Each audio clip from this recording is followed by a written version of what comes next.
What's up, everybody? I'm Jeremy, and you're watching Warfels Morse. We've got Danny from DTMG over there. We've got John and Christine beyond him. We've got Christopher BNS Reptile down below, right there. And we got, Nathan kind of diagonal over there.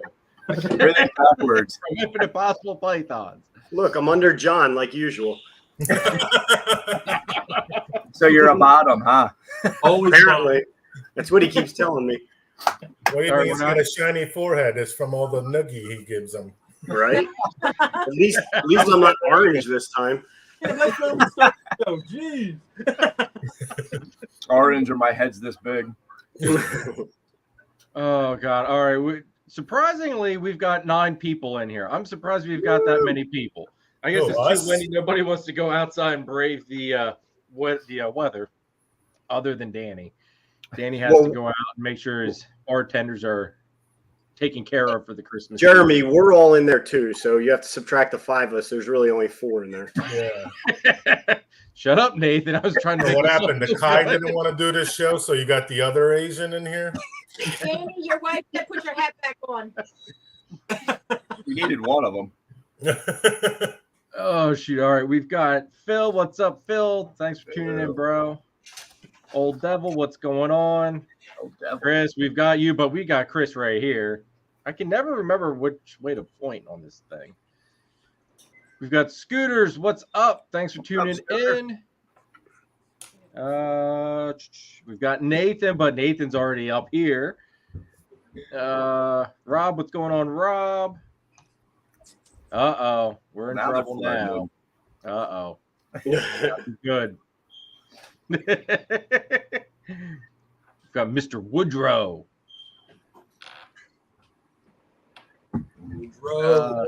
Kai, what's up, bro? Hello. What's up? Tara, put your hat back. She don't like your hair. White Devil.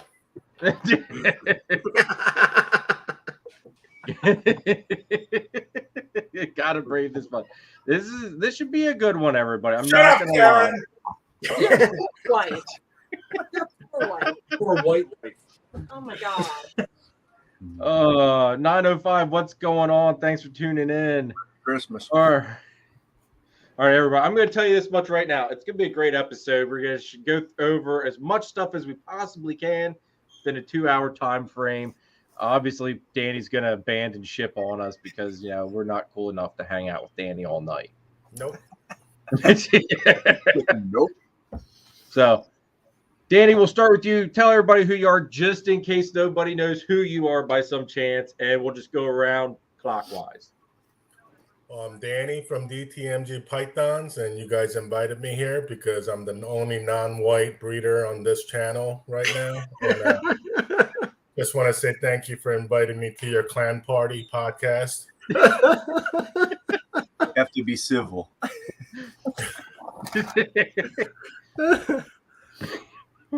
I have a question for DTMG Pythons. No. Okay.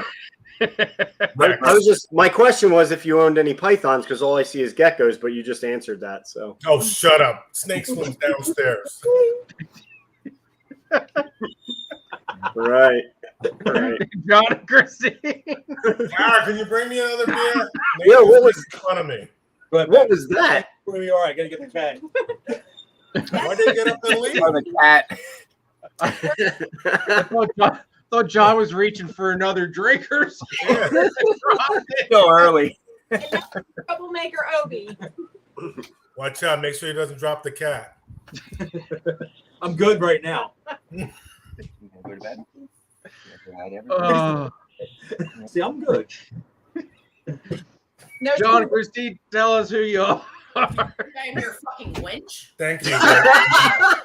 Say who we were? Go get your hood. Okay, I'll do it again. I'm John. This is No, Christine. no. We're Triforce Force. We do both Python and a PA. Yeah. Remember everything from the party? Mm-hmm. I'm gonna die here tonight, guys. I'm sorry. Keep it together. Nate, you're up. I'm Nathan. infinite possible pythons. I do have pythons, as you can see in the background, unlike the crested breeder above me. I hate you, Nathan. Chris is Chris, Chris is abandoning you. All right, now, just let the boy out. He's going to bed. I'm trying to be nice on your Hanukkah. Night, Lincoln. I'm Chris from BNS Reptilia and wouldn't want to spend my Friday night with anybody else but you guys. Oh, That's you are a because true loser. you have such a big heart, Chris. Hey, somebody's You got try it. to take us all under your wing. At least somebody shows love. Oh, calm down there, woman. Pure hatred. Let's see. Reader, in case you haven't heard. Yeah, I know. Boba, what's up? Thanks for tuning in. PCF, thanks for tuning in. Angie and Jeff, thanks for tuning in, brother and sister. Excuse me. Jolly, what's going on? Oh, we've got Danny's biggest fan in the lobby. We got Oh, geez. That's your biggest fan, Danny. Who's that? Juicy G. Is that Nathan's parents? No, No. no, definitely not on that one. You would definitely be wrong. I'm watching, Nathan. I don't know. Good question. I'll have to send you the link, Danny. I'll have to send you the link to the live. Really? Yeah. So that way you, yeah. I showed it. I sent it to Nathan. Clearly, Danny's not looking at the profile pic for Juicy G. No. I can't see. I don't have my glasses. You're better off. You're better off. Is that Chris? No. Oh. Look at his hair. That one has hair. Is that a Yoo-hoo bottle? Oh my God, this is so good. I'll make sure. I'll post it in the group chat. Yes, yes, Christine, you are correct. That is what that is. I was like, wait a minute. Who is that? You see everybody's age. Everybody's like, hold on, let me put my glasses on. First for last, and everybody's supposed to be saying bad words. Well, Tara blew that one right out of the water as soon as she walked in on screen. Shoot. All right, let's dive into this. Well, actually, you know what? We got to thank the sponsor of this week's episode, even though he's here with us. But we still Oh, got jeez. All right, I'll see you guys in half an hour. Yeah, this is the longest fucking sponsorship fucking thing. Oh my God. How much is And this it? episode is sponsored by BNS Reptilia. BNS Reptilia, folks, let me tell you, is a one-stop shop for basically whatever you may need. If you're looking for ball pythons, Chris has it. He's working in so many different projects, and he's got amazing quality animals. He's also got blood pythons, gorgeous, gorgeous blood pythons. He's also working with different types of colubers, like Mexican black king snakes, bull snakes, pine snakes even. He's working a couple different boa projects, Australian species even, like Woma pythons and scrub pythons. He's got it all, folks. BNS Reptilia is one place you want to go to if you need a snake. And on top of it, he also supplies Eastern PA with different types of rodents like rats, ASFs. He's got it all. If you need cocoa, he is Pennsylvania's distributor of Cocoa to Go and the Chipper. So definitely do not miss out on what I consider by far the best cocoa substrate on the market. Chris sells it. Go to him. He is our distributor. And make sure you tell him Jeremy sent you from Morphles Morphs, because you might just get a little bit of a surprise if you tell him that. Thank you, Chris, for sponsoring this episode. I greatly appreciate it, brother. You're welcome. Oh. Danny's just jealous because his snakes wish they had Cocoa to Go. I was drooling and I fell asleep. That's like the third Danny. one I'll never fucking get back. Danny, did you like how he cut you off mid-sentence with the promo?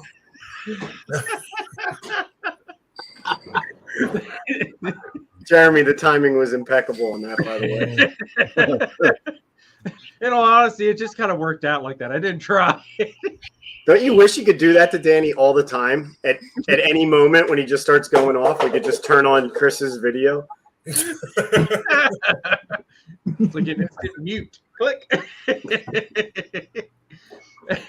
I'm sorry, Danny. I love you, bro.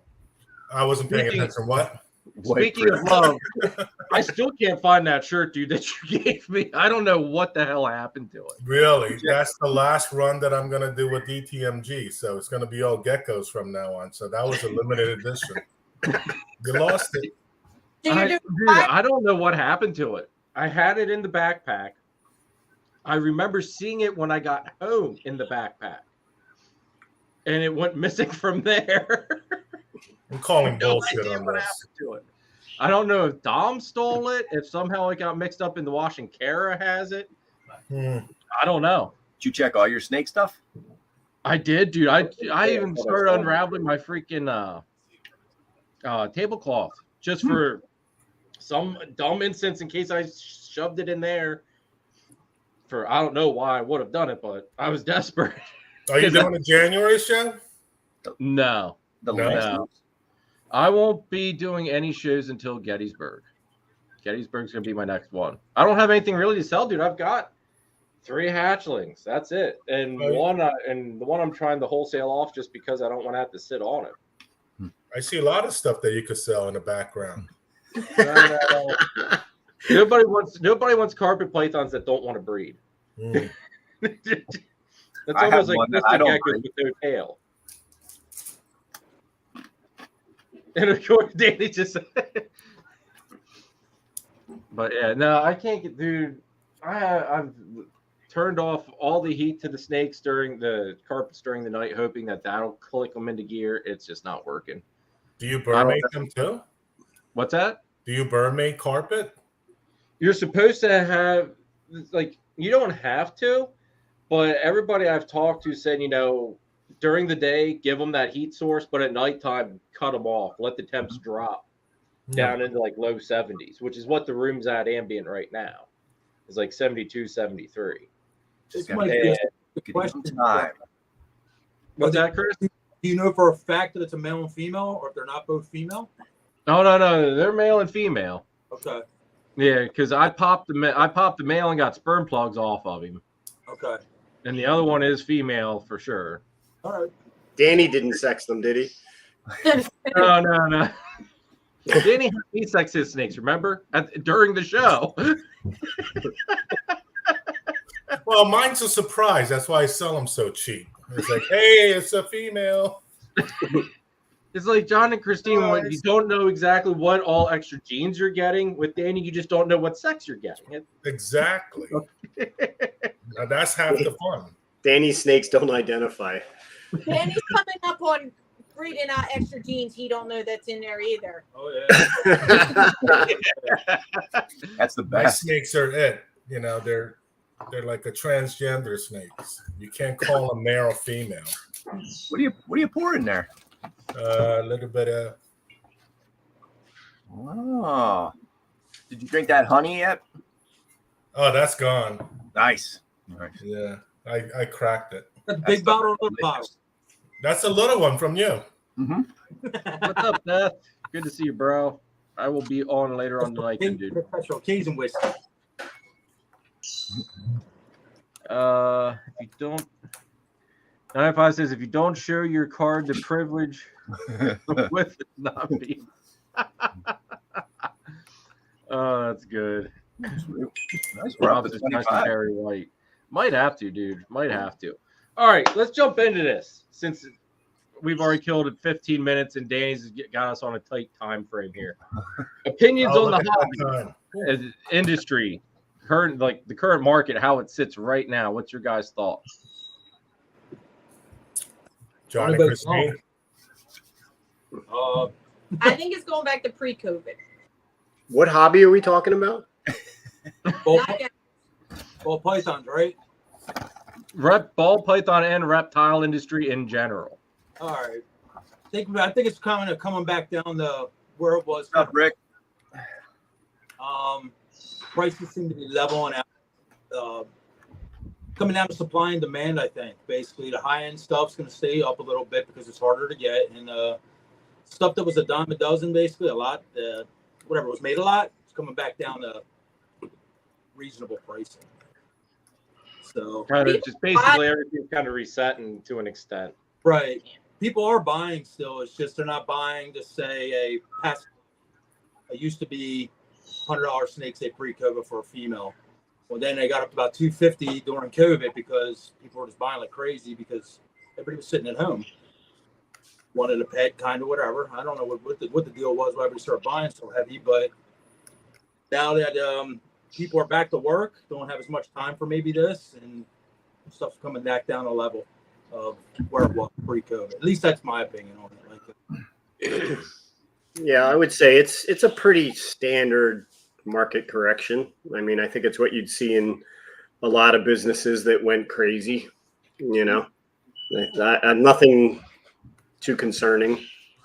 You know, might be a little bit stressful for those of you that are, you know, it's your sole source of income. But things will come back. They always do. This isn't the first time that even John and I have seen this happen in the last 10 years. right. Yep. Absolutely. It'll How level often does it kind of go through this cycle, though? It could go years. It could be. There's no time schedule, Jeremy. That's what I'm trying to say.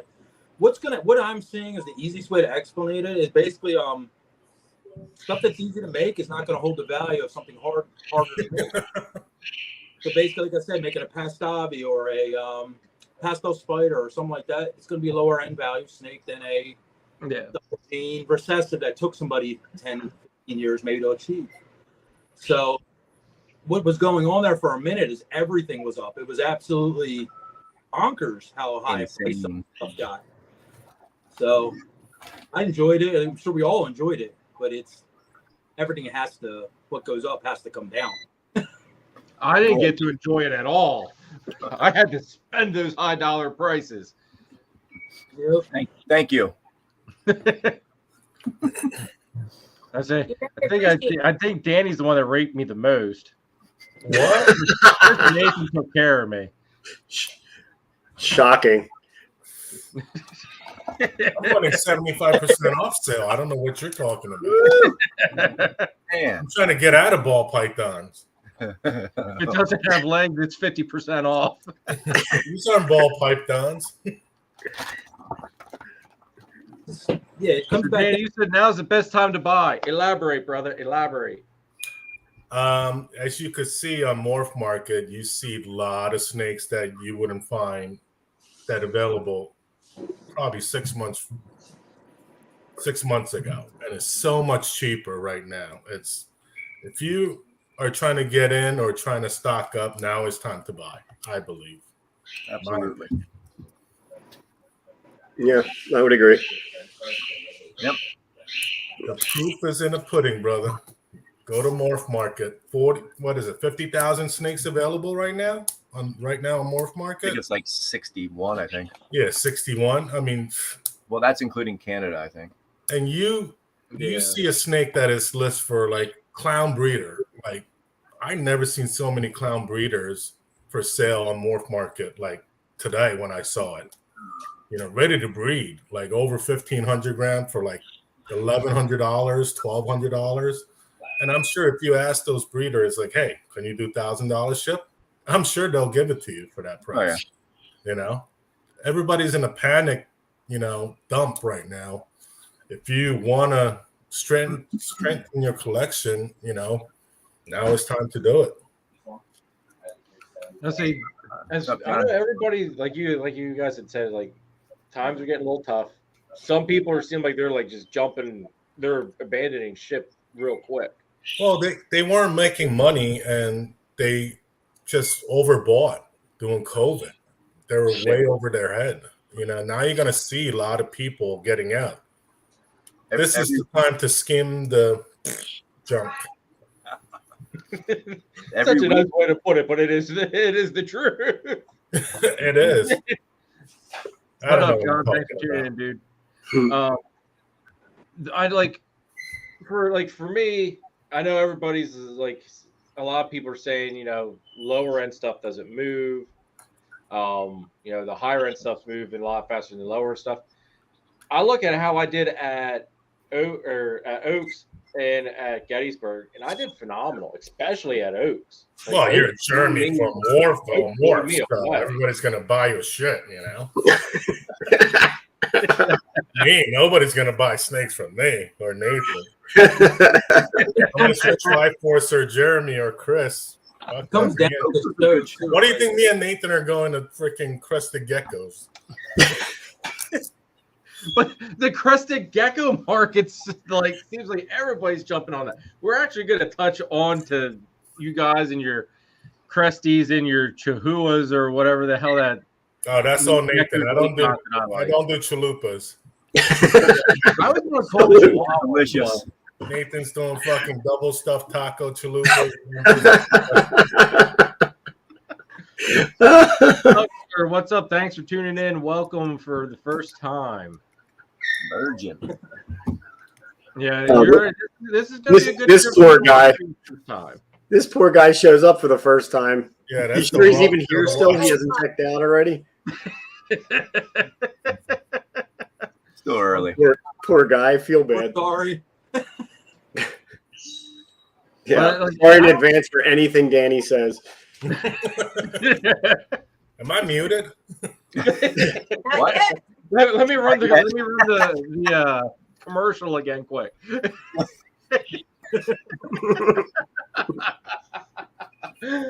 Oh shoot, Chris, your thoughts? Look. Don't shoot with your mouth open. Excuse me. A little bit of what everybody said. Just kind of seeing its ups and downs. Over the last 10 years, like John and Christine said, I think 15 or 16, maybe 2016 was the last time I kind of felt like it seemed like it was real quiet for a year or two. And then rolling into like 19 is when it picked up again. And then COVID hit and everything just flew out the door no matter what it was. Animals are still selling, but they definitely slowed down a lot. And, you know, the prices are just dropping because everybody's trying to be competitive, you know? Yeah, I get that. Yeah, I give it, I don't know, I'd say maybe 2 seasons and hopefully we'll see something. But that's about it. I mean, it comes and goes, you know, like Nathan said, or ebb and flow. Got to come down. Yeah. No, I get it. Yeah. Price Dougster, correction. we basically all do Gettysburg, Oaks. Granted, Oaks isn't really close to Harrisburg, but I mean, Yeah. it's not that far of a drive from Harrisburg because I'm here around Mount Joy area. Right.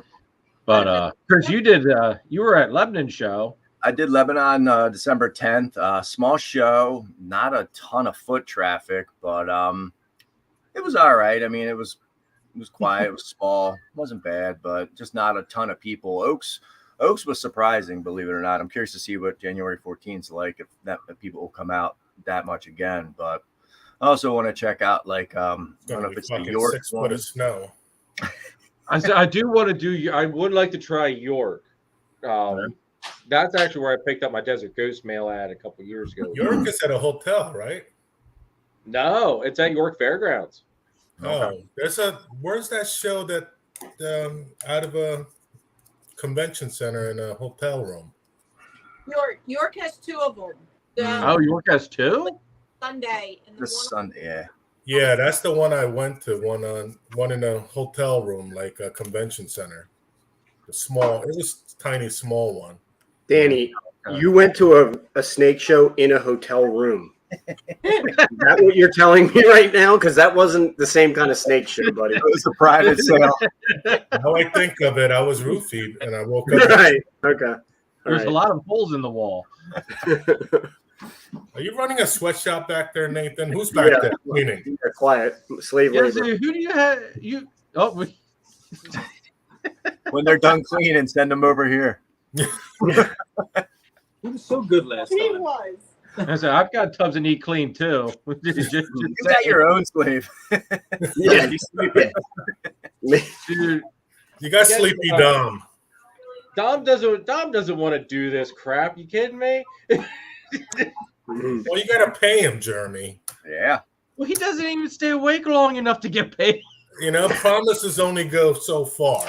And he steals your pizza. 25. All right, all right. We're gonna cover this pizza thing real quick because I was completely out of the loop for the whole pizza thing. But Yeah, sure you are. Right. Chuck, Likely what's story. up, dude? Thanks for tuning in. And yes, I'm 2 minutes away from Donegal High School and the Donegal school. So, yeah, I'm like right there at Mount Joy, basically. Oh, all right. So, Chris, what was the deal with the pizza? Because Dom told me his exact word when the pizza came, he brought over the pie. Hi, Sharon. And he said, I had to take a piece over to Nathan. So he went and he took one because he said, you told him to make sure Nathan gets a piece. Maybe, hold on. Maybe I should explain what happened since it was me that it happened to. Well, hold on. I didn't get offered a pizza.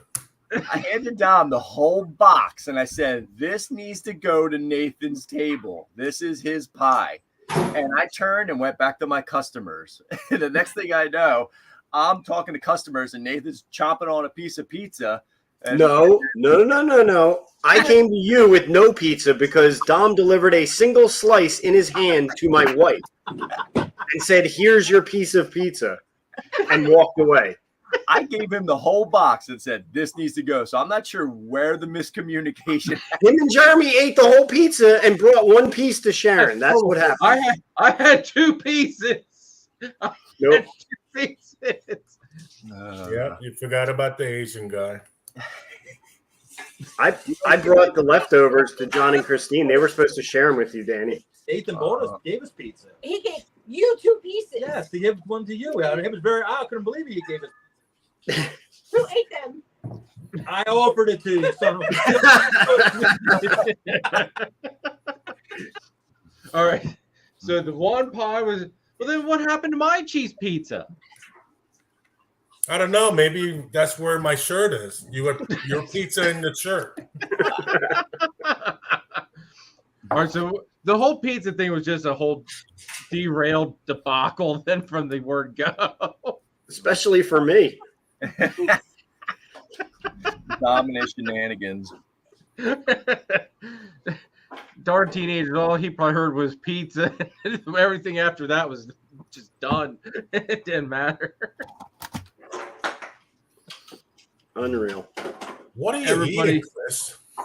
It is caramel popcorn, Oh, Yeah, so everybody eats at your show. medicated.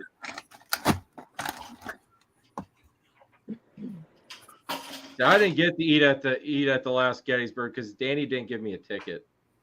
what? Ooh. You didn't want that chicken anyway.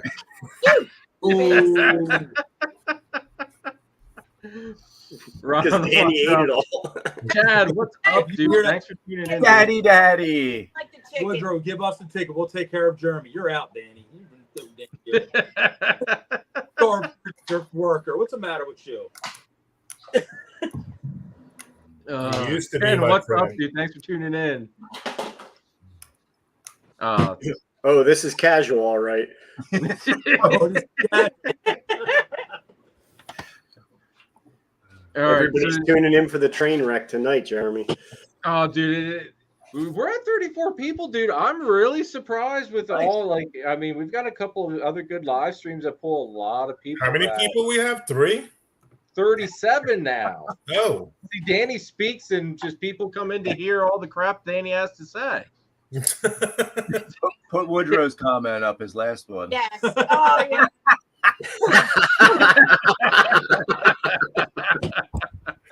Uh, That's why I make the sale, pal. Snake plus stir fry. Oh boy, look who So just popped combo in. number 5. It's your biggest. Oh, it's your God. other biggest fan, Danny. Oh, there's Chris. Little Danny's here. That's just going out here, bro.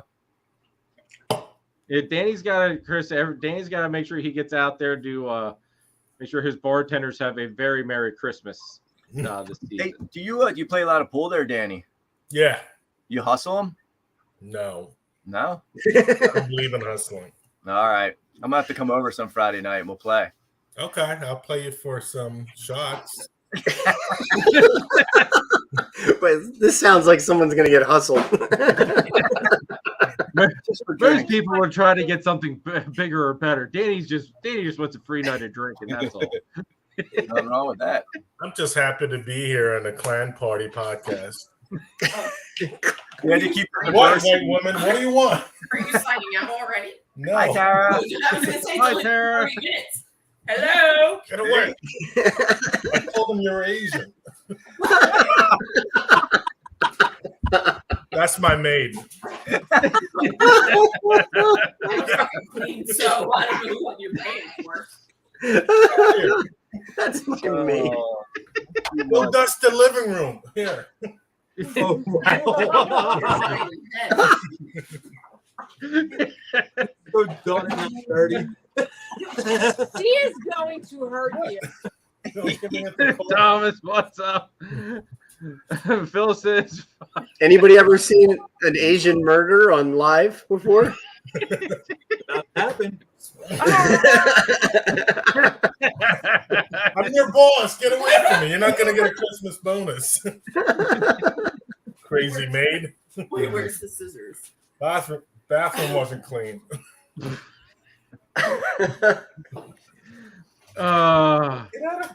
this is what I was looking This is for. live. Yeah, if you stab me, I'll go to jail. Give me that knife. What the hell's the matter? Easy. Look what you did to his hair, Tara. Yeah. No, I did not do that. He did that to himself. Nobody want to hear it. Bye. Bye. You gone. Put your fucking hat back on. All right. Right. What's in your living room? How do you really feel? Clap on. Freaking like one out. Clap over there. Oh God! All right, now that my stomach hurts, Rob says Danny better check his brakes before he goes out. Free. He doesn't have brakes. Crazy. He drives an electric car now. That's why. I can't afford gas. Yeah, but you don't have to worry about people cutting your brake lines now. Yeah, I know. Well, you know, Now you I just can't gotta worry so about poor, I that can't afford gas. I gotta Negative buy 10 EV degrees car. draining his battery quick. Speaking of which, with the cold weather, what's any tips? This wasn't even on my topics, but any tips for anybody out there dealing with cold weather and, reptiles, and if something were to go bad and go wrong? Yeah, pay your electric bill. Your number one. Have a generator. Have a generator. Another thing you can do is to you have windows in your room, plastic bag them basically with that window installation. Try to keep all air out of windows and stuff. Electric heater, thermostat prevention, basically. Put a thermostat in a room with an electric heater on top of it. But if the power does go out, generator. See, I've got the wood stove. I don't need a generator. I just got to open up the room. I want the temps to cool off in here, though, anyway. Yeah, it's nice with the wood stove down there. I taped Yeah. off my window. Yeah, I mean, you're good at that. Got wood You, have stove. to, you could have Phil come put one of these nice solar systems in with batteries. Woo. I was gonna say he put another one in someplace. Yeah, he's put. I don't think it was at his house. I think it was at someone else's place, wasn't it? Yeah, I think you're right. That setup is nuts, man. Yeah, it is. Who's that? Phil with his solar panel setups and Batteries and batteries and all that stuff. inverters, Oh, there you go. Yeah, it was in Long Island. stuff I What, don't you understand. Play batteries? Yeah, right. What is it, dildo fusion? Danny, That's you're gonna exactly what it is. kicking Phil's butt to put those solar panels on your car and keep it running. Phil got his butt plug. Whoa. Yeah, we're in a power at least 3-4 times a year. So we learned how to use a generator real quick and hooked it up to the main power of the house. Christian balls deep though. So, Oh, okay. yeah, Did it actually work then? did a good job. Well, John and Christine told me to mermaid all my ball pythons down the How's that going? Is that why you only have cresteds now? They are moving a lot slower. Somehow. Not eating as much. He knocked his own company. Nobody ate. That man's lazy. Saves a ton on rats. Oh shoot! So I am like I know my little hack for like the incubator though. If your power goes out, I have water bottles lining the bottom of it. So that way, It if the acts as a temp heat drops, sink. there's water bottles that act as radiant heat for a little while at least. That's only gonna last a couple hours, though. Well, As long as you yeah, don't but I mean, open your it. average power outage is only going to be a couple hours around here normally. Ooh, you're not Wow, from that must around be here, nice. huh? That ain't, yeah. Me and Danny don't have that. Yeah. If we're out of power, we're out for like 7 to 10 days. Are you serious? Yeah. And Oh wow! we're more in a city, I guess you can say, than they are, and we're still out 7 to 10 days because where our power is fed from a little neighborhood behind us, so it's not even on a main grid. So Right. they always just forget It's about hard us. to get that. Yeah, me and Nathan don't have street lights. If it was on a main strip, we'd be good. They would come right out and try to get that back up as fast as possible. But just a little grid goes out here, so it's like 20 houses. So it's just like, back at a burner for us, man. What's up, Tyler? Yeah, Danny and I didn't have electric till a couple years ago at all. Yeah. You got electric? But touching on that incubator thing, this is one thing I do want to say if anybody's ever run into this. If you do lose power, when you cook back up your incubator, say you're without power 3-4 hours, make sure you put the incubator at the room temperature drop to. Put it down, say your room dropped to 73, start at 73, and every hour after that, put it up at the grate. This way you don't Yeah. the eggs when you plug that incubator right back in, so it's busting at 90 degrees or whatever you're incubating at. Yeah, that's on 100% heat right there if you turn it on. Yep. First time we ever lost power, I didn't know that little bit of info. Plugged it in, I lost 14 clutches Friday morning. Jeez. Ooh. So the whole thing spiked, and we had no idea why. We're just like, oh my god, what happened? Like we got the power back on, and that was the time the power was only out a couple hours. But then I talked to a couple people, and I was like, oh damn, I spiked them. Yeah, that's a good tip, John. Definitely. That is a good tip. Yeah, I That's never would have thought of 100% that. power constantly just to catch up to that heat. Right. Just do an hour at a time because it's always okay if the eggs go low. You can get down into the 60s, believe it or not, and they'll be fine as long as you bring them up real slow. And I try to do about a degree an hour after that. So if it ever goes out at any point in time, room hits whatever the room temperature is, that's when you start your incubator out, not a degree higher, and just bump it up an hour until it catches back up. Because it's a natural thought to think about it like, oh, the power's back on, got to get everything heated right back up. And it's actually way worse than just slowly doing. It goes for your racks too. If you drop down and say 50s and bump them back up same way, because that comes back on, like you said, screaming 88, 89, whatever you got your rack set at. So I should get my ball python out of brumation right now. Bring them into room temp though for a little bit, Danny, and then put them back on heat. You're maybe. good, Dan. You got 2 rooms. You bring them up to the Gecko room. They'll be fine. Are those thermostats like proportionate though? Don't they slowly ramp up? If they got the proportional ones, like most of the ones now, but Well, You're still asking for 100% heat just to catch up to that temperature. You set it for Burn high. if it goes down to 60 and you set it for 89, it's going to put 100% output just to catch up to that 89. Meanwhile, let's be realistic. You're From cooking the say 70 or let's say 60 up, it's not going to take that long. No. And in the wild, if they have temperature drops, things happen in the wild, but it never goes all the way back to 88 in an hour or a half an hour. Right. Yeah. So some Well, people don't the herp stats have a thing where you can alter the amount of power it's putting out? I could swear my herp stat 2s have that feature where you can. no, you got to understand if you're at 60 and you're asking to be 90, it's going to put 100% up to you. Yeah. It may only bring that heat source up to that temperature and turn it off, but it's going to continually do that till it's back steady at where it needs to be. And that's going to happen fast. So your incubator could be 110 degrees to catch up to that 90. Right. And I'm mostly talking about breeding season, like the females. Let's say girls behind, big girls. If you're in the middle of breeding season and say the room does drop all the way down, you punch that heat right back on. They're sitting on that heat. Like you said, it's blasting at 100%. No, Kai. For the entire duration of that room heats back up to where it needs to be heated back up.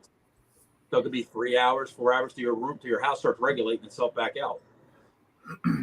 So basically, home heat spikes. That's a very good tip, dude. I never would have actually thought about that, in all honesty. Brown. That's very, very good tip. Now when the power goes out, Jeremy's going to be rushing home, panicking. I won't rush home. Well, I did that once.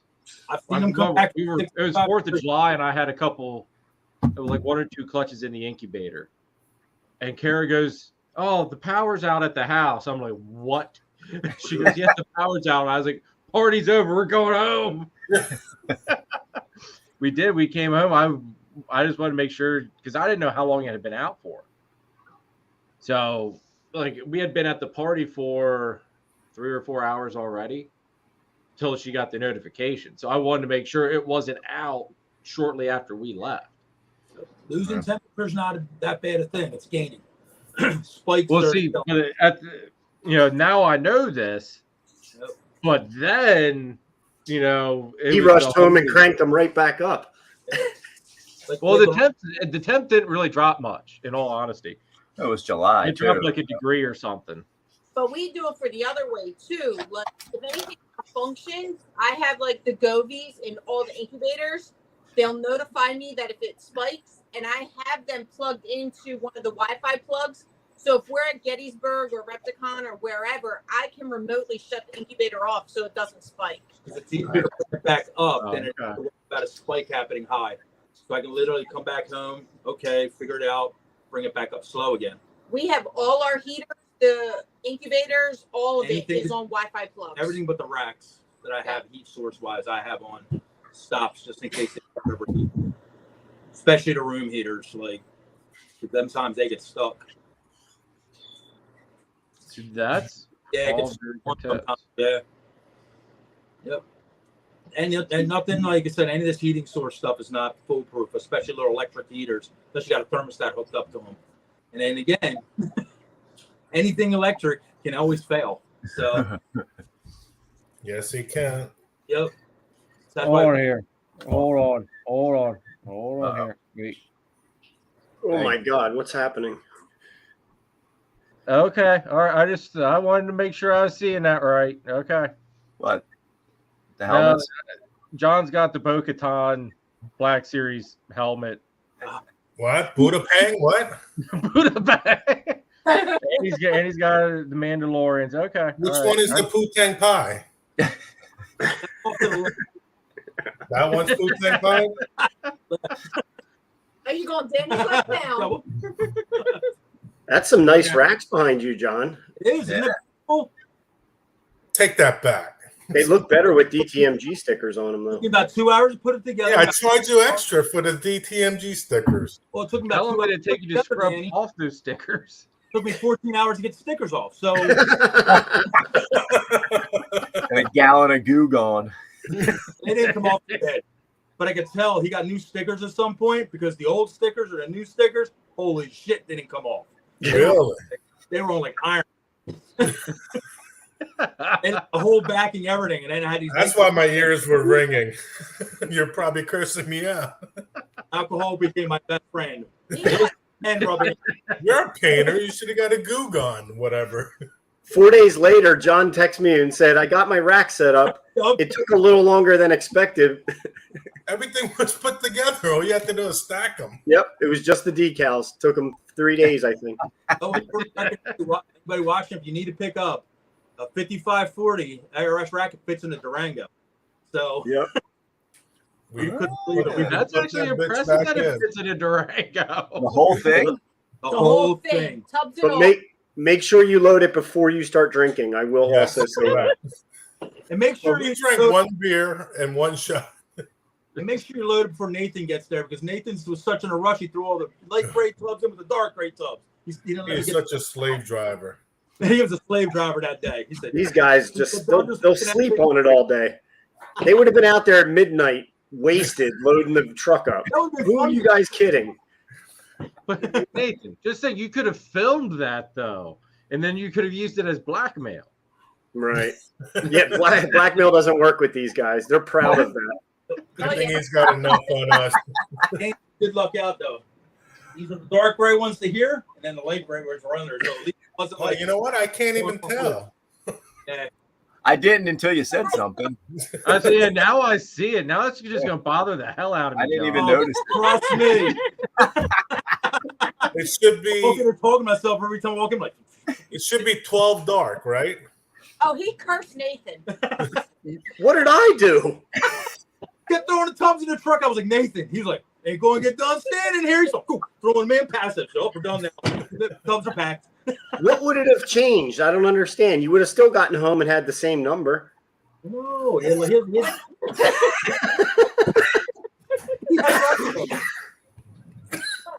They're dark and they're light. I don't see what the difference is. Being right with him. And he wanted to fix that, and you were like, "No, just load them." I told myself that fine. Why don't you draw the Triforce logo in dark and light bins and make it cool looking? You could. Silence. It'll take another week. Hold on, I gotta call my maid. All right. My maid. All right. Let's talk about diversifying your collection, whether that be adding geckos, which was part of my main drive on it because of Danny and Nathan there on the gecko train. But your thoughts on diversifying, what to diversify into? We are diversifying into What are you doing? geckos and isopods. That is secret. DTMG isopod. Isopods. There are no bugs in our house. Now, is that I just don't know who because this white Danny's too woman lazy is. to clean gecko Where's cages? my Asian wife? You ain't got no fucking Asian wife. Oh my god! Tyler's right there. Tyler? Yeah, freaking Nathan's running sweatshop back there. Oh, look at that. Yeah, he's got Both of steam them working.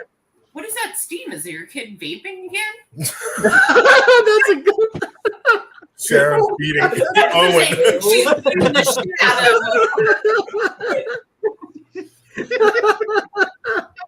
That was awesome. It's so cold in our house, I have to wear a fucking jacket. All right, you have to tell people that I'm cheap. Get out of here. If he wanted to spend all the money on gecko care, he could afford the electric bill. I Right. no, No, he- bill. Okay, bye. Thank you. He thought if he bromated the whole house, they would all like settle down. Everything gets horny if the whole house is cold. Right, Danny, you can't bromate humans. It I doesn't don't work. understand. She came highly recommended by Angie. Very chatty now. Oh god. Oh, No this is 5 very stars good. for you. Chris, you answered the question. You've got probably the most diverse collection here, right? Who? Oh, you're coming over. I'm gonna consider it. Oh, jeez. Yeah. Aaron! I think diversity is a good thing. I mean, like I've seen it definitely with this year as far as diversity being a good thing because some of the ball pythons might not be selling, but I sold every bull snake I produced already, almost every pine snake, every Mexican black king.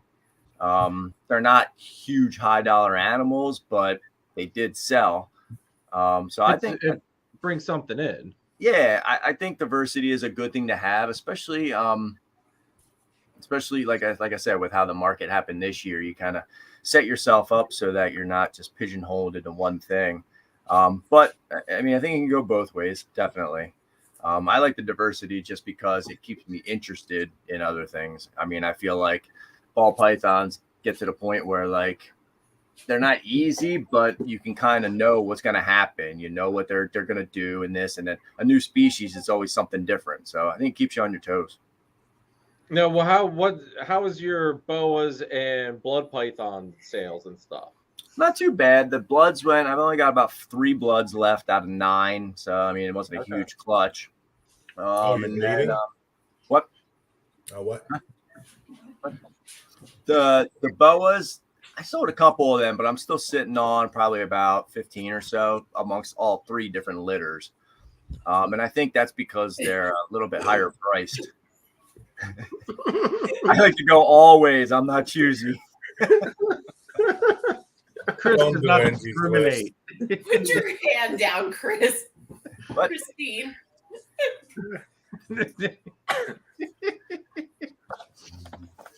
We might have to cut this out early. Yep, look at John's jacket. John's look studious.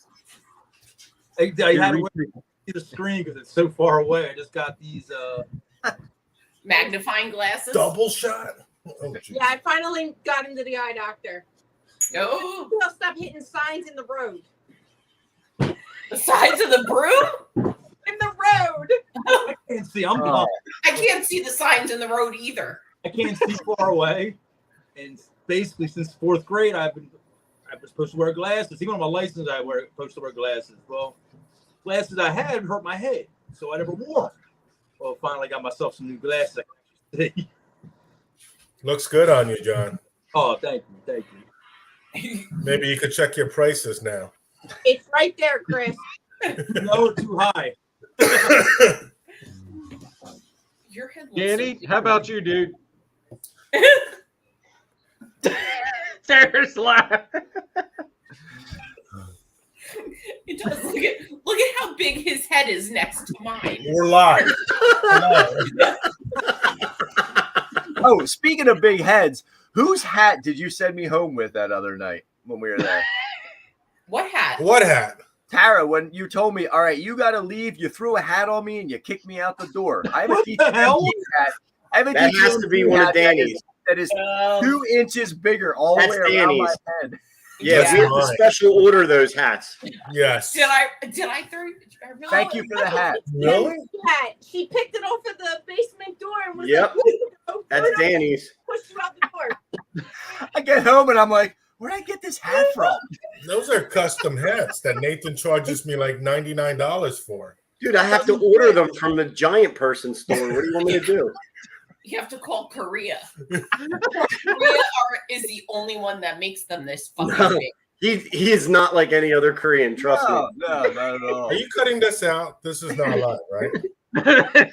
This is all gonna be in here. That hat came We're with one Why? line. getting cut, and we're not gonna jump onto that. At the end of the year. Let me have my elf use Reptile. Oh God!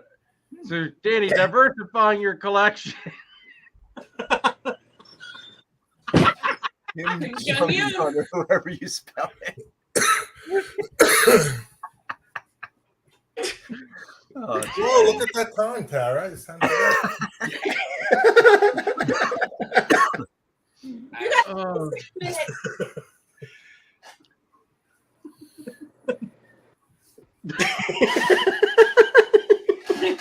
Somebody muted him. Wait, it's you're gonna your define turn, Danny. Still waiting, Danny. He gets his hat from Oriental Trading.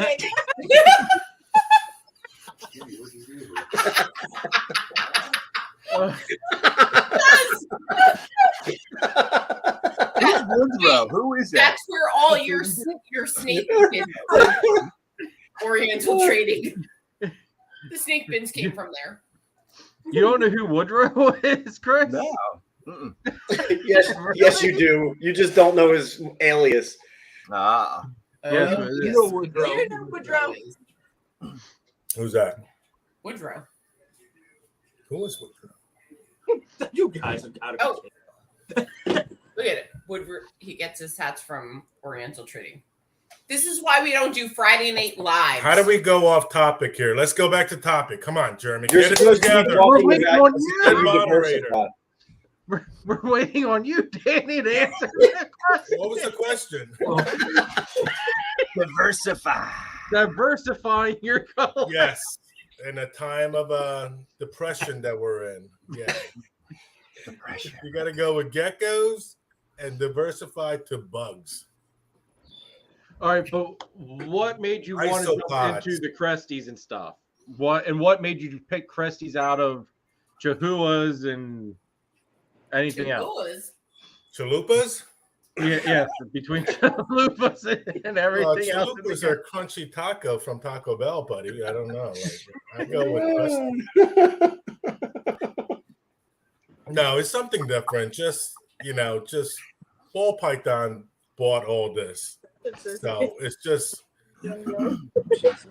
something else that you can make money on you know me, like I chase the money. I'm not gonna tell you, I'm not gonna bullshit you. I chase the money and I see what Exanthic, lilies, and all these high-end crusted geckos go for. So I'm chasing it. See how it goes. I chased the money on ball pythons. I think I did all right. So let's see how it you goes did with pretty crusted good. gecko. And the bugs, isopods. No, what's up with the isopods though? Like, why? Like, Have you what's up seen with those the rubber duckies, isopods? They're cute. They're so They're cute. cute. Yeah. They're And all you have to You're do is give telling them me a gecko bug shit. is cute. But rubber duckies, I think they go for what, 10 for $40 usually on average for 10 isopods that you could just like. are they? Yeah. That's it. All right. Are these things yellow? Actually, like yellow?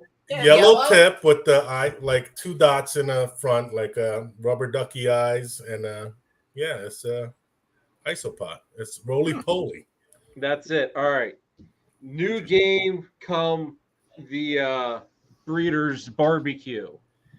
We're gonna lift up all sorts of wood that I have down around back, and we're gonna pick up isopods. Oh yes. Yeah, We're but gonna those are collect shit that. isopods. Them to look like these rubber ducky things. Yeah, Jeremy, is that those code gray for- isopods, Jeremy, especially from your Joywood area. I Okay. have the yellow marker to make Wait. them. Wait a minute, Jeremy. Color them. Jeremy, Yeah. I have to know. Is that code for something? What Going in your behind my wood backyard and pile? lifting up wood? I'm trying to understand where you're going with that. Yeah, I only see You know what I'm John talking and about, Chris Nate. laughing You at know. this. What's going on? Chad's coming running.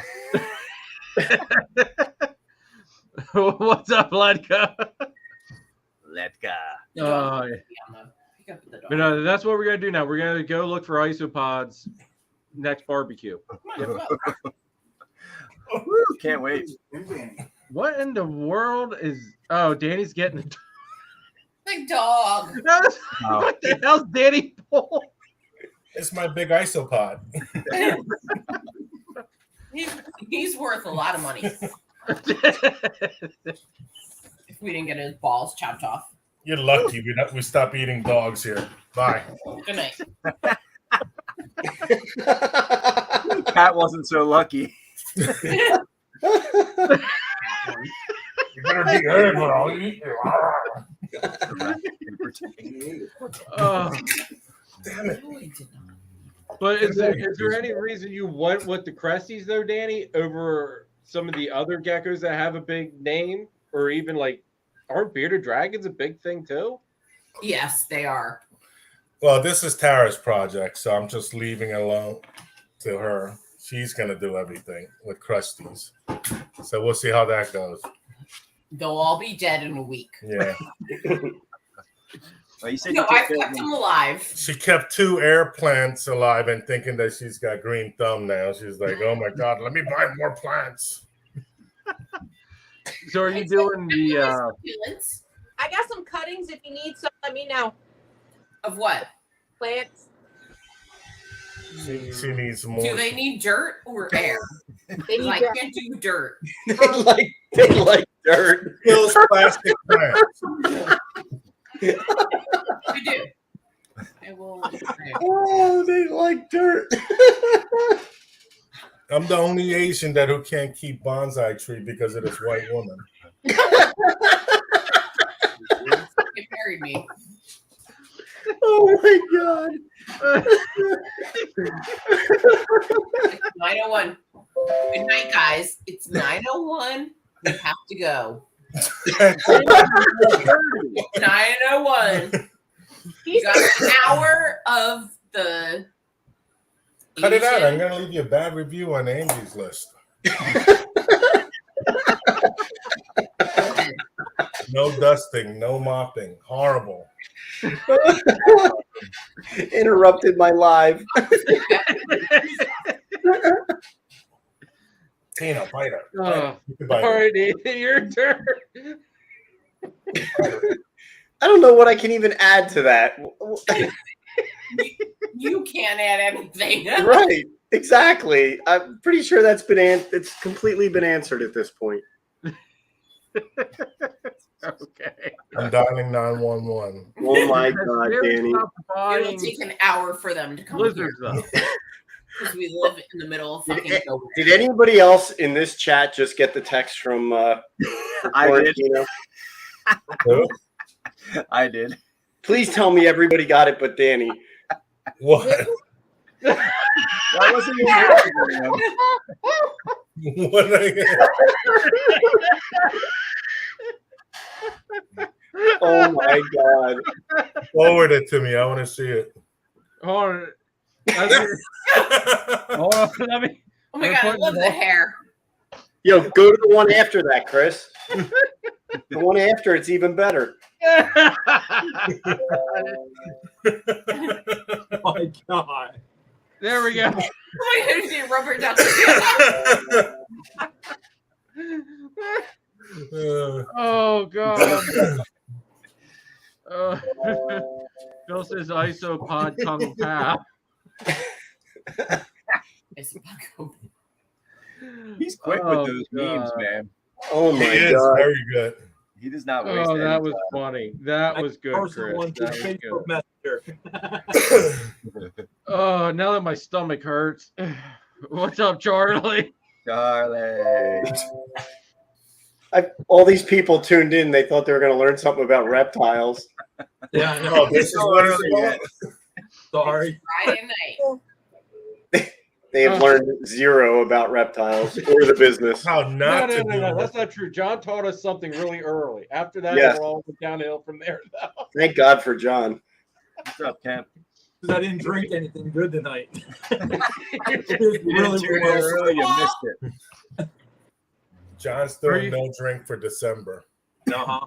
After that last live, He was here last week and he drank. I don't understand why he's not. Sorry. Calm down, Jeremy. Have a drink. I'm real good. I'm just sitting there Go quiet. get a drink. Yeah, it's never good when people in the chat are retracting messages. Yeah. Oh, Now we got 2 people watching. That's Balls perfect. Deep official page. Balls Deep Um, has an official Are you, page. for this season, are you guys going to breed everything like normal, or are you going to be pickier with your pairings? Are you going to change your pace by any means just because of how everything is as far as the market? Because I know I've heard some people are like not going to be doing all the pairings they normally would do. Who's going? Who'd you ask that to, Jeremy? We learned it. Hey, all of you. I'm I going think it's different. probably different for all of us, so to some extent. So I think that's probably a question we should all probably field separately. All right. Oh yeah. I figured someone's gonna pick. Danny, you go first since you're. Oh, why right me always first? I'm the minority in this group. That's why you always sent me first. there. Dan's How about first. You gotta Nathan make go you feel first special. this time? Look at your fucking eyes. You are. Your shift was over like 2 hours ago. You can leave now.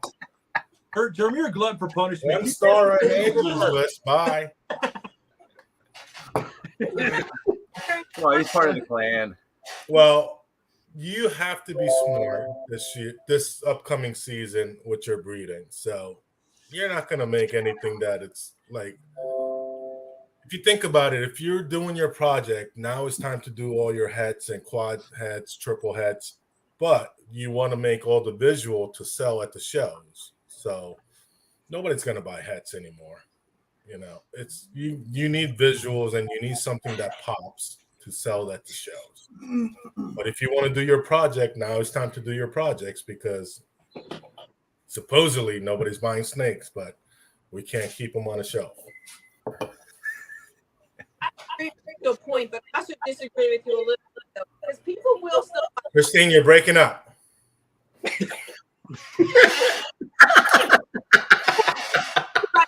afford a visual. Right. I think hats are still going to be very important. I Really? I, At I, Craigslist. For $50. Or the birds. Yeah, it's going to be a lot of bird food for the Jim Thorpe Sanctuary. I can tell you that. I'm running room out of my freezer. Yes, I'll have another shot. Thank you. And what See, I kind got a white man serving me shots. Man, you must feel honored. He's got a white man and a white woman. That's right. He just wants to be white. You missed the dusting over there. You talking to the white man or the white woman? Listen, Benson. Well, Oh, What's up, Jesse? just a half a shot. man. Love Oh man.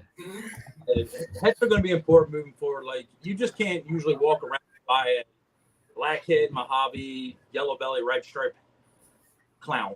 Let's just say that costs some serious, crazy money. But you sell that as a head. It's still going to be pretty insane money at that point. But the thing is, not everybody's just going to have them visuals for sale. Now, if you're just talking pastels, Mojaves, pinstripes, yeah, you might see dozens and dozens of them heads. But again, it's going to warrant a low price because there's so much of it. It's the stuff that you can't find that's still going to carry the value of stuff. Like somebody like wants Ultra Mel something head clown. You just can't just go walk around the show and find that. There's going to be stuff that somebody's going to spend money on. But then again, you have to buy. Maybe you can't afford the visuals, so you got to buy the head. So somebody buys a blackhead Ultra Mel 100% head clown, or a blackhead Ultra Mel clown. Whoa. They can afford that $500, $600, $700, $800, whatever it might be. Forward there, you go. But that's the kind of stuff I think it's going to be more of the not everyday stuff you see every day. There's a ton of that floating around because that's what a lot of newer people did getting in. They bought cheap stuff because they wanted to breed, and now this stuff is now flooded the market, in my opinion. Because everybody took Mojave, slapped them to lessers, and are making bells, and they're doing this. How much? There are tons of them out there. That's where all these snakes are loading up on. I'm telling you right now, I surf Mark Market all the time. wait, man. I can barely find anything I'm looking for on there. I poured you a half a shot. So That was more than half a shot. Yep, I agree, John. With a half a shot. You might want to call and get pretzels. So I agree as well. Like my thing is like One. you're gonna have people at all different levels of where they're at in the hobby or industry. Right. Like I can't go out like you said, John, and afford to buy one of these banger.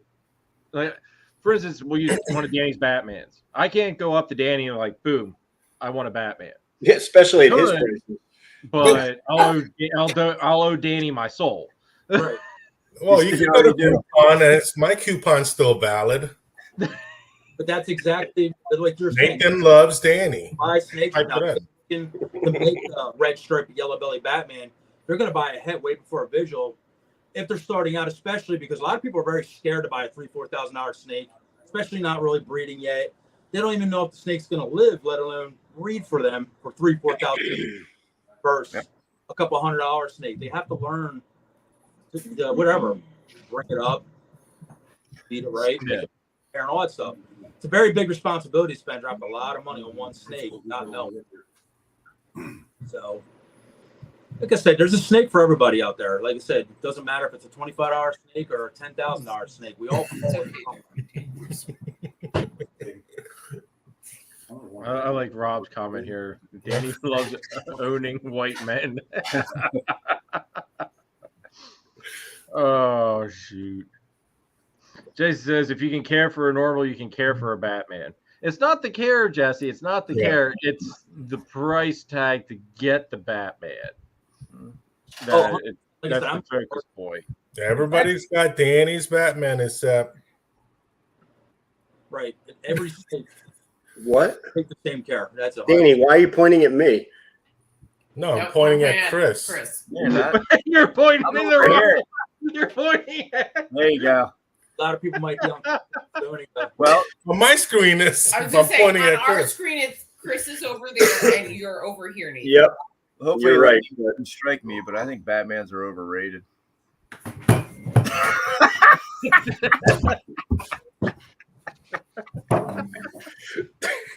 What? What? How are they overrated? They're beautiful, but overrated, I think. I want to know why is it overrated? I just think too much just oomph was put on it. Too much, I don't know, amp about it. Like they're not bad looking snakes, but it's only what? It's only really a 2 gene and 1 visual recessive combo, right? But it's amazing that nobody could fucking hit this combo. Oh, Well, come on. maybe they don't want to. They have. They have. Seriously? Well, that's me. That's my personal opinion. I just don't feel that they're Do you all really think? they're amped up to be. Wow. But if you throw like Red Stripe in it, or if you throw something else like Stranger or Cypress, Hold on, let me defend you first. We have a red we have a red sticker. But no, you can't go wrong with them. I mean, how many did you sell last year? 15. I created 26 and I got 3 left. Holy shit! So yeah, there's nothing wrong with them, but my personal opinion of them is just that's Well, everybody in our group, even Zach got into the Batman. Eight Claws got Batman. Oh, Triforce got Batman. I got Batman, but not to like agree with you or Chris. To me, Chris is definitely onto something that it was a very, very, very overhyped thing to do. Hold on, let me defriend you too. Hey, backhand. I already told you this, Danny. Like, I've never been a huge fan of Batman's all these years. We could have made them for many, many years, and I just chose not to. You produced yours with all your extra genes that you got going in, so yours came out and they're badass looking. Yours is the first Batman. Quality. Christine, that's why I love you. That's why I was saying I was gonna freaking compliment you and backhand you at the same time. Exactly. Like I agree with Chris. I just friend you back. But seriously, if you take any other 2 genes, there's a lot of genes that get overlooked that, to me personally, are way nicer looking than Batman's a clown. And it's just they weren't hyped up like what Batman was. It's just the market hit the iron. Whatever, Justin hit that shit so hard at the right exact time. Perfect time. People loved it. And that's good. It helped our entire hobby out whole. And then he hit Pompeii, so that everything that used to make the Pompeii has made all them genes pick up speed. Spot Nose to me was the equalizer in clown within the last 5-6 years. Yep. It literally, like when that got introduced, which was also a gene that was not talked about 10 years ago. Nobody even wanted Spot Nose in a collection, at least from what I remember. They were very cheap. They were just like, they were like the Spider of today. Everybody was like, Spot Nose, doesn't really do anything. Same thing with Red Stripe. Same thing with Red Stripe. 6 years ago, you could pick up a female Red Stripe for like $50. We sold our breeder Red Strips at the beginning for $150 a piece. And you can't you guys are showing your age, Me and Nathan's been doing this for 2 years. I don't know what you guys are talking. 6 years ago, like you said, I mean, that was only 6 years ago, and like to turn around, I'm like, wow. But the Red Stripe with the granite gene attached to it changed everything. It has that bubbly, nice pattern down the side. It changed the colors of them, and now Red Stripe and stuff is just outstanding. Look at the difference of Red Stripe online. It's like people put them out as Red Stripes, but they really don't look that good. You look at the other ones, like, oh my god, that they don't even look like the same snake. There's levels of Red Stripe. The granite genes inside them. As soon as I go in, there's levels to every gene, I believe. You're always going to find a better yellow belly, find a better Red Stripe, find a better gravel. There's level to this. Different level to the morphs. And I'm surprised as long as it's been around, and I've said this for years, I'm not sure I'm going to put this into words exactly right. I'm surprised there isn't a level chart of how the gene looks versus price. Because people put out, just say Wookiee. Okay, well, it looks like a chocolate, right? How come there isn't like, well, this Wookiee and this chocolate is like superior to this chocolate? And that has the price tag on it. If people just hear chocolate, low quality, high quality, they're buying it because it's low priced or high. That's another good point. Yeah, absolutely. Leopard genes exactly the same way. I've seen leopards that'll blow your mind in single gene, and seen leopards you could barely pass off as a normal. Yeah. And people like, well, I got leopard. It's like, well, that's pretty good, but it's not really going to make that nice snake. You're seeing it a lot with lace right now too. Lace? Yeah, especially lace. You're absolutely correct. Right. Yeah, because I mean. I've seen some lace you couldn't even tell were lace. They were so bad. Single gene lace is tough, man. I mean, at the Rhode Island show, there was a female lace for sale. And what did I do, John? I grabbed you and I brought you over there and you were like, nah, don't even buy it. That's like a horrible example. And I'll be honest with you, when you see a good lace, you're not going to need anyone to tell you. No. It will be so in your face, obvious. Orange Dream's the same thing. Orange Dream, like sometimes you can barely tell they're normals, and sometimes you're like, there's no way that's a single gene Orange Dream. Yeah. And that's why I tell a lot of guys that come to us to buy stuff, I'm like, buy with your eyes. I mean, the price, of course, has to match where you're at. But if it's your price point and you think it's the best example you see, buy that snake. Yep. Somebody else is selling that snake for the same price, and it is not going to make a nice looking snake. Sean. I mean, you guys have experience. You guys and Chris have been doing for a lot longer than me and Nathan. Like me and Nathan, we're going on 3rd year. So it's like we're still new to this game, you know? But you guys know, you guys have keen eyes for a lot of stuff, a lot of different morphs. Quality and low quality in everything. Difference between you guys getting in now, there's a lot more information today. Like you guys have access to some serious information where we didn't have maybe a decade ago. And that to me is worth its weight in gold. Like you said, like Nathan could pick up John, you see lace in this. You can do the same. And on Nathan, and hell, I'm sending Nathan pictures. He has been doing it a couple years longer. He's telling me stuff. If he's seen it, he's next to it. He sees it on whatever with Instagram. I don't have Instagram, so he'll see this stuff. So it's really good. Like I love it. John and I have always said that, like, even though you might be trying to buy a certain gene, you buy it with your eyes. If you see it and you can see it, then buy it if you like it. But if you buy a snake just because somebody tells you it's in there and you don't see it in there, don't buy it. Buy it. Because first off, even if it is in there, say it is really in there, if you can't see it in the parent snake, how are you going to be able to tell it in the babies? Yeah. And that's where our free genes come in. That's why I always tell people, I'm like, hey, I can't tell 100%. Maybe it's too hot. Maybe it's this. We bought a lot. I can't tell. It's going. Like I'm gonna let them have it. You do whatever with it. Hopefully it pops out for you and what you're doing. Nothing like the Batman we bought from you. We bought it as just a Batman. But sitting next to your normal Batman, it was amazing looking. So I've bought the best example of said gene that I could. Throughout the years, yes, things have popped out. Am I expecting your Batman to be something else? Yes, I do. Oh, it's going to be it. But, but that's how you get the quality in your animals. Is if you buy more with your eyes than more with, I have to have said gene. And I hope moving forward at some point this becomes a point. Because right now, like I said, there's so many, like 47,000 snakes on morph market.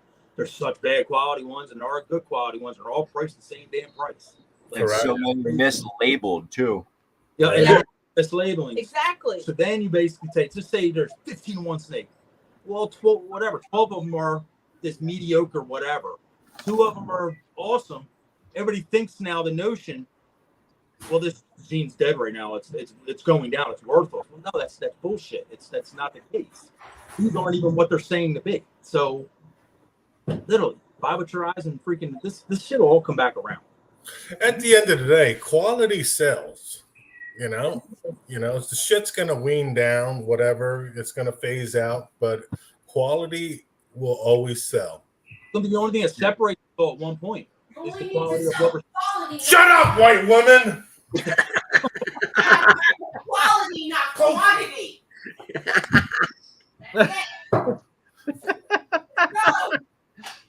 Eventually, we're all like. You're gonna cut this out, right, Jeremy? No, we're letting this. This is what's gonna make everybody want to keep watching this on replay.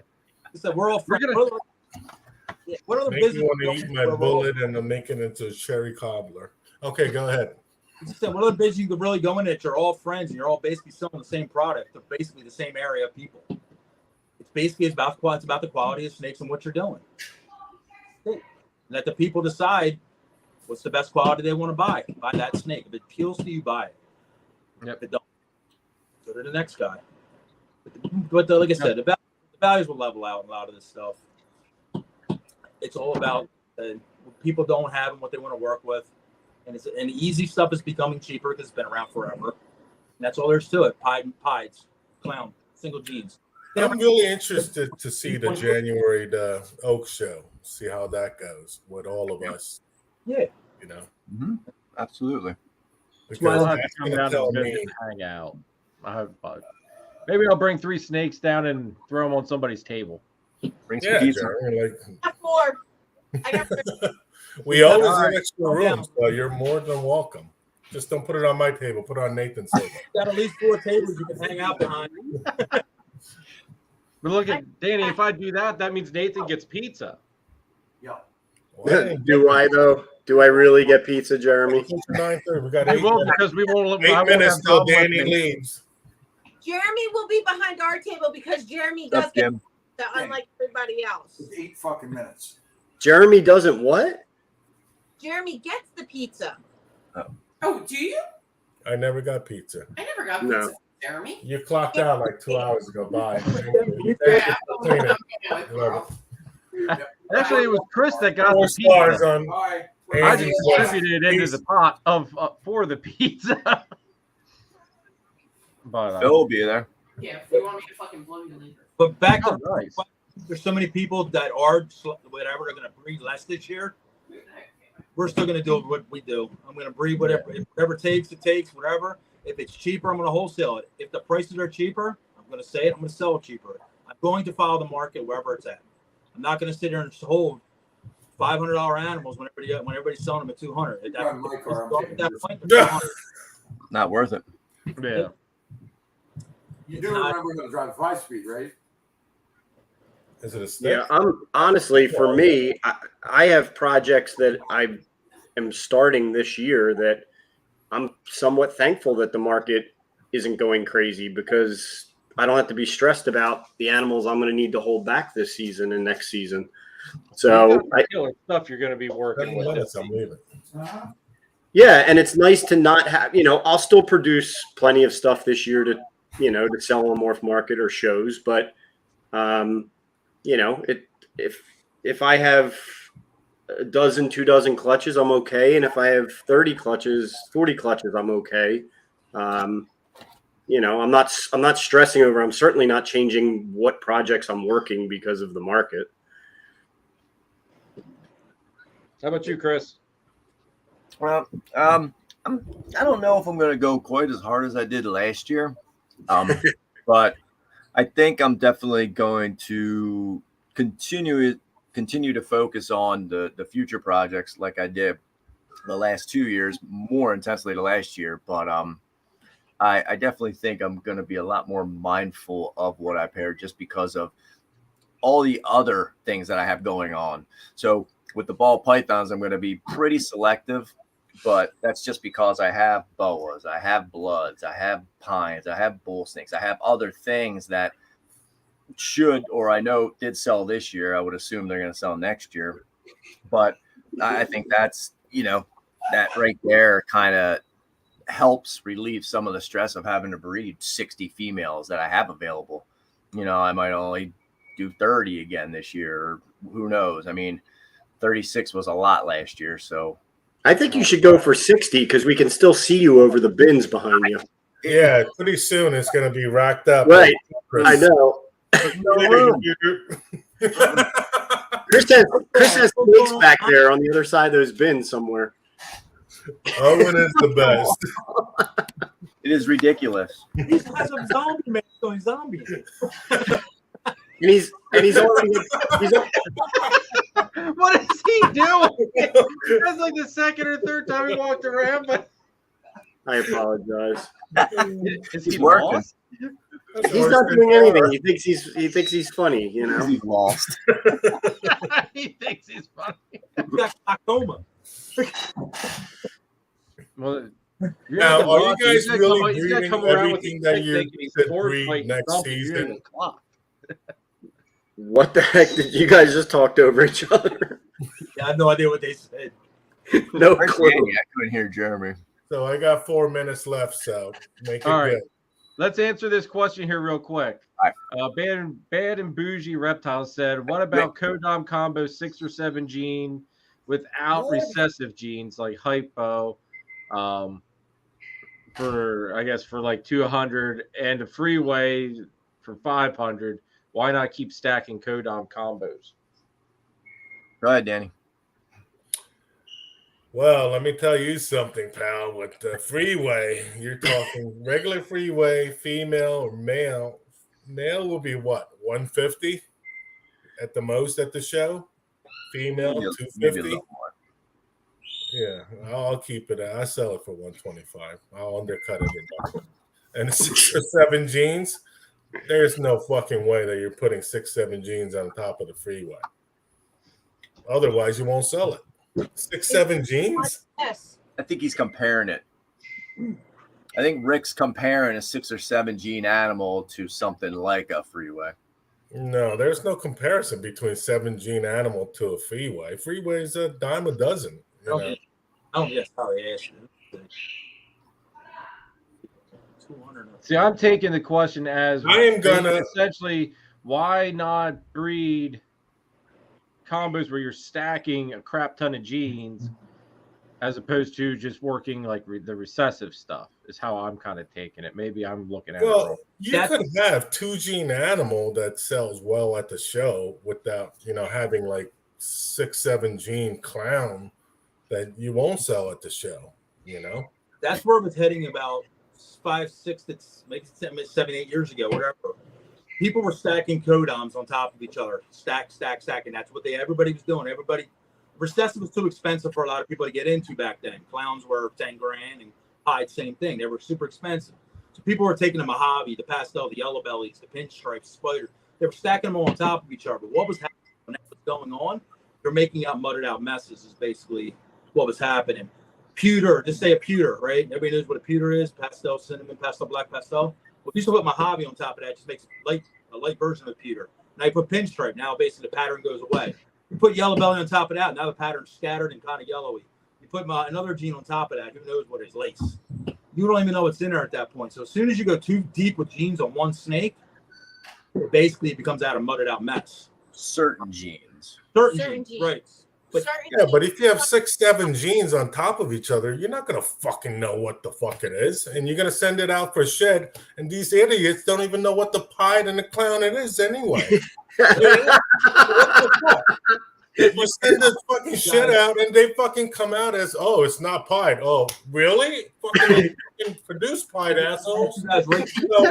These fucking assholes don't even know what the fuck are they doing. They're fucking money for no fucking reason. Fucking jerk offs. Let me make a fucking genetic test and send me the fucking shit. I'll fucking do it for $25. Fuck you. Did this happen? Jerk offs. What the fuck? If you're fucking testing shed, you need to know what the fuck you're doing. Fucking half-ass jerk off's gonna tell you, oh, it's not fucking that pie. Meanwhile, there's fucking produced fucking pied here. Here's the fucking visual pied asshole. So what did this happen to you, Danny? So Danny, how do you feel about the genetic community? Is the fucking worst. I belong to fucking hunting community, gun community, fucking reef community still, but ball python community is the worst of all with this fucking MJ and fucking who the fuck, Fat Boy or whatever, fucking Fat Boy Chris Eaton. Oh, I could cancel your fucking podcast any fucking time. Fuck you, motherfucker. Who the fuck are you? What do you really feel about him? Oh my god. You serious? I don't understand this fucking ball python community. It is so fucking keyboard warrior whatsoever. I just don't get it. I really don't get it. I love you, Jeremy, for your podcast because you're fucking evened out. But these all the motherfuckers, like I swear to God, I see these motherfuckers at the show, I would knock the fuck out. I swear to God, they would not come up to me. They would not come up to me. I could fucking bet all my paycheck they would not fucking come up to me. Danny, you're like Brian though. What? You like Brian? Brian who? Sampson. Oh, absolutely. That's my boy. But he doesn't fucking cause trouble. But all these motherfuckers with the behind the keyboard, oh, I could cancel your fucking podcast. It's a fucking Reptile podcast, you fucking idiot. Who fucking gives a shit? Really? How the hell do we get here from 6 or 7 gene animal? You fucking no job having motherfuckers.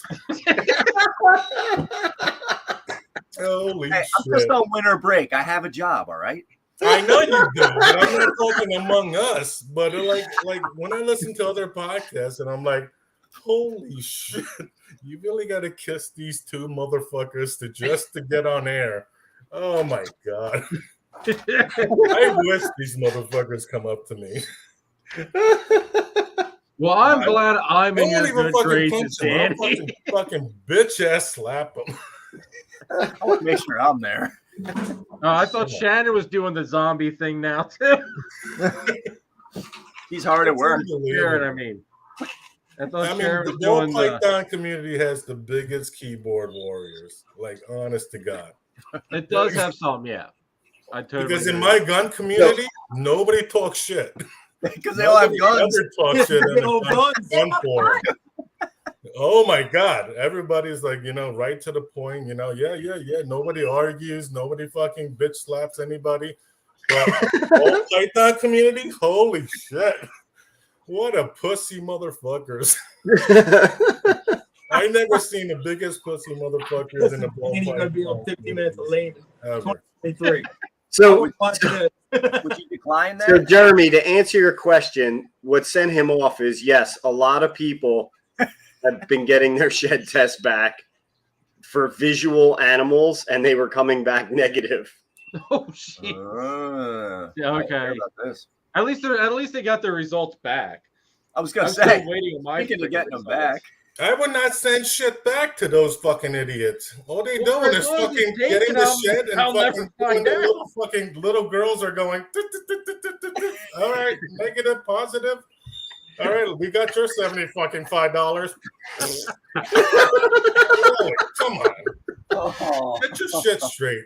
If you're gonna fucking do a DNA test, do it fucking right, you motherfuckers. Unfucking believable. How fucking hard is this shit? Well, I don't know, Danny. Why haven't you diversified into shed testing? Oh, clear. I might. Me and Nathan almost talked about it. It's fucking no fucking kidding. Chris, what would all clear mean? Not drunk. It's not that fucking hard. You're taking everybody's hard-earned money. Do the shit fucking right. You know? You don't give them false hope. No. Yes. Yeah, I just want a result for mine. I see on Instagram people going, 66% hit point, and they flip it over to 100%. Meanwhile, you got the fucking false negative going.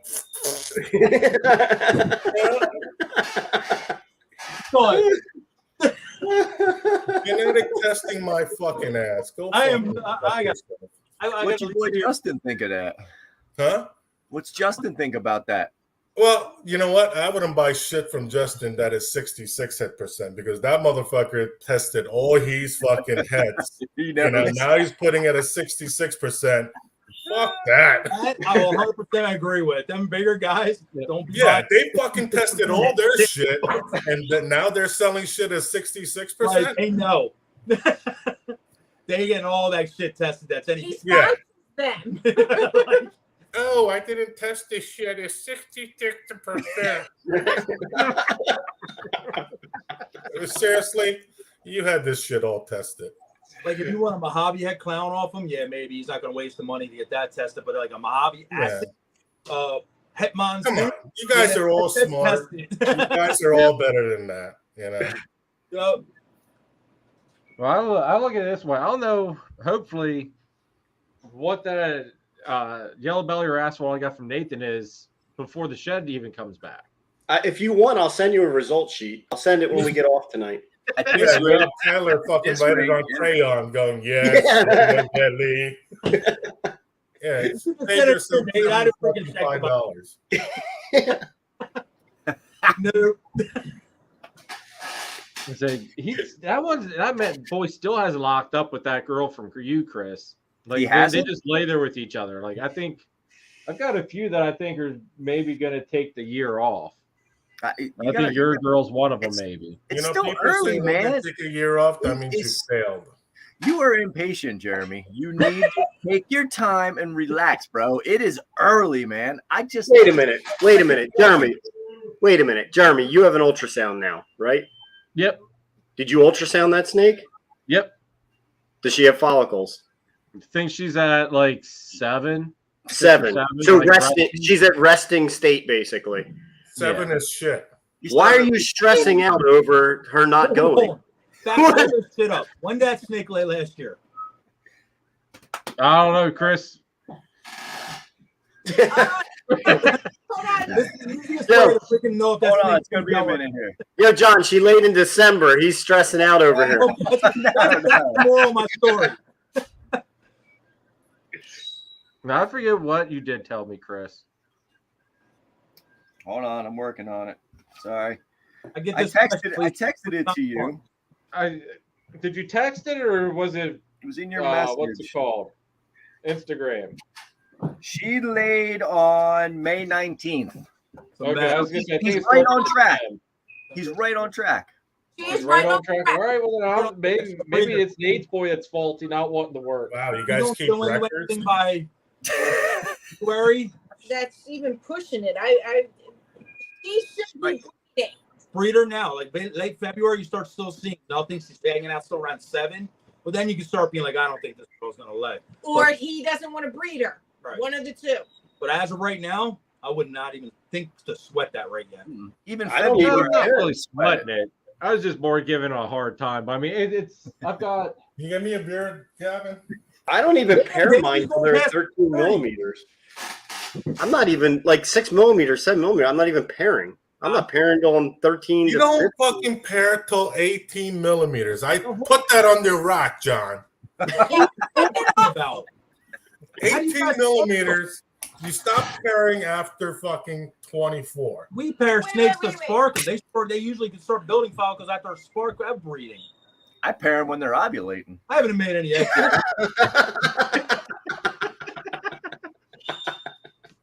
I know I saw Fucking your 18 millimeters. Then you saw your start cute little fucking sixes on pairing. the side of this what's it called, rack, Danny? Pair at 18 millimeters. Yeah, they only Stop pairing at 24 millimeters. I learned With a something. big bold letter, I printed it out for you guys. He had I know six. you guys been doing it for 20 plus years, but let the second year breeder tell you how to fucking breed. 24 millimeters. So why are you stopping? It's no good after 24. Says who? You? Well, Google fucking said 24 millimeters. You Google stop it. breeding, all right? Mr. Do Google you fan. believe everything you read on the internet? Yeah, you know. We breed to 30, I breed 35. I breed to 35. I've seen them reabsorb up to 35. I said, you know what? I'm I did gonna stop pair up a pairing at 12 30. pride after 33, and she went for me. Yeah, you're correct. But that's the guideline that I gave you 30, guys. around 30, I start From a feeling second year breeder, I gave you a So how many girls did you have not go last year that you were hoping would go? last What- year was a bum year. My second year, I wanted to quit because it was a horrible, horrible year. Do you know why? You Why? answered it yourself because you were waiting for females to go to 18 millimeters, and if without a male, you're not going to spark them. No, they reabsorb. I didn't know they could reabsorb. My first year was 17 out of 18. Because you didn't All right. breed Fucking Hall of Fame year. Second year, enough. I got fucking shark mouth. I got fucking clip palate. I got fucking stillborn. I got fucking all kinds of shit that you could fucking do sophomore jinx. Yes, You know, it does happen. you know that's So- all. The honeymoon was over and the breeder's luck was gone. Yes, Reality fell in. reality. But I still had 17 pairs, and I made more money than my first year. Nathan just sitting with his That's all that matters, man. But that's because of what you paired. The money has to do with them going or not going. Like, I don't care about snakes. Like, I care about, I don't hide it. I chase the money. I agree with So what I produce, it produced better offspring than last I year. don't know, Kent. I don't know. And that's your point. I am not going to lie to you and say I have passion for this. I love my snake. I cuddle my snakes. You know what? I love my snakes, but I chase the money. Everybody knows that. Everybody who knows me that I know that they know that I chase my money. Right? I don't hide it. Yeah, but you make yourself sound really heartless, like, and you're not. I am a horrible person. No, you're not. We all know. that We you know are. you, so it's all right. But some of these people in this, Right. in this board don't know who the fuck you are. They're looking at you like, Danny's probably got the biggest heart out of anybody on this board. But at the end of the day, if everything goes away, the snake goes away. it took me 5 minutes to understand. I go back to my reef hobby. I could do whatever. But you're not sitting there going like, oh, I don't care if I take care of them. Oh, they can die. Just give me the money. We know No, he's joking, but Oh, I take care of my snakes. you do. You know that. You care.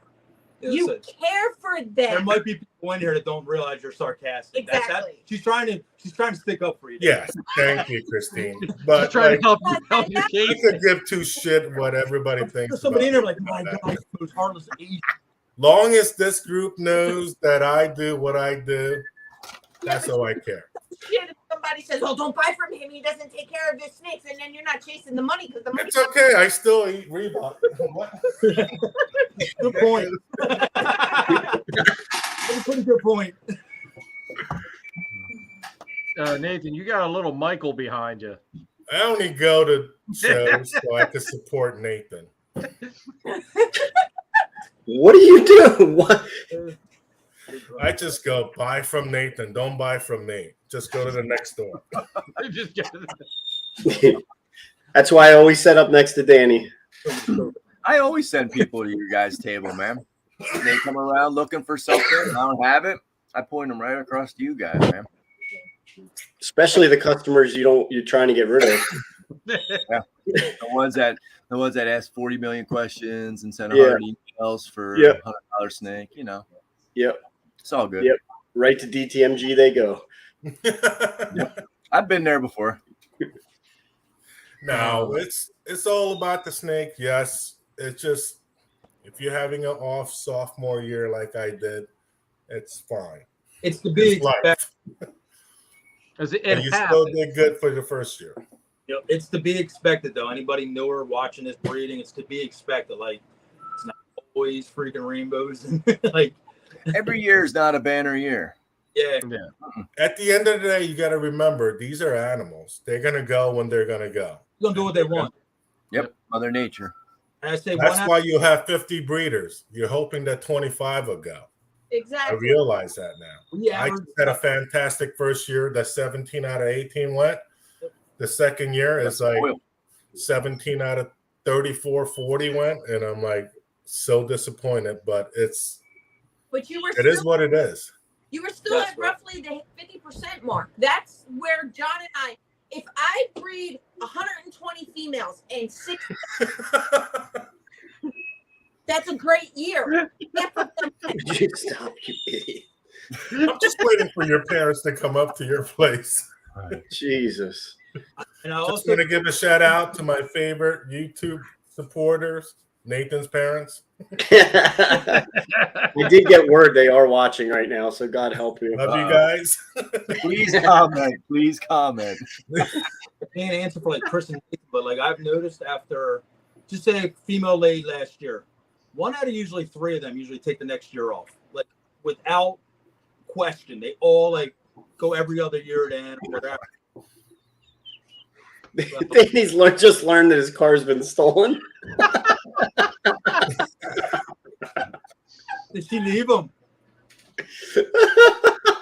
Well, he's 15 minutes past his due. Yes. His due time. It's due date. Guys, I love you.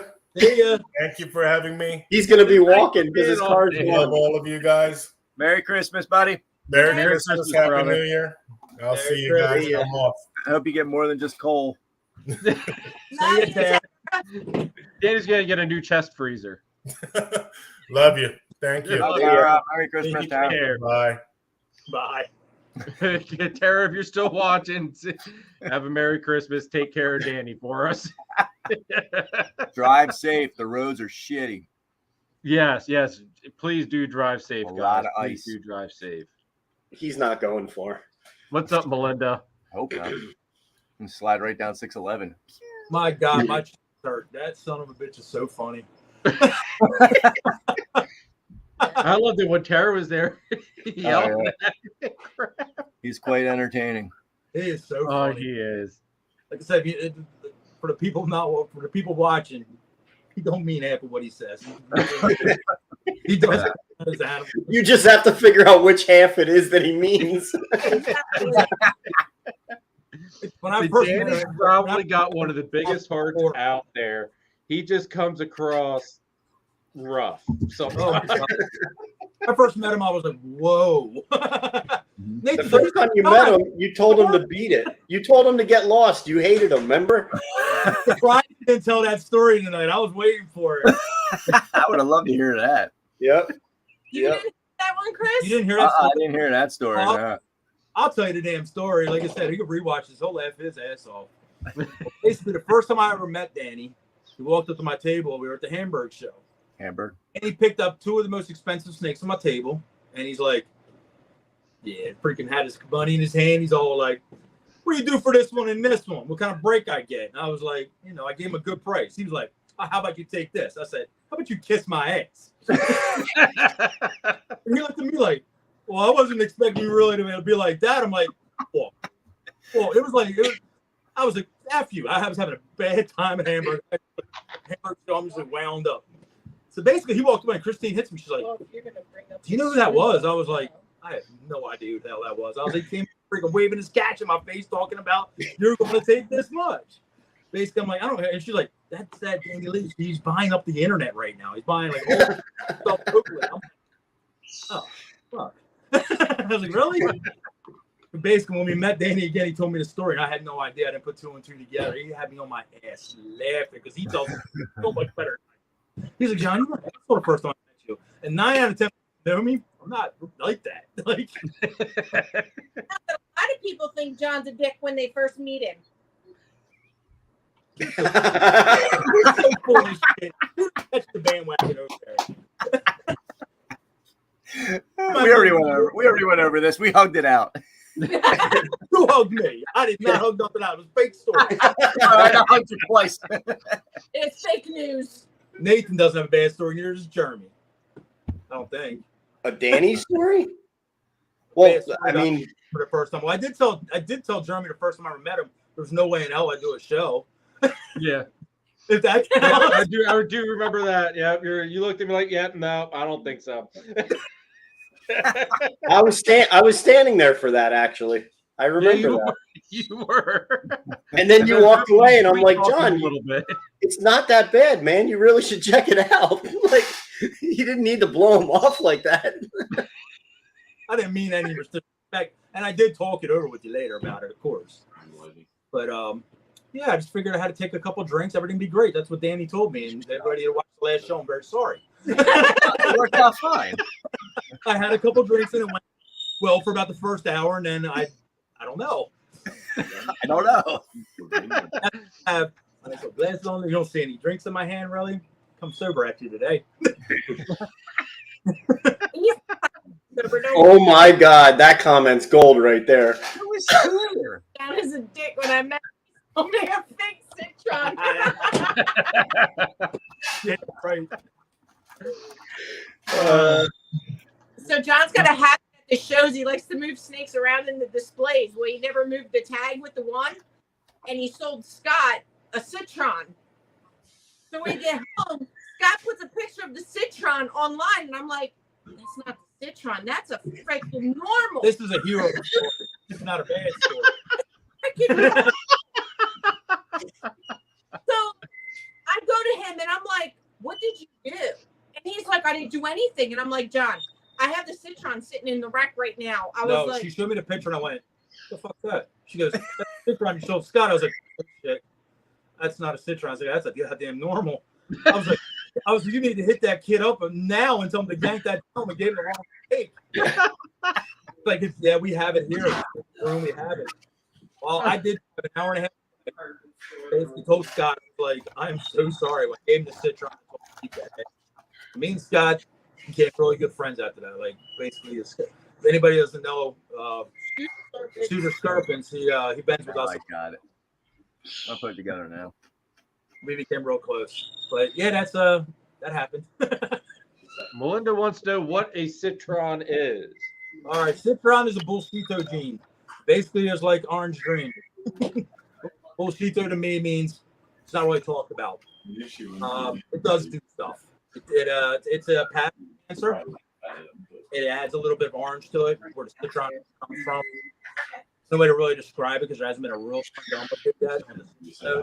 Kind of orange. That's about really I know too much. I'm What just fell? working citron in a couple of years ago, but we have noticed that different clowns, like an entry clown, like usually is very no spots, the keyholes down the sides and stuff, or basically. Well, citron's putting spots back. Golden clown, it's changing the color a little bit. The head pattern's a little different. So it looks like it'd be a pretty interesting. Basically, another. Melinda has a Inchy clown on hold with us. Yes. Okay. But that one on hold. They still have citron in her collection.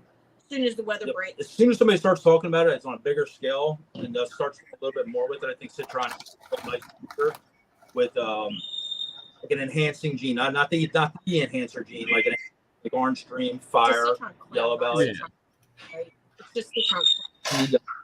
Well, that gray matter I got from you guys, he's got. No, that's possible citrus pastel. Yeah, citrus pastel is a whole different animal. Yeah. Citron, I was thinking citron. I'm like, wait, no, it's citrus pastel. Citron came out of Bellow Barn when he was around. It was a Bellow Barn project, and basically got out, I guess, 5-6 years ago. And so the project really wasn't talked about too much after he stopped. So they're floating out there now, and it's becoming more relevant again because it is doing stuff in the snakes. It adds like an orange color blast on it. You're talking about the citrus pastel, right? No, I'm talking about citron when I'm talking about citron. Okay. No, it's just a nice version of pastel. Right. It's just a cleaner version of pastel. Gotcha. Or What are some of the goals you guys have for this coming season coming up? You guys shoot. I just talked about take a drink. Lexi got in the screwball, so everybody knows. You said halfway. I can have one. Oh, wow. You behaved. I did. I behaved. Danny was on. I could not be drunk with Danny. It would have been not really good. That would have been made some good short content. We'd have had some good talks. What's up, Brandon? Yeah, Yo, John, Brandon. Christine, you guys started off. What are some of your goals for this coming season? Oh, us? Yeah.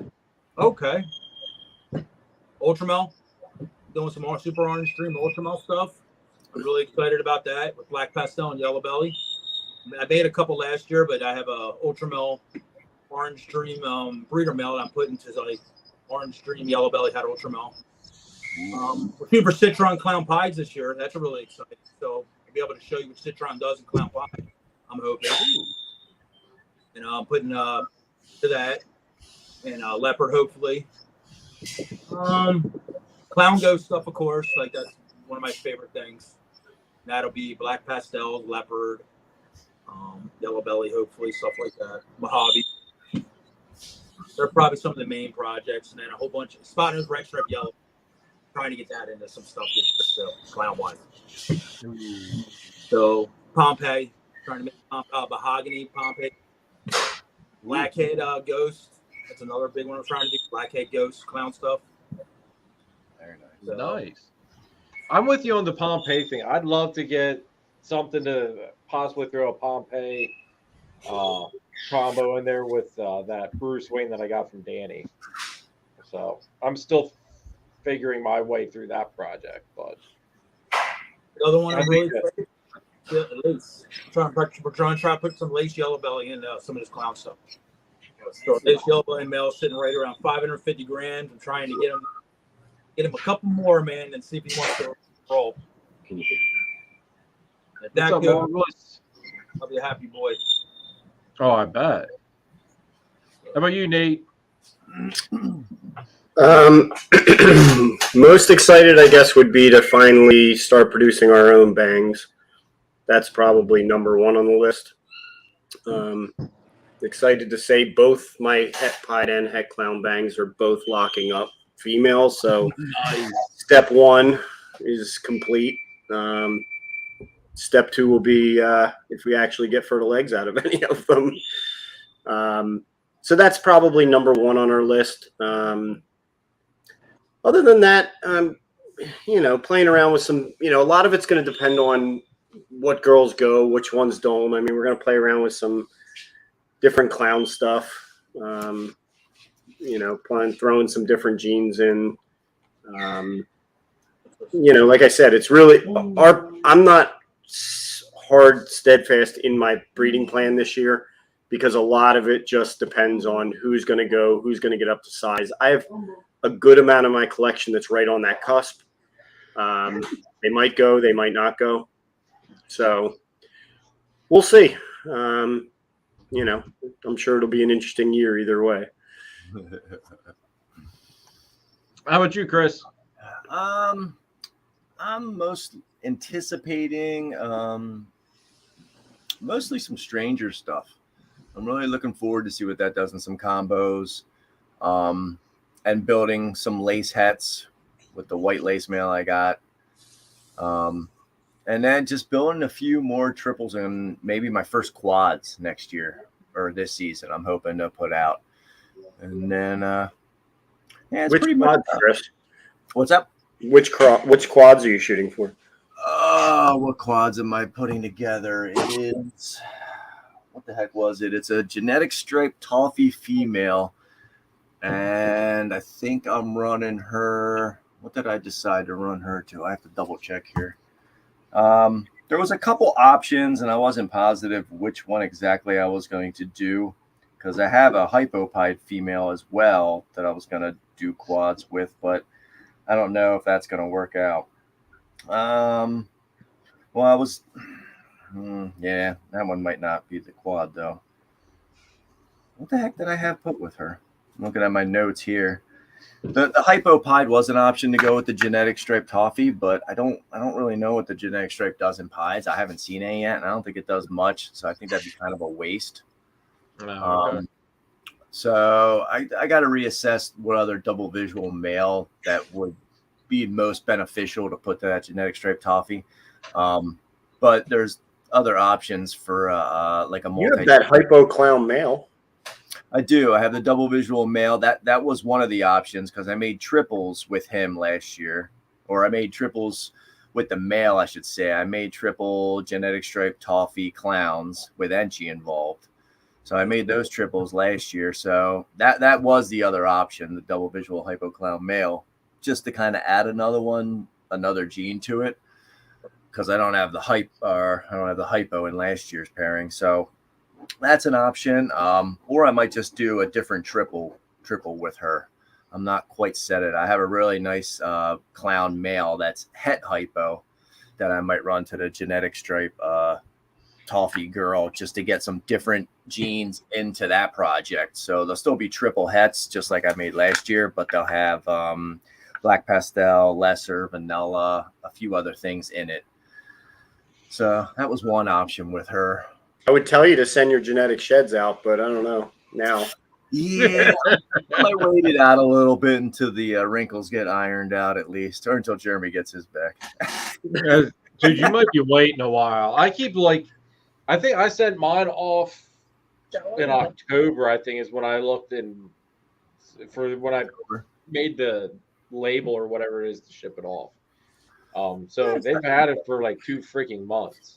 And the last email I got from them, they made it sound like it was gonna be like around the end of like November was when I should have found out. I still haven't found anything out. So I'm just kind of like, I don't want to say I gave up on it, but to an extent, I kind of gave up and just figured if the girl I got from you goes, I'll find out then what the hell he is. Did you do the single gene? Did you do the single gene test or the panel test? It's just the single gene for the yellow belly complex. Yeah, there was nothing else you were worried about with him. So no, that was the only thing. I just wanted to know Because if he would be yellow belly and not asphalt, I've got the puma I could throw to Chris's girl, and then I could at least make visual pumas out of that. So like that was my whole like kind of saving grace that boy didn't sell at Oaks was the fact that he's the backup for that girl if I would find out elsewise that the NG yellow belly isn't or NG yellow belly asphalt isn't actually asphalt. Right. Because I do love pumas. Just and he's a really good example of a puma, but at the same token, you know, I'd rather have that freeway. Well, yeah, and when it comes down to that, man, don't get impatient and throw that puma in there. Give yourself plenty of time. Wait until if you see her building and getting up in them high 20s, then get concerned. But other than that, I wouldn't sweat it with her. Especially if I wasn't going to be jumping the gun with her at all yet, just because I'm determined. Because, like I said, they haven't locked up at all. Most of there for a little while, like she would lay on top of him the last two pairings. This time, she's at least letting him kind of lay on her. There's just no, you know. So maybe she's warming up, and he just doesn't know what to do with it yet. It's kind of what I'm talking up to at the moment. Or either he's warming up to her. I mean, yeah. How old is he, Jeremy?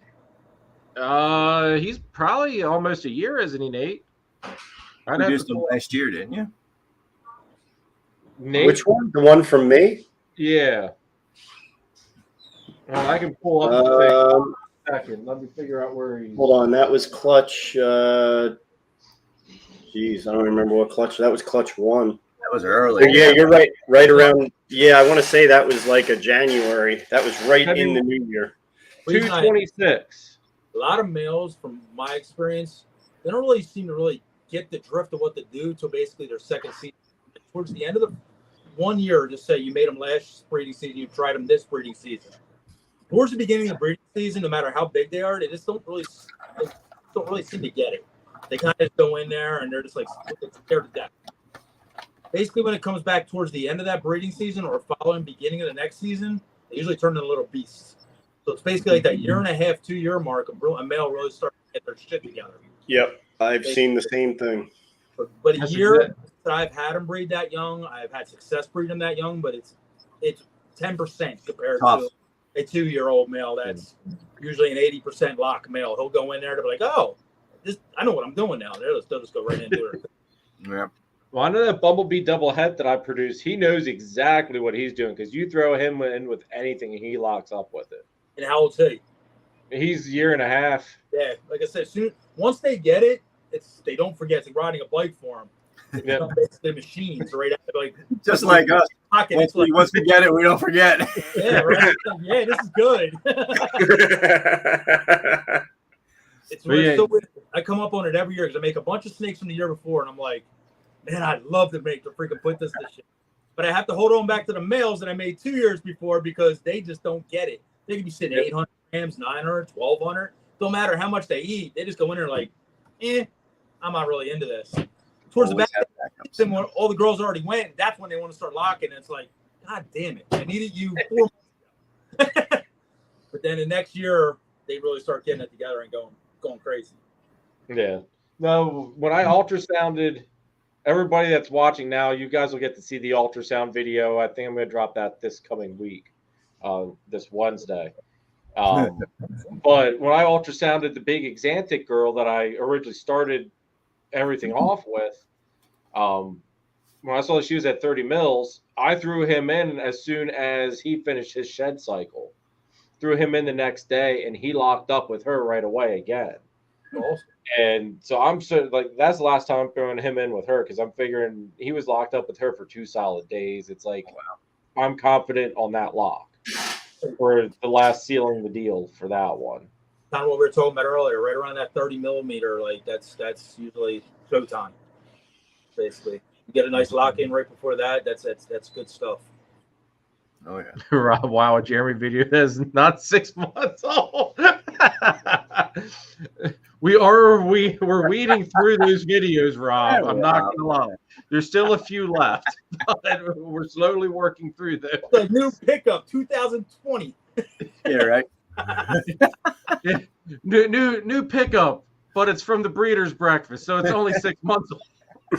You had too much content at that point in time, right? Dude, I did. I couldn't get, like, I was trying to get it out there, and there was so much other stuff I wanted to get out there. It just kept getting pushed back and pushed back and pushed back. It's like, damn it! It's like I got to get it out here at some point.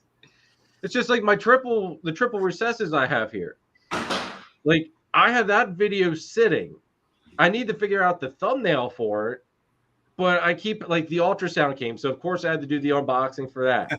Then it's like, all right, well, I got an ultrasound now, so of course I got to put that video out. It's just everything just keeps getting pushed back.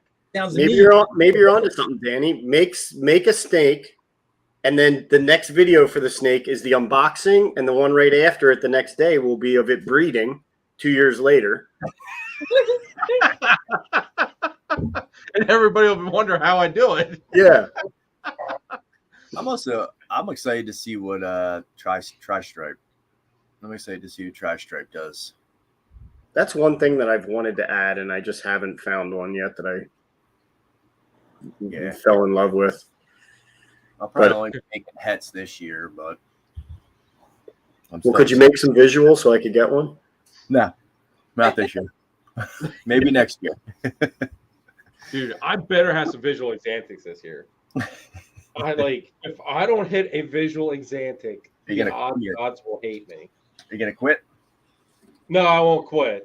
You guys will just hear me piss and moan for a whole season. Oh, geez, not like Danny. Jeremy, I couldn't have made it any easier. I gave you a snake with follicles. All you had to do is put the male with it. What else can I do for you? But she's not going to give me visual exantics. She's giving me double hats, hopefully. That was your own fault.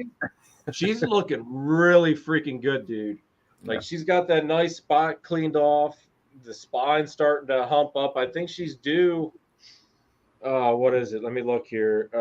January 9th, she's due to drop. Damn. Oh, wow. Yeah, January 9th, dude, we're due to have eggs. Super. I've got the incubator. I ran it because I went and put in 2 fans instead of just a single. Put 2 fans in, ran it, make sure everything, still held temp right and worked properly. Make sure the second fan doesn't dry your boxes out. Well, see, I put press and seal over everything. So, and then when I do I put the perlite in, fill up water up to just shy of the top of the perlite, and then I put the egg crate on top, or the light diffuser grid. And then I have 2 layers of that just to keep it up off the water. So if it would dry out, there is, holy crap. You guys love your egg box substrate, don't you? I did my last clutch with just water. Oh, and did they come out? Did they come out different, or did they come out exactly the same? They turned out all right. One died in the egg, but I don't think that was because of the water. I think it was just a weak snake. But it worked out fine. Everything was all right. We're gonna try it this year, so. I mean, listen, guys, I did the whole season, man. I did them that way the whole season. Long story short, Nathan's building us an incubator, which I cannot wait to get. So basically, I'm starting everything new this year. We used to use vermiculite. Now, vermiculite, if anybody notices, it's impossible to get right now. It's really? 2 years. I haven't even seen it for sale. Home Depot don't even carry it anymore. Do you have an ag weight near you, John? I do. We tried. They tried only have little bags. Yeah, little bags are $15 a bag. So it gets 2 tons. So at that point, and it's shittier vermiculite too. It's not even nice like the stuff that we get from Home Depot though, bro. Yeah, it's real fine. Yeah. Jake Good went out in basically New Hampshire. He sent me the 6 stuff down. I didn't really care for that either. It was too thick and huge. The clumps, yeah. So long story short, I used perlite when I first started this, and I had bad success with perlite. Plus, it's a complete disaster mess in my opinion. So the next step is basically water. Nathan, he had a phenomenal season with it, and no mess. Like, Yeah. you can ask for better. So I'm gonna try it. I'm pretty excited to try it. So I mean, how do you listen, spread them over the water, Nate? It's super simple. So I use the easy or the dragon hatch trays, but the easy hatch trays, it doesn't matter. You put the tray in, you fill it there's a line almost on those trays. But basically the idea is it's just below the bottom of where the egg sits in the little divot, so that the water's not touching the egg. And I put it in I put, same as you do everything else. And I put it in the incubator and I don't touch it until they hatch. You saran too, right? I press and seal the tops. Yep. I never use press and seal. So we're gonna try, because I don't have the easy hatch trays. I have light diffusers that I just bought from Home Depot and chopped them all up. I don't think it matters. I'm gonna buy PVC, chop it up, or I'm gonna use Couplings. PVC board Blocks. them Yeah. up just to keep them out of water. Yeah. I mean, that's really all you need. It's just to keep the water off. And, I hear people say like, oh, I use substrate so it doesn't splash. But once those go in there, I don't touch them. They get left alone until they're ready to hatch. I mean, whatever's going to happen in that box, I feel like it's going to happen. There's not all that much I'm going to do about it. So I think the less you mess with them, the better off they are anyway. Absolutely. Yeah. That's actually, I might have to try that once I get through the little bit of perlite I have left. I forget Maybe who it is. put something just to get it up off of the water, like PVC tubes, a couple just to like hold the diffuser grid up, but then just fill the rest of it up with water. That's actually the whole reason I started with it, honestly, was because I see a lot of people talking about mold and things getting in there. And I mean, you guys know, most of the time that's an egg's going bad, it's going bad. It's usually from the inside out. I think a lot of people mistake that for something you can fix or save. But my whole take on that was I want to put as little bacteria or outside things into that egg box as possible. So it's just water in a plastic tray. Like I don't, the eggs already run the risk of having things on them just from being under the mom in the bin. So, I think for me, that's why I started, and it's worked great for me. I just saw Rob's thing about sponges. It's the same concept. I mean, for me, I like to see the water, and I know how much is in there all the time. If it's evaporating quickly, I know. But to be honest with you, I've never even had to add any. It stays perfect the whole time. So look at this comment. This comment might be onto something. The Orbeez. Now, how long do they stay Orbeez? Is it the time that they are? Let's say you put press and seal on them. Do you think they'll last? They stay as long as they're sealed. They'll stay. And now that'll solve basically water splashing, because Orbeez are nothing other than, you don't need to fill it with water. That's basically your substrate. There's supposed to be nothing non-toxic in an Orbeez. Listen, if I wasn't using trays, that sounds like a great thing to try. Yeah. But I feel like with the trays, why do I want to spend any more money or time or anything if I can literally use a tray with water? Why complicate any more?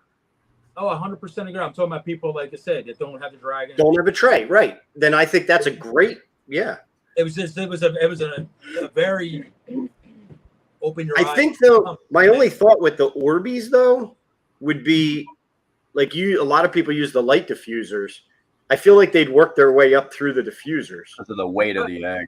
I think you'd have to put high enough that they would, and no different than water. And no different if you did couplers, Jeremy. Like I said, I would drill holes in the coupler so the water can go through it, so they're not moving around. I'm excited. I can't wait to try this whole water thing. I think honestly, most people have issues. It doesn't matter whether you use substrate. I think most people have issues when it comes to incubating because they don't leave them alone. They don't leave them alone.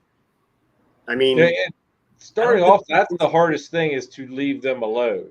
We know that about you, Jeremy. We are on the same chat. We know every time you peeked in there, you questioned it. Chris is laughing right now because of all 65 texts per day about the eggs in the incubator.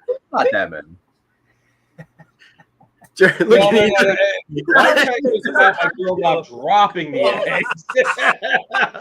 He's like, what, dude? Dude, Jeremy's snake laid 30 days late because he scared him back into her every time he went in the bin. 2 times a day. Are they in there Right. yet? Nope. Yeah. Hey, morning and night. I checked to make sure those suckers didn't drop. Now with this ultrasound, you should be able to have them within almost a day. So we'll see what you do this year with it. And if you have any questions, like I said, call us. Like I said, I'll tell you basically from the pre-shed, everything, and you'll have them calculated down to almost within 3-4 days of laying. Yeah. Well, After that calculation, it's clockwork.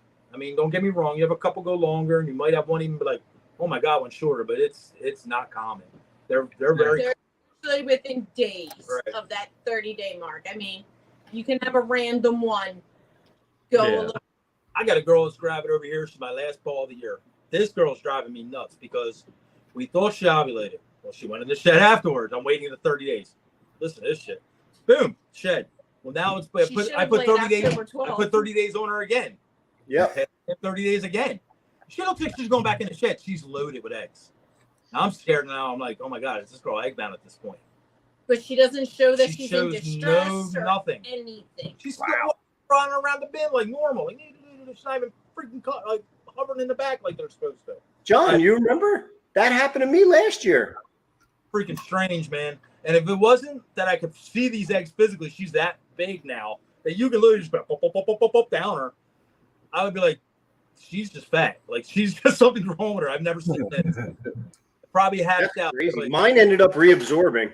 Mine ended up reabsorbing even from 50 millimeters. her eggs are like that in her. They're Really? They're eggs. They're not. You can powerful. see them You like can bang, feel bang, bang. They're huge. Wow. I never seen no shit like this before. Like I said, This is the first time That's for us. odd. 70 punches this year alone, or 74 this year alone. Should be 75. It's like, what are you That's doing? crazy. It's weird. Hmm. It's always in the 905. I don't think Orbeez have any chemicals in them because I remember there was a video not too long ago. Jeremy eats them. He knows. Kevin, hey, you let my little fetish alone, Nathan. Like fish eggs. Yeah, they made them on top. Put them in their mouth. Kevin from Nerd did a thing where he was using Orbeez to get stuck shed off of a green tree python, and he left it in there for like a day or something like that. Now that you said that, you know what else will work? You know that cricket food, basically cricket water. You ever see that? You feed it to the crickets. That would work probably too, and you could buy that stuff relatively cheap. It's a little powder. You pour it in the water, and it gels all up. Oh, the water crystals. Water crystals, yeah. Yeah. That'd be like lines of the Orbeez to me.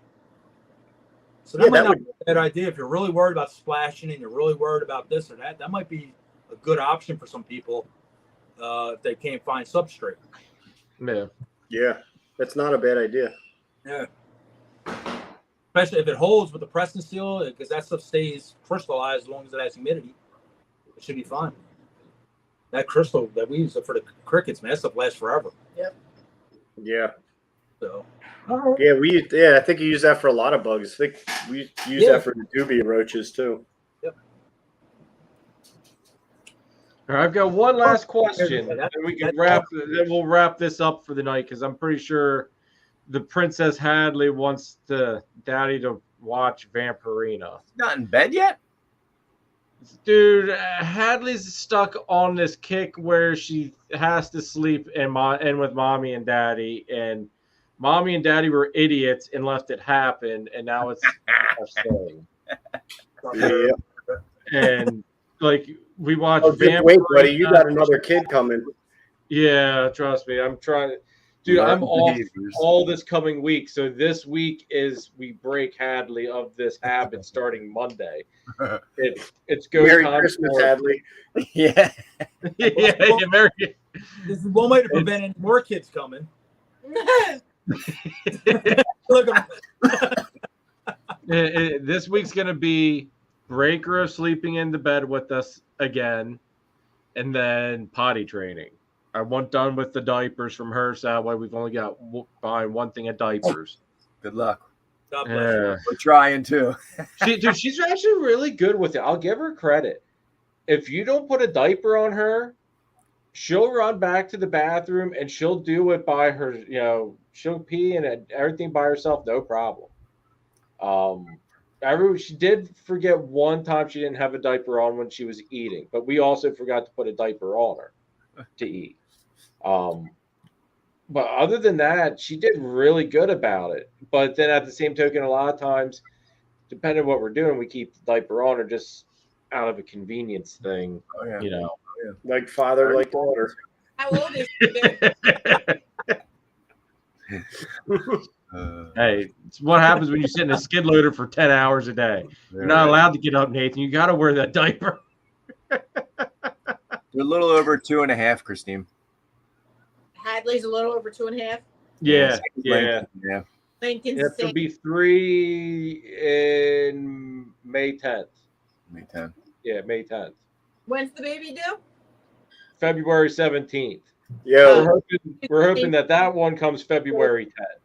Because Scott, I don't know how you do that, but God bless you, buddy. What do you say? Same thing 9 years later. She's still in my bed.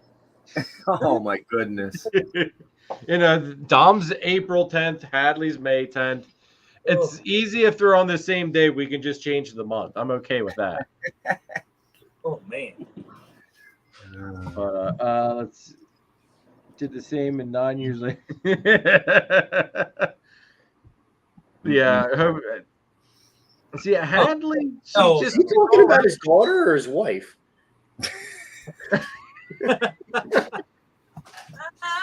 I guess could be either thing, man. His wife's still so. My last topic for the night is tips for people going into 2023, whether it's coming into the hobby, making it through this recession, anything.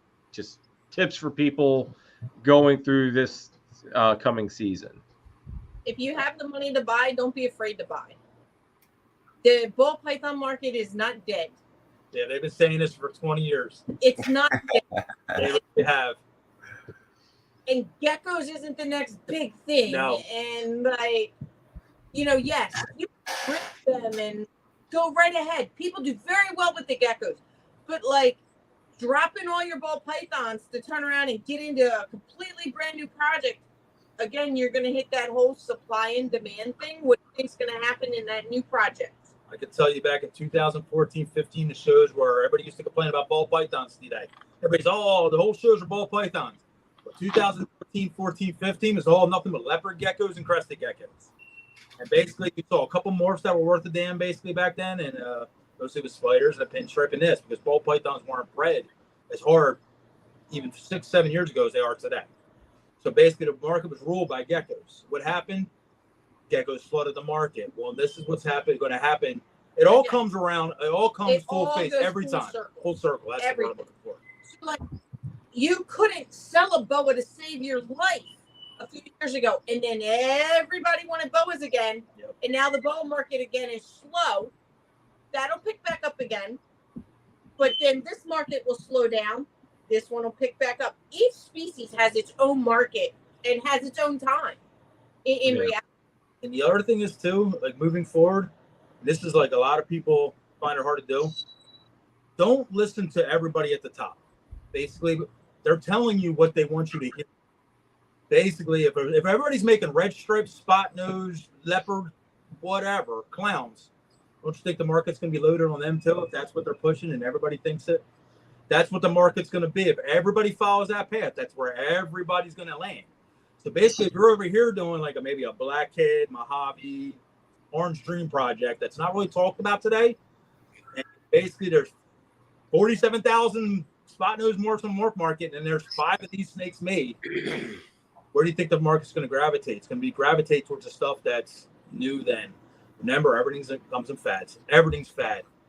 Basically, what's hot today might not be hot tomorrow, and what's not hot might be hot 5 years from now. So just go for the look you want. That's all there is to it. Just keep breeding for what you want. And if you think it's cool looking, somebody else thinks it's cool looking too. I can promise you that. Oh hell yeah! Just like that. For instance, that freaking the female I got from you, Nathan, the black pastel Huffman. She's freaking badass, dude. Like she just shed, and dude, like you talk about this, like she amped up in silver. Yep, Like, the male just did too. Okay, like my jaw, like after, like I expected her to brighten up a little bit, but essentially still looked the same. But this was like a significant brightness. Every shed's been going out. I'm curious, John, is yours doing that too? Right. Yeah, whatever you made with them, Nathan, they aren't exactly what they're labeled as. Basically, they're, you know what I mean? Like Huffman, Razor, the kind of same thing. Well, whatever the ones that Nathan made was with a unknown genetic female to begin with. Something's in them, and they are different. They don't have the pattern like a Huffman, Black Pastel, or Cine. They have no pattern. Now, yours is brighter than mine, but mine has more of a break down its back. Like, yeah, she has real light down the back. Mine's wider. Let me go grab her. Mine's wider and darker. They come out awesome. They're phenomenal. Are you doing? I love this girl. Are you doing a similar pairing again this year, Nathan, with them, or are you going to try to pinpoint what could be causing that? She's got the pattern down on the tail. I love the pattern at the tail. It's the only spot there's pattern. And every one of them has that. Every one, I believe, had the slight pattern at the very tip of the tail. Now, I'll show you guys when John gets back. I'll show you the holdback female, which what I believe is exactly what you have, but with the trick gene in there. Oh yeah. She got pattern on her tail. Yeah. She has just a tiny little bit of pattern on her tail. At the very tip. Yeah. Now, this is this girl. Like I said, see how much darker she is? Oh, yeah. She does look. Is it the lighting though, or is it? Or is she actually just darker? She is darker. She is dark. And then, like I said, the very tip of her tail has that little pattern going on. Now, I've made Huffman black pastels and stuff like that this year. They don't look like her. They have a stripe down their back, and this almost looks like a super cinnamon or an 8-ball complex animal, but it's different. Like, but the parents, right? But we know what the parents closely. We know sort of what's in them, and it doesn't make sense. Color to them. They're either, just say if I put pastel in them, they're lighter gray. If I put fire into them, they're whiter. Like, this is just a very off color. Maybe this trick gene, like you were saying, but what is the weird thing about this whole Huffman versus cinnamon? There's no side pattern whatsoever. Yeah. Flowers. Yep. Coming all the way down. Yep. No side pattern at all. Now I'll grab this holdback and I'll show you what this one looks like now. John, now does yours have like a couple random like little blotches of like a darker gray? All over it. The whole thing's speckled. Okay, I've got like, she's got like a couple. Or let me put you up on the big screen again. Hold her down. Yes, there. Go to it, Jeremy. Yep. Yeah, see, mine's got like 1 or 2 small blotches where they all have it, and they all seem to be getting more as they shed. Okay, see, mine didn't seem like she added any. She just got really, really bright. Now check this out. Oh yeah. Yeah. Look what's happened with this one. I like that one a lot better. See, mine's the color of mine looks like that. Yeah. Just but this one, pattern, so my original assumption was that this one has the trick gene, the visual. Yeah. But I can't 100% say for sure. That's a female? This is a female. Figure it out soon. Does she off too? What's that? Does she want to eat your face off too? No. How's your temperament, Jeremy? She's a sweetheart, but when you, I mean, she's eating small rats. Like, I when I say small rats, I guess weaned rats. But yeah, your rat sizes are all messed up, man. What's that? Your rat sizes are all messed up, man. But Notice, Jeremy, the end of the tail. Yeah. Really pattern. It's the same. It has that same little pattern, but it's just dark. It's very pronounced. See, I think that's what's unique with all of those is that they all have all of them have that bit of pattern at the tail. Yeah, you got the pattern. This here, I'm gonna tell you real quick, is Black Pastel, Huffman, Ghost. The pattern on it. See the back stripe? Yep, that's what I expected. Now, without the ghost, it would just be dark. It's a darker version of that. It would just be basically brownish black. Right. That's what I expected to come out of this clutch, and that's not what came out. That's not what came out. Yours has, and it doesn't have any of that. Nope. Yeah, it's very strange. No, that technically should look like what, I mean, minus the hypo, but that would be what Danny's, what is it, Black Razors or whatever? Yeah, Black Huffman and Razor, to me, like I said, it's controversial, or the same gene. Okay. Basically, somebody took the Huffman gene and just said this is a Razor. I mean, there's nothing different in anything I've ever seen in Razor versus Huffman. So, do you think this one's about to go into shed? But just this male is still available. It's the last one left, which looks basically just like Jeremy's. Yeah, he looks almost like again same little bit of pattern on the tail. Not more pattern. See, I think we all are, James. It's so odd. Yeah, James, we're all US. We all are. So, if anybody's interested, it's the last one left. It's a male. Now, I almost ended up with him, but then my purchase with John and Christine changed my my mind as to what came home. Well, does the Super Razor look the same as the Super or as the Red Xanthic? Super Razor looks like the Super Huffman. Yeah. Okay, Yeah, all right. I'm it sorry. has I'm thinking nothing to do with red. Huffman. Red. Okay. They are completely different. And you know what's so interesting, John? We learned this weekend is that the Super, both of those versions are pretty plain looking. They clean up a little as Supers, but they still look pretty much like a Super Huffman looks pretty much like a Huffman, just a little bit cleaner. So there you go. That's a Huffman. This is cinnamon, right? Or is it Black Pastel? I can't remember. I think just the Huffman Cinny. And it still has that very defined dorsal. Yep. And the side pattern is there. Yep. And the side pattern. I don't know. Tail. The tail, it's just the stripe. It's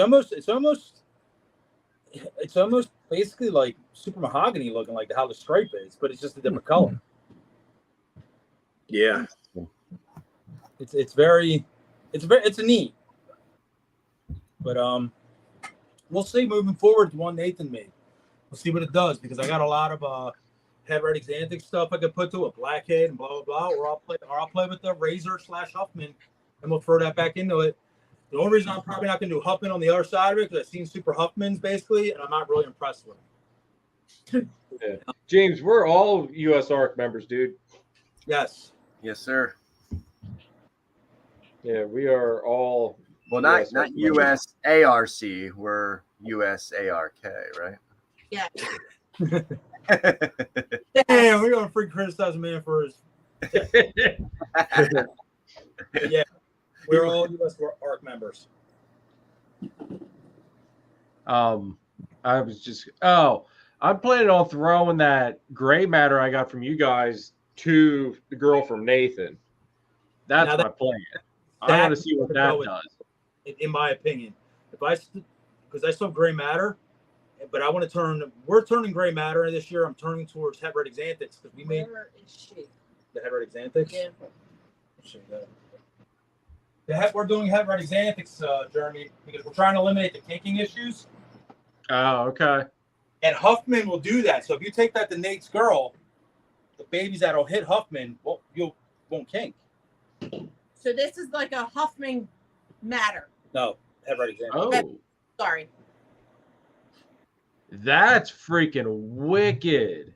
So we're going to take Blackhead back into this and see how dark we can get them. And start playing with the dark genes in them. So Wicked. Skin or black pastel, possible flame. And flame is fire. Yes. So, and then I'm gonna pull out the one, and you're gonna be able to hopefully see it better on this camera. Is the one we made this year, and here goes Nathan shaking his fucking head.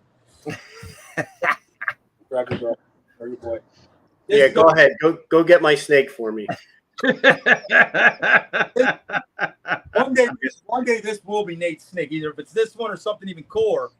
Yeah, right. I promise we will make you one. And this is genetically whatever this snake's gonna do. Yeah, John will make one cooler and then say, "Well, you can have the old one now."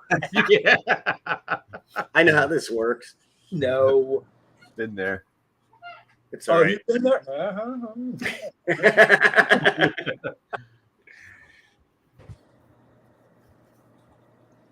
Yeah, this year was interesting for some weird stuff popping out, unexpected stuff. You had a lot of weird stuff though. You had that pouch that looked like it was confetti. Like 3 of them.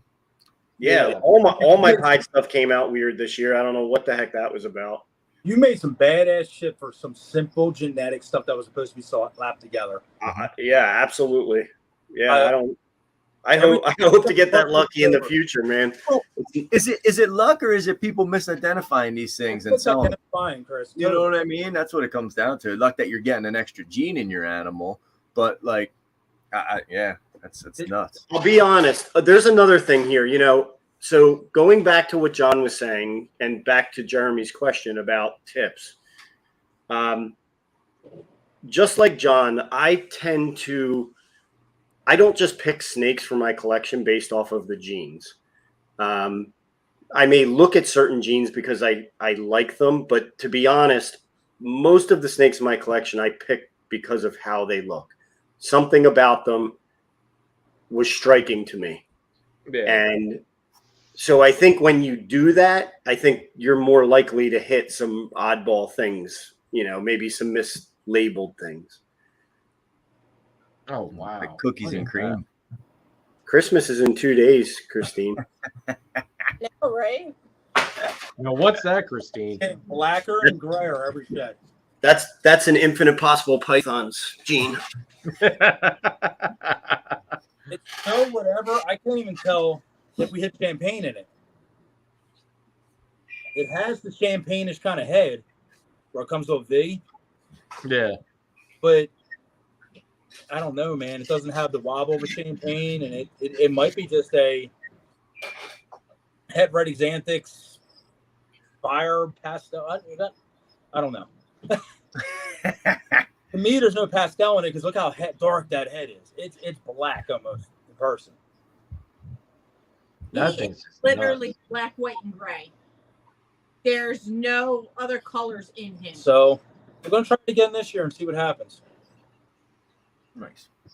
Yeah. I'm actually going to take him in the 8-ball matter and see what that does to try to ensure we hit the champagne and see if it is different looking than this. But like I said, these are little side projects that we got going on. Like recessives definitely our goal because I think the whole market is moving towards recessives, but there's still a place in the world for this stuff. Like, oh yeah. And I don't know. And what do you take it to? You can't take it to pie because it's going to go too far. It's going to race everything, and then you're just going to get ahead. Can't take it in the clown because really, what's it going to do? It's going to be mudded out crazy with a clown face. So it's you still kind of got codon projects like this that I think have some legs left in them. Yeah, there you go. Scott's telling you, John. It's just sandblast you got there. Yeah. The thing is, though, is you don't need to throw that to pie because it already looks pie. Right. And we've gone where we take matter too far and turns it all white. The pure white snake with a duck bill of a super with jet black eyes. The brother to your gray matter is pure white. And the money on that, like talking about like breeding versus money, I sell gray matter to say 800 to 1,000. A all white one, nobody wants to touch it because it's all white, first of all. So now you're talking $400 to $500 snake, but it's more genetically powerful than the gray matter.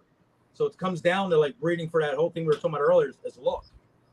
Yeah. And that's where I think the price point on snakes should be is the look of it not exactly what it is. Some of it, especially when you're not talking about 2-3 gene recessive stuff. Especially like if it was just codon.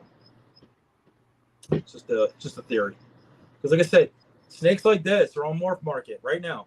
They're called urban camos. They look just like this. And honest to God, I would compare this to an urban camo and say this one's prettier. Not because I made it, because I think so. Basically, they're $4,500. This snake to me, if I were to sell it, I wouldn't think it's worth it. It's already sold, John. It doesn't matter. What genetics might be in it? Not $4,500 worth of genetics, I'll tell you that. But I don't know, man. Like I said, sometimes the stuff will. This is the kind of stuff that'll make your head hurt. Yeah. I mean, like the gray matters and that. I think they look just as good, if not better, than the urban camos. Yeah. I'm with you on that one. I know that gray matter I got from you guys. I freaking love that dude. Like he's awesome. Yeah, not that we're big or anything, but when we made our first gray matter, we were the second to do it in the world, and we still might be only the first to ever hit the citrus pastel flame gray matters. I still have never seen another one made. They put us on the map, man, and like I said, to me, they're still some of the coolest damn things we made. Oh, I mean, they are. Red stripe, clown, spot nose, yellow belly, and it's like that's a cool snake, but let me see the matter. It's like, and it's so much simpler snake to make. So it comes down to like at that point, like if you like matters, man, rock matters. So I love them. Oh, dude, they're freaking awesome. All right, Chris, you're up. Tips. Yeah, no, these next couple years are definitely the years. If you want to add something to your collection, man, jump on it. Like Christine said, don't be scared to buy now. The market is not dead. It did slow down, but that's like even John was saying, it's an influx, man.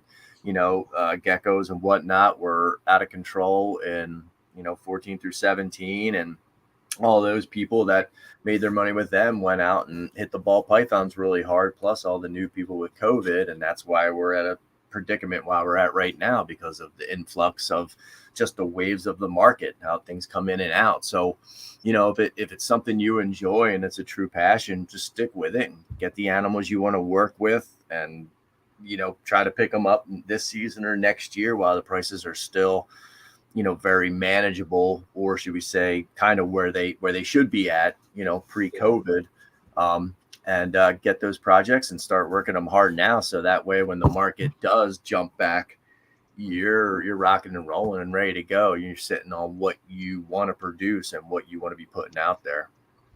That's my biggest thing. What question are we avoiding, like the play? I think he's talking about the one about us being US ARC members, but we answered it 2 times. Yeah. Interesting. Is he being serious? I don't know. Yes, I am a US ARC member. Me as well. I'm gonna put it in the chat. All of them. Yeah, maybe he's only looking at the chat, not watching the video. John and I both are US ARC members. All right. Yeah, we're all members, James. I put it in the chat. Okay. All 5 of us. Thank you, Chris. I put their pants down. I do believe in the US ARC, and put up what Scott put there. There. There you go.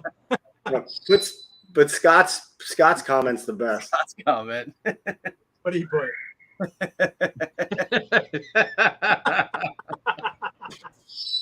He said, "What is US ARC and RC?" Oh, there we go. Oh, he missed you as driving and whatnot. Okay, cool. Okay, yeah. No, James, we're all US ARC members, dude. Yeah. Yes, sir. Yeah, in my opinion, if you're doing this hobby or in this hobby and industry, you should be a member. Yeah, even if you have a pet, you should help support it, I feel. Yeah. No, I'm with you on that one. And for quite frankly, for all that's matter, even if you don't own a snake, if you have a cat, a dog, a fish, a ferret, a bird, I don't care what you have. If it's not a child, you should be supporting USR. I mean, even if it doesn't matter, even if you don't have animals, whatever, support them. You know what I mean? It's a good thing. So, because it's not like they're fighting just for the reptiles. I mean, on our aspect, we look at it as the reptile aspect, right? But I mean, like with all that crap legislation that government was trying to push through, it was affecting everything. It's something new. It was like what dogs were okay, cats were okay, but basically everything else was, blacklisted basically. But the bottom line, the market will come back. I've seen this now at least 3 times in the last 10 years.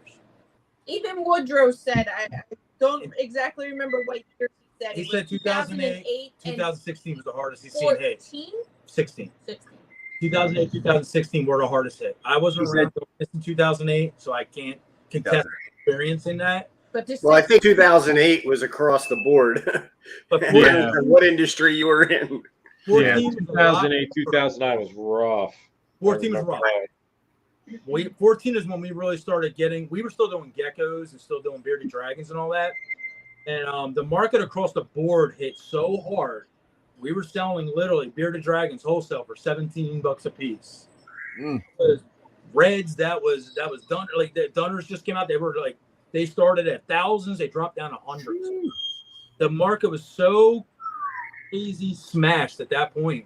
And that's when we started getting her. I looked at her. I'm like, are we sure we want to do this? Like, that's pretty good money into this stuff. And it did come around. I mean, if anybody's watching, has been local to Hamburg, there used to be lines around Hamburg that would go up the street, around the corner, and they used to have shuttles come in. Oh yeah. And during that time, there wasn't a line. You can walk right in. The aisles you can bowl down. Nobody, if anybody's been to Hamburg, knows you couldn't do that. Even today's market is still packed, where people are still on top of each other. Oak Show, we were just all out. How packed was that, guys? I mean, really, it was pretty packed for being a depth. Good foot traffic. Yeah, right. That was like constant all day. That was pretty damn packed. Gettysburg. Gettysburg was yes. So people are still into this stuff. I mean, people are just being very selective, I think, of what they're buying. There's a lot of poisons being put out there that, oh my God, the freaking market's falling out on these projects, and like they put it as a whole. Nobody's talking about like a Pastavi or a Bumblebee falling out of market being now $75. Guess what? That's where they should be, guys. The snake's been around for 20 years. Yep. It's triple gene snakes that are sold at PetSmart. It's a $75 snake. Now, like I said, now you're talking about acid, you're talking about monsoon. You're not buying out of the show, let alone Harley Morph Market, this stuff for sale. And it is for sale on there, but guess what? Go look at the prices, guys. $5-10 grand. Yep. It's a little bit out of reach, but you're talking literally $10 grand compared to a $50 snake. They're not the same. No, you're right. Not the same. So basically, everybody just like, oh, it's like comparing every NFL team and being like, this is the greatest team, and then you compare it to the freaking bottom team. It doesn't work that way. Yeah. The top. The other thing is too is you've got to have what the people are looking for. Like at Gettysburg, I expected the first snake to fly off the table would have been that bell. Second would have been that GHI lesser I had. I thought those were going to be the first two, if not, and the pied that I had, that emoji pied. I expected those three to go off that day at Hamburg. They came home with me. I think it comes down to who you are on top of it. We got, just say 4 tables. Now, if I have bells on the table and I have bananas, guess what? They don't sell. Clown. People are coming to our table looking for like crazy, weird, hit this and hit that. Like they're like, oh, it's the weird crap, gray matter, this stuff. And that's what they're drawing to us for that. But bells, man, I can't sell bells to save my life. I can have them for $150. That's for everybody. I don't really see my bells. At Oaks, the first things that went at Oaks, the bell went, the GHI lesser went, and the pied went like instantly. That was it's just like holy crap. If I could, as far as tips go, if I could give one piece of advice for anybody starting in this hobby, especially if you're going to be doing shows, I think it would be that do not go into this with expectations. It will make this so much more enjoyable if you don't have those expectations to try to live up to. Because the truth is, just like going into an art studio, you could send 12 people in there and they will give you 12 different things that were their favorite thing. That's just, you touched on, diversifying. I've bought some crested geckos. It's not because I'm looking to change anything with ball pythons. I just like variety on my table. Yep. I like having that variety. And I think if I can bring in a crested gecko person who falls in love with a ball python or vice versa, great. At the end of the day, don't set the expectations, man. Just enjoy this. Do it because you enjoy it. It's okay if you're like Danny, where you're in it to make some money, but then your expectations should be realistic at the end of the day. Do not expect to come into this industry and be a millionaire tomorrow. Yes, if you don't hold your expectations so high, you can't be disappointed. Right. Better. Like, he's going to feel some disappointments like Danny felt this year, because Danny has very high. Talk to Danny. Like I said, I talked to Danny in person. I was set up next to him. The sky was falling, guys. Listen, I watched him melt down in front of me, and I literally said to him, I don't know what you're talking about, man, because this has been a great show. We had a great time. We moved some animals. Like, what else could you get? I'm sorry you didn't sell $30,000 today, but that seems kind of unreasonable to me. I know you've done it before, but that can't be forever. Yeah. But he still sells stuff, though. I mean, he still normally sells something that at least made it worth the trip. Like, as long as I pay for table rent, I just enjoy hanging, getting to spend 5 minutes to go talk with you guys for a little bit, run back to my table to make sure Dom's not asleep. I mean, that's every 5 minutes. Yes, 5-minute intervals. I just enjoy getting to hang out with everybody. Like going out to Gettysburg this year, like that first show vending, going out, setting up Friday, going out to eat with you guys. That was a long ass night because I set up, went out to eat, came home, edited a video, put it up, went to bed, woke up the next day, and then vended. I mean, it was a not much sleep, long weekend, but it was worth every second of it because I had a blast. I have learned this local from doing shows. This is the most biggest piece of advice I give new breeders coming into this. If you make shit that's cool, snakes, geckos, I don't give a crap what you got. I don't care if you're making necklaces. If you bring it to a show and it's awesome and it catches people's attention and you got the right price on it, it's selling. Yes. It's all about pricing. It literally, and people don't know how to come down to earth sometimes. Literally, they look at it like, I spent 6 years making this. I bought this for $3,500 and I expect to make this much money back out of it. They can't wrap it through their head. Guys, this is not what it is today. This is not what it's not 2017 when you bought that snake. It is 2022. The snake is worth this today. It might not be worth this in 2 months. Like Cabal could put out a video and be like, lace, pastel, whatever is the next greatest thing. Guess what? The market goes, because now pastel's going up now. The good news is he put that out today. I got pastels for sale. It was like this. As soon as it does that, that's when you can go, hey, I got that freaking Huffman pastel. We had 200 the last show. I brought it to 18 shows in a row, and I had it on $200. Justin just put it out. That snake is worth $600 today. Yes. That snake will sell at the next show for $600 because somebody said so. Yep. Everything comes down to somebody said so. Listen to your own ideas and your own stuff in your own head. If you think it, somebody else will follow. There's always a follow leader. Everybody, literally, if you make something that's cool and you show 5 other people and they sit there and say it's cool and you're not just blowing smoke up your ass, somebody else thinks it's cool. That's all there's to it. And I will say this too, is as a vendor, you have to not just watch social media, but you need to actually see what your customer base is saying about a show. Whether they saw a vendor and their displays were dirty, or they weren't That's paying a whole attention nother to them, point, yeah. and they were on their phone, or they were sleeping, or they were not acknowledged. But one of the biggest things that I see that the customer base is always saying about shows, always, shows are cheaper.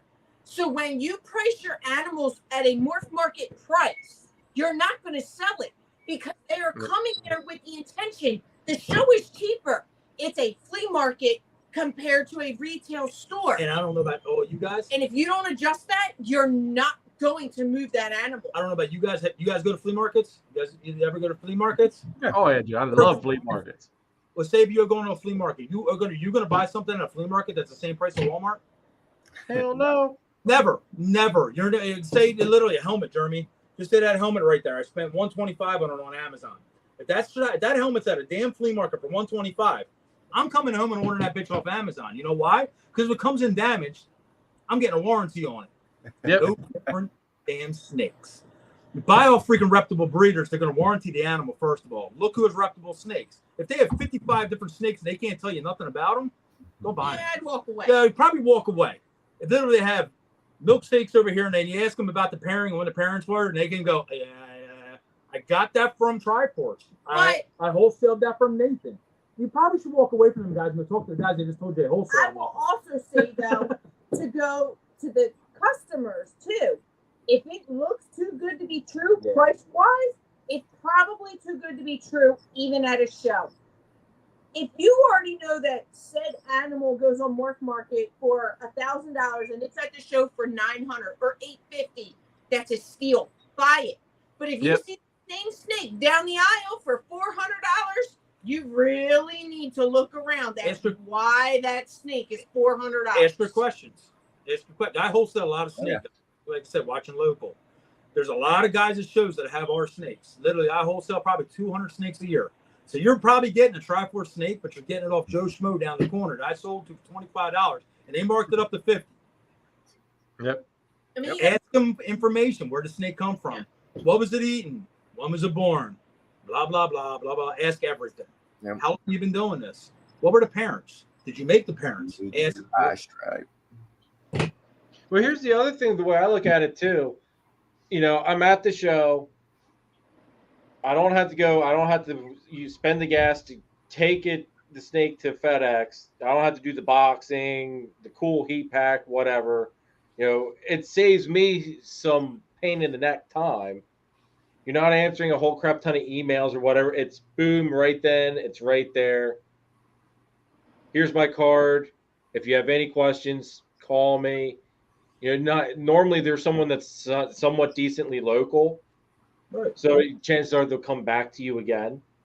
There are show snakes and online snakes, though, Jeremy. We found that out this year. Like I said, I just went on Morph Market this year. We've been breeding snakes for 8 years. We breed some pretty high-end snakes. And I was a little cheaper at shows because I was scared to death of the internet. I'm not going to bullshit you. I'm tired of I don't like people tire kicking and all that stuff. I'm just not a very patient person with people. I don't know how to put that. Like, I don't have patience for people bullshit. So basically, I sold the shows maybe a little cheaper. Basically, now I have stuff that can't sell the show. I have, just say, a red stripe yellow by fire, $3,000 snake. That snake's typically going to sell the show unless lightning strikes. Then I have to go to online. So you have to deal with some of the whatever. But the person looking for that snake is not usually that tire kicking looking for $100 snake kind of guy. So you get a little bit better clientele that way when you have a high-end snake. Don't get me wrong. You still have these guys that are really flaky, asking questions. Well, you take $1,200? No, dude. You saw on the Morph Market the snake. Like there's never been sold for under $3. So I don't know why you're talking. Shows are a different breed. It is your $1,000 under stuff is usually show quality snakes. Don't get me wrong. Lightning can strike and you can sell a $2,500 animal to show. But it is like Danny's 1 out of 50. Danny's proof of that. Oh yeah. But Danny also had the Batmans that was hot at that moment. But he had them cheaper than online. Exactly. At the show, and he struck gold with it. And that's what everybody was led towards by the Batman to go for, this and go for that. And that's mentally what everybody thought that they needed to get. So, he was the only one that had them at a show and they never saw him in person. So, of course, he sold them. Yeah. Danny, like, hit really good with the Batmans, having them at the shows here locally. Oh yeah. Yeah. No, you can't. I can't argue with that one there. No. Like I said, Chris said earlier, he's working Stranger into stuff. When's the last time you seen Stranger at the show, Chris? I think Double M had a couple last Gettysburg, but that was it. Couple, but one out of how many breeders or whatever vendors, 100. So basically, it's hot gene. So when that stuff starts hitting the show scene, it's going to be hotcakes at first because you just don't see it. Ultra male, same thing. You just might see a single gene ultra male somewhere floating around, and maybe a female. It's $500-600, but it's not show scene quality. If you walk around, you're going to see a ton of pastel, whatever to death. Oh yeah. You know that thing Nathan made. You're not going to see a ton of them yet. When they become show circuit, when they start becoming common, honest to God, like when they become circuit over and over, you can go to 17 breeders and be like, they got it. You can't complain about a market coming down if 17 people got it and they're all selling it. Because basically what they got at home is better than what they're selling. So how much is the market falling? Everybody got it. Now, Chris comes to the show next year with Stranger, and he's one of 3 people to have it. He made his own price. It's going to be wherever it's going to land. And that's going to be it. And then it's going to go down from there. Because like I said, as soon as it becomes a circuit, like blackhead, mahogany, and all these genes before that were super high dollar, they all have to hit a home base. Todoms are going to hit it before anything else, of course. Oh yeah. So, creative. right. And then, like I said, Stranger Clown. It's up here, and it's going to go here, and it's going to go here, and it's going to go here, but it's going to take a long time for it to bring it all the way down to here because it's so hot. Here, just regular single gene Stranger. So it's going to take some time. I remember when Cypress was $20,000, $20,000. So it was like, oh my God, Cypress. How do you call Cypress soda $75? Females. Once we clean up those fires, it'll be the Man, they're still $2,500 because they haven't been made a lot. Down to what's out there that nobody has. That's the shit that's always going to be worth money, and stuff that's been the dime a dozen. That stuff didn't know. So that actually, how screwed is the market right now? It's not. You know, you just got to have the right stuff and the right people that are looking for it. That's what it really all boils down to, in my thoughts. It's got to come down to me to speak in my honest opinion. People need to stop taking $200 and $200 and think they're going to make $1,000 snake out. Yeah. That's another big problem right now. People think they stuff like, oh, I just bought a breeder off Triforce. It was a leopard phantom, and I got it for $300. And I took a clown to it, and they made heads with it, and they paid $150 for the heads, but they're asking $650 a baby. Yep. You didn't even put $600 in the parent. How the hell do you think your baby's worth? And you bought it as a breeder. How do you think your baby's worth $650? Stop. Yep. Yeah. Wait, you don't price your snakes by adding the price of the parents together? Oh, no. I mean, you definitely. I do. Oh, okay. I'm saying I buy $1,000 clown and I take a freaking $15 blackhead and put it to it. There you go, automatically equals $3,500. Don't you think? Okay. All right. I'm gonna have to rethink my pricing model. Don't talk to Danny. Definitely. And I'm talking about taking low end quality to low end quality. Now, if you take that leopard phantom, you bought for $300 breeder female, and you got a Stranger, yellow belly, whatever, do you pay $4,500 for or whatever? I get trying to get the money back out of that somewhat. But if you take a $200 snake to it and you're expecting $1,000 babies, it's not happening, guys. It's not. Yeah. It's like taking a male pie and throwing banana on it and trying to ask $400 for it. There you go. A male banana pie. Come on now. I don't know. I get $400 for my male pies without banana. John's shaking his head. He knows exactly what I'm talking about too. You're bullshitting, you guys. You got $400 for a freaking pie to the show. It can happen. Wasn't even freaking banana. You're a crook. How do you sleep at night? How do you sleep at night? Hey man, that was a pretty ass pied. It was a pretty ass pod. Was it one of the confetti pies? I don't even remember. Honestly, it was one of those. All my pied clutches this year were gorgeous, and I can't answer why. They were. They were awesome looking. It was so much of something different. We couldn't even identify what it even could be. Yep. They were neat. Yeah. It was so neat that I was actually considering even buying one of your. I know. If I didn't already owe you, Nate, I'm not gonna lie. I had my eyes on one too, but then I saw the one I got from you, and it's like, okay, well, we're not gonna keep adding this line of credit up. So anybody that's watched one of Nate's pie girls that were all weird looking, congratulations, they were freaking phenomenal. Yeah. And you did sell them at a good price. I think, like you said, $300, $400, whatever you got for them, they were killer. Yeah, and they went fast. I mean, as they should. It was different. Yeah, that's another thing, man. Like, don't discredit. Like, just because the genes aren't there, pretty sells. It does. If pet owners aren't out there for the gene, like they don't know what. You ramble off of 6 gene combo. That makes no sense to them. You know how many people we have come up They to want looks. They go, "Oh my God, look at all the cute names they gave him." And Yep. Yep. Yep. Why do you call that a clown? Is he funny? Yep. I'm like, no, like, Funny, I'm like serious. Like, not to knock the person that said that, but like, why did you call it that? And I point out, it has a little teardrop, no eye stripes, and then they become interested. Then they go home and they study the internet, and they're like, well, genes are cool, and that's usually how a new ball python enthusiast is born.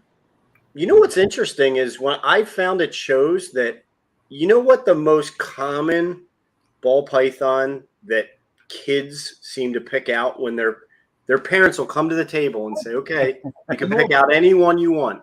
The normal. You know what a normal. The normal. All the day, all day, every day. Yep. It's a normal, especially a dark normal with camo inside. Yep. Exactly. All day, every day. I have people coming to our table all the time, tell the kids we sell to a lot of first time people. That is literally our MO at the shows.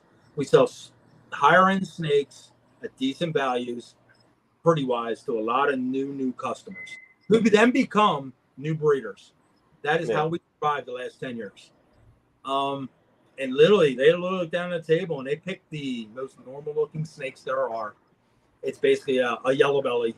It's a blackhead. It's the dark snakes with just the normal patterns on them. And them kids will love them. The parents are pointing out to, oh my God, look at this one. It's white and it has spots all over it. Yeah, exactly. Has racing stripes down the back of it. And the kids are like, eh. Yep. Yep. I'm like, Holy Oaks. Several people. And the only kids that you usually get that actually pick like a really good morph are the kids that the parents actually sat there and made their child do that research.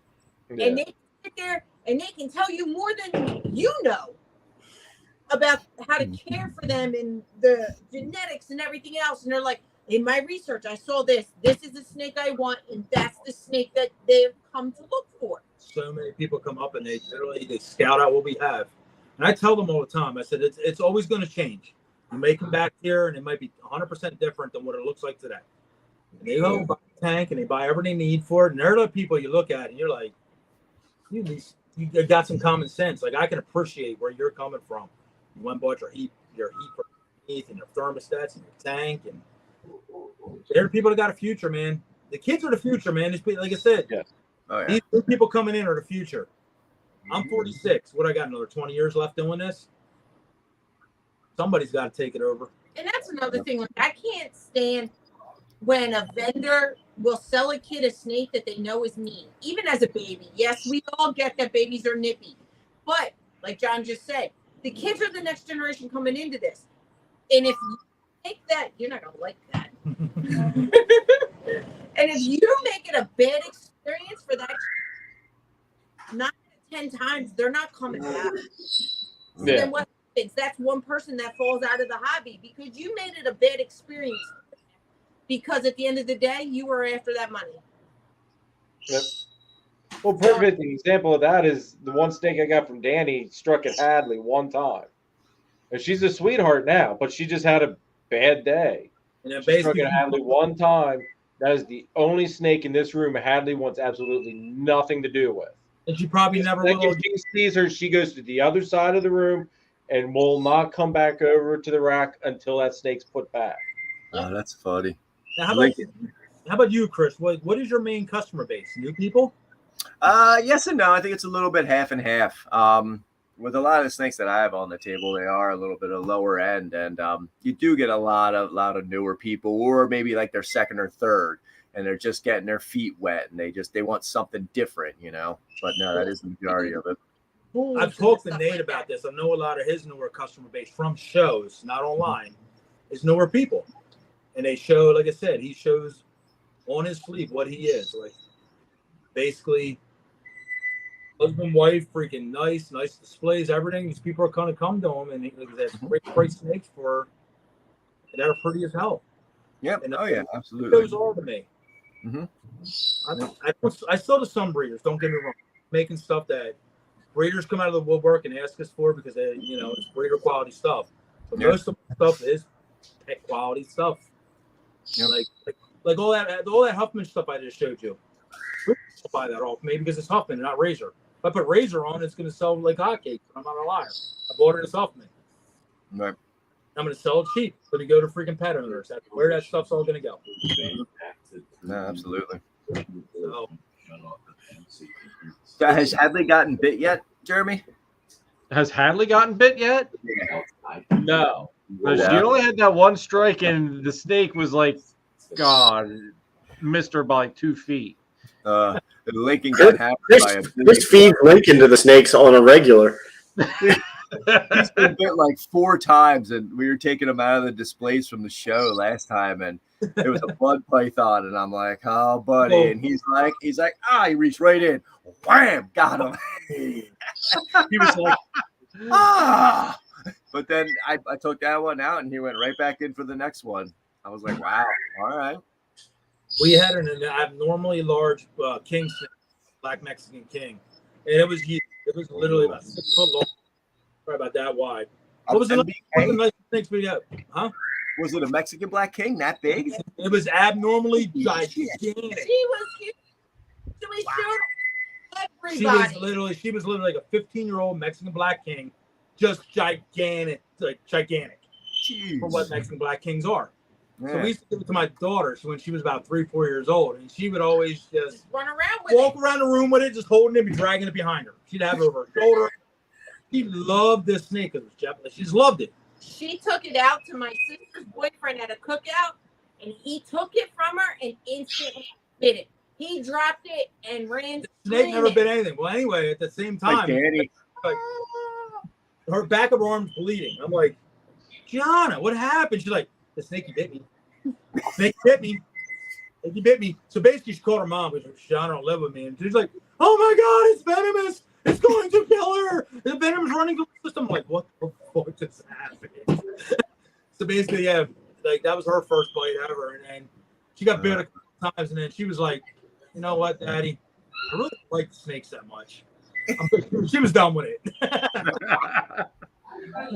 She'll come in here and she'll whatever hang out, but she don't give 2 shits. She's 11 now. She don't care nothing about that. I think he's with it for a little bit. The crested gecko bit her. I think the gecko did her in. And then that finished her off. She got rocked right in between her hand right here, and the gecko got. As a baby. Wait, crested geckos bite? Oh yeah. Oh, guess what, man? I'm gonna tell you this right now. Bite you. Everybody's gonna got crested geckos. Leopard gecko bites you, and it's a good bite. It's worse than any ball python bite. That shit go down a bone. I can't wait till Danny gets bit. They suck their eyeballs in and everything. They're just like, it's like Jesus Christ. Yeah, when they bite, literally their force just clenches down and their eyeballs go in their head and they're just biting. The first bite she ever took was from a leopard gecko. They took my finger it off. sheared her skin off so fast it was down, and you can see the white of her bone. He looked Good at me grief. like it was attached and it was like right on the side. And he's like, "You do know like, you're missing a chunk of your finger." And I'm like, "No, I'm not." And he's like, "Yeah, you are because it's sitting right there on the table." I look down, I'm gushing Son of a blood. bitch went like this, spit it on the table. I'm like, I didn't think that. Damn. He was like, oh damn. Yeah. That was first bite. besides Anybody a watching rat this bite. that has them are like, you're so full of shit. Whatever. I'm like, dude, we seen it. It was a First-hand experience. But goddamn, it tore Christina in the new ass. Yeah. Yeah, that one got me good. I've been hit by tokays, geckos, and shit, but never I that. heard tokays are pretty bad. Tokays, I used to like can't latch onto my fingers and I just like wave them around. People at shows be like, "Oh my god!" I'm like, "What?" They're like, Take earrings, put them on your ear. Yeah. because they got bite force, but they don't like rip. Like that damn leopard did. Leopard tore her new ass. Beardies are the same way. Beardy, you get bit by a beardy good, they'll You'll rip know it. They'll rip you a new ass. No shit. Sheesh. Uh-huh. All right, guys. We're working on 3 hours and 15 minutes. Holy shit. We gotta call it a night. You better go upstairs and watch some Tinkerbell stuff or whatever you said. Vampirina. Vampirina, yeah. At least it's Halloween based, I guess, and vampires, even though, yeah. There's no making it manly sounding now. So everybody, thank you on the panel. I appreciate you guys for coming on tonight. I love yous all. Everybody in the chat, thank you so much for an awesome year. Next week's live, it's just going to be me. I'll probably throw a link up, and it'll be whoever wants to hop in and hang out type of deal. Just because of it being New Year's weekend and all that stuff, you know. I don't want to bother a whole bunch of people. I figured I'll just do a random thing of whoever wants to come hang out can come hang out. We'll just have a good time. This week's video should be ultrasounding, so you guys can all make fun of me trying to figure out what the hell I'm actually looking at. Jelly everywhere.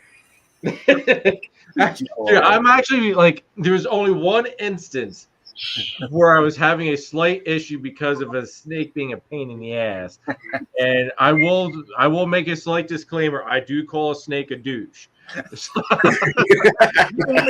call it douche a day. I believe I said something along the lines of why do you gotta be such a douche or something like that. Now. That's funny that somebody else used that. I haven't heard douche in like 10 years.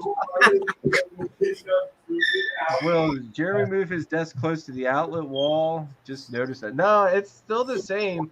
My desk like actually moves, dude. Like, see, it's just like a little crap wobbly desk. That's why when I laugh, it goes like that. I need to get a good desk, but that won't come until I do the expansion. And then I'll worry about getting a nice desk down here. And the carpet's on the background. Yeah, I got a nice plan. It's gonna take some time. Are you doing the same time next week, Jeremy, on Sunday? Yes. Yeah, it'll still be 8. Yeah. You want to come hang out with me?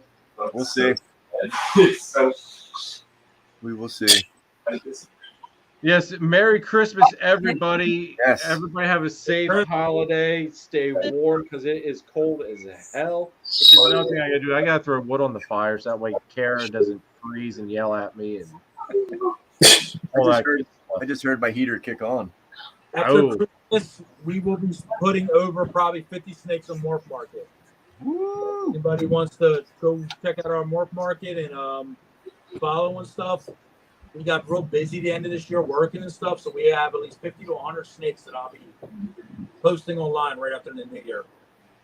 Nice. Nice. They have a lot of stuff I just sat on, and so anybody wants to check out some stuff, go check out our Morph Market and stuff. We'll have some stuff available. Awesome.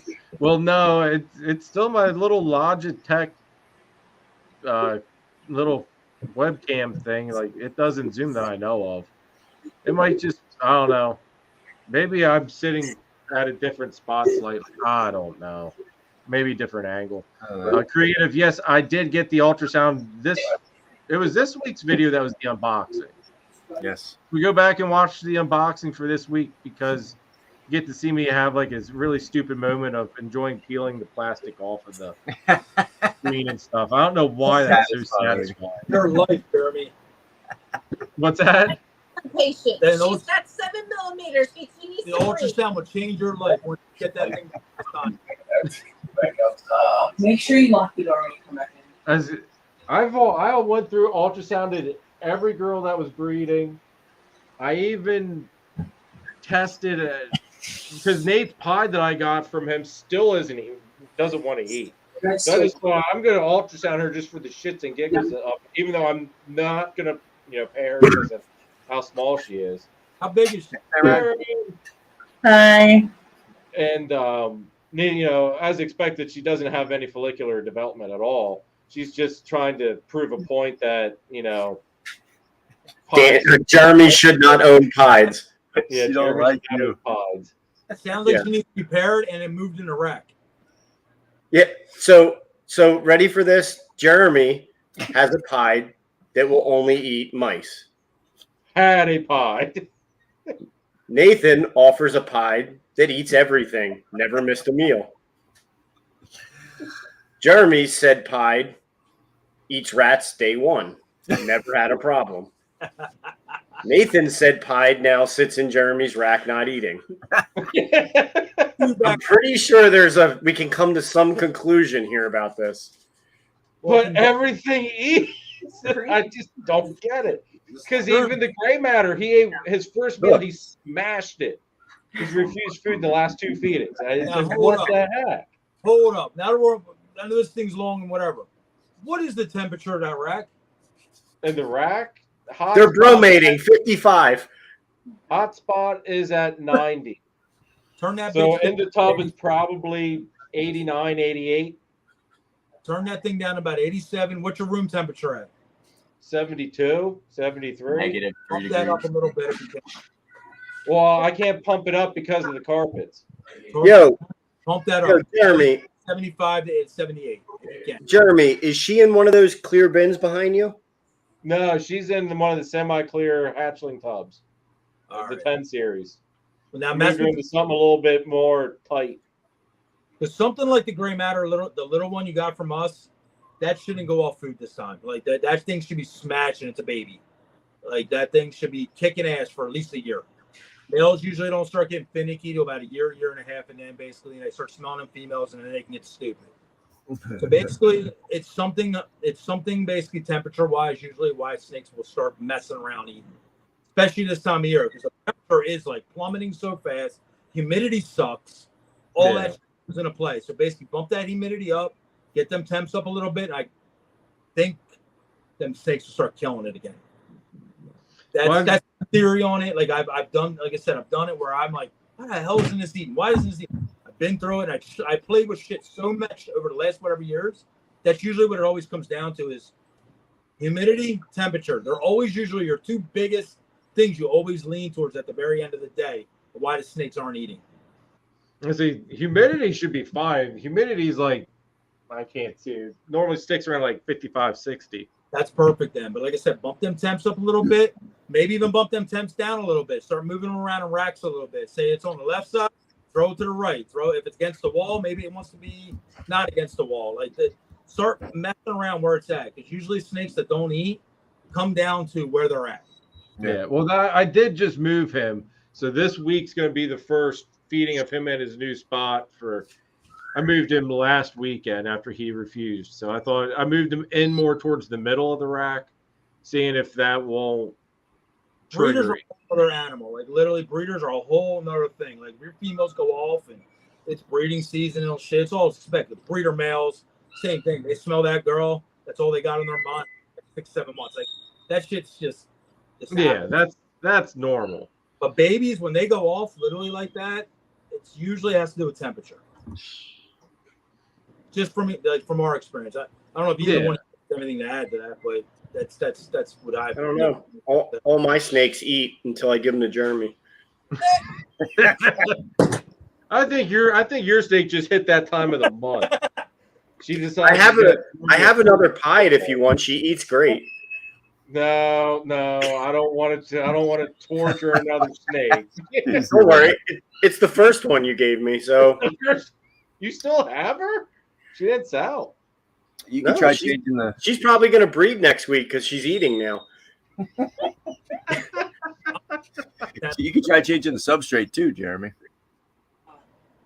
You mean just a fresher substrate or what? No, it's probably on Aspen. She doesn't like Rubik's cubes. She's probably on Aspen and Nathan, so make you try paper. No. What bin do you have it in? What the pied? No. The matter. pied. The The pied. matter. The matter's over there. Or well, here. The matter's in one of those Yeah. that are ARS 10 10. series. Is that a 10 series? Yeah, 10 series.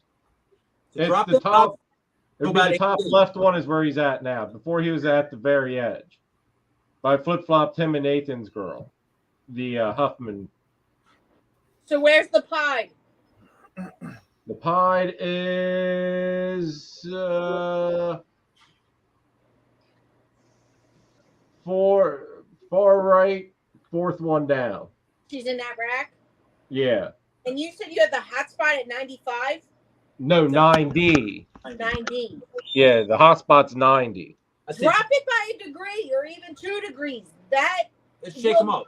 Yeah. I mean, you'd be shocked at the difference that even a half a degree will make with some of them. Let me tell you this. Like I said, so you might think I'm crazy. I don't know. The two guys down below watching, I freak out when this room drops below 76. I freak out. It's like the end of the world. 76 is my lowest I will go in a snake room. Yeah. Oh, you mean for like I an don't ambient? like 76. Like as soon as it hits like 76, I'm bugging. I rock 78 to 80 all year round. I get a little higher than some. My babies, literally, I have 200 babies in the other room. Not one miss. If one of them miss, basically it's either in shed, and if it misses 2 weeks, I'm freaking out. I'm like, it doesn't matter because the rooms are so on point with temp now. It used to be half and half. It used to be like, oh, okay, blah, blah, blah, going through 6 babies, 3 babies will miss, 6 babies, 3 babies will miss. As soon as I got them temps right, they're all just little animals. They just tear freaking shit up. And I feed every 2 weeks. I don't feed every week. That's how I do. I mean, the hatchlings get fed every week, like the smaller, up to like 200-300 grams. Hatchlings to adults every 2 weeks. So, and that's just my system of doing it. Like I said, a lot of people can feed every week. I see nothing wrong with any of it. I never really seen a ball python actually eat themselves to obesity. So, like the other species, Chris can attest, like they'll eat and they'll get obese. Like my king snakes will eat all day long if I feed them. Boas, retics, worms, they'll eat themselves to freaking can't move. Bloods. Yeah. A blood would never do that, Chris. Ubers, them things will just you got it, I'm eating it. Yep. My womas are the same way. I can throw a rat in there every day, they'll eat it if it's there. Yeah. Or pythons usually just be like, I'm not feeling like eating for 6 months. Because you just sent me in 32 weeks in a row, so F you. Yeah. They level themselves out, but mess with your temps, Jeremy. Like I said, I think you'll have way better. I think you'll get. I'll have to do some playing around. I just don't want to screw too much around with the ambient right now, just because of trying to get the carpets. Because everybody else is doing fine. Everybody else is acting normal. Everything's hunky dory. Just moving It's around. just the gray matter and the pied are the only ones being goofy. The middle of that rack is always going to be warmer than the bottom. Move them to the bottom. See if it is that they feel they're too warm. Move them to the bottom. The bottom's always cooler. Always usually a couple degrees. Like say, the top of this rack's 80, 88. The bottom of this rack might be 86. Yeah. So it does fluctuate hardcore from floor to ceiling. If you want also, just a piece of advice on the ARS racks, if you cut a piece of that foam board, man, drop it in the bottom, it makes a big difference. That's what I've got on all of them. It has the radiate off of it. It's the half inch. I put the half inch across the whole bottom. Yeah, it keeps the cold air from coming up from the floor underneath. You have to put straps across the bottom, Jeremy, so that the foam board goes down, just get some kind of metal strap, plastic.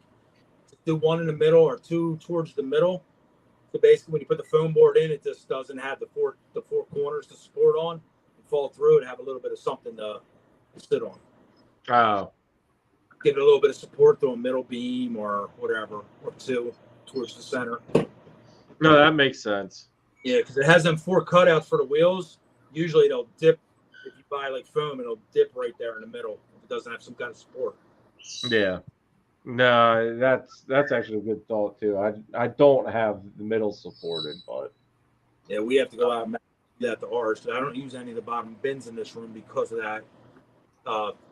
My bottom bins in this rack are like 82. oh, okay. It's Yeah, chilly on the bottom of mine too. Yeah, because it doesn't have that foam board. But I've seen with foam board, it literally is 6-degree difference, 7-degree difference. Like My bottom row is within a half a degree of my top row in all of my ARSs.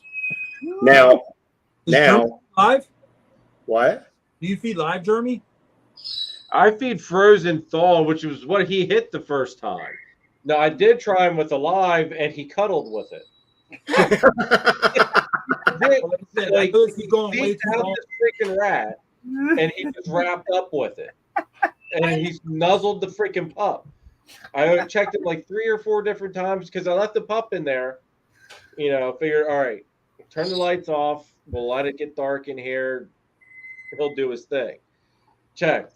Still cuddled up with it. Checked. Still cuddled up with it. After like the 3rd or 4th time of him just being cuddled up with it, I thought, all right, we're just taking the pup out because you're obviously not wanting this thing. Substrate or paper? Put him on paper. He's on paper. Now, how are you throwing the rats out? Are you doing them in hot water or are you throwing them out with a hairdryer? No, I let everything thaw out room temperature to get the smell in the room because I do a mass feed, feed several snakes all at one shot. And then after everything thaws out and that aroma gets in the room, I put everything in Ziploc bags in groups and then put the bags in like a Rubbermaid tote that's filled with hot water. I let them warm up through the Ziploc bag. Try a So that mouse. way the rodents still stay dry. You don't get the bedding stuck to them. If he don't eat this next time, try a mouse with him live. See what he does, and then see if it re-sparks him back on the eating. Sometimes it takes that for babies too. They get funny like that. Yeah, I just had a hatchling do that. I had to give him a frozen thawed mouse, and this week he took a live rat pup, no hesitation. We got at least, like I said, a couple here and there do that. I'll have them a rat. Suddenly they're just like turn their nose up twice in a row. She'll throw a mouse back in her, and they're slamming again. The very next week, she'll hit them, or next 2 weeks, whatever. Rat again. Boom, boom, boom, boom, boom. Rat again. So it might be as simple, stupid as that. Yeah. That's one thing I should have thought of. I didn't think about even scenting or trying to mouse with him. I'll be honest on that. But on paper, I just drop. When I used to do frozen thaw, I would just drop them straight in hot water without the bag and everything. Now I'm talking hot water. And not hot enough that they'll boil and blow up. Hot water, take that thing right in there because I'll get all the ender nutrients with the food. One shot, and they're freaking easily kill it. I put them in hot water in the bucket and just right in. If I followed Jeremy's method, I'd be feeding for 6 months. One rack. Like, my God, just hearing how he did that, I was like, holy crap. That's not that bad, Nate. You go like, Dude, do you brush the rat's hair while you're at it and make them look pretty, or like what else do you do? Paint their nails. You do. Watching Vampirina. Yeah. Watching Vampirina.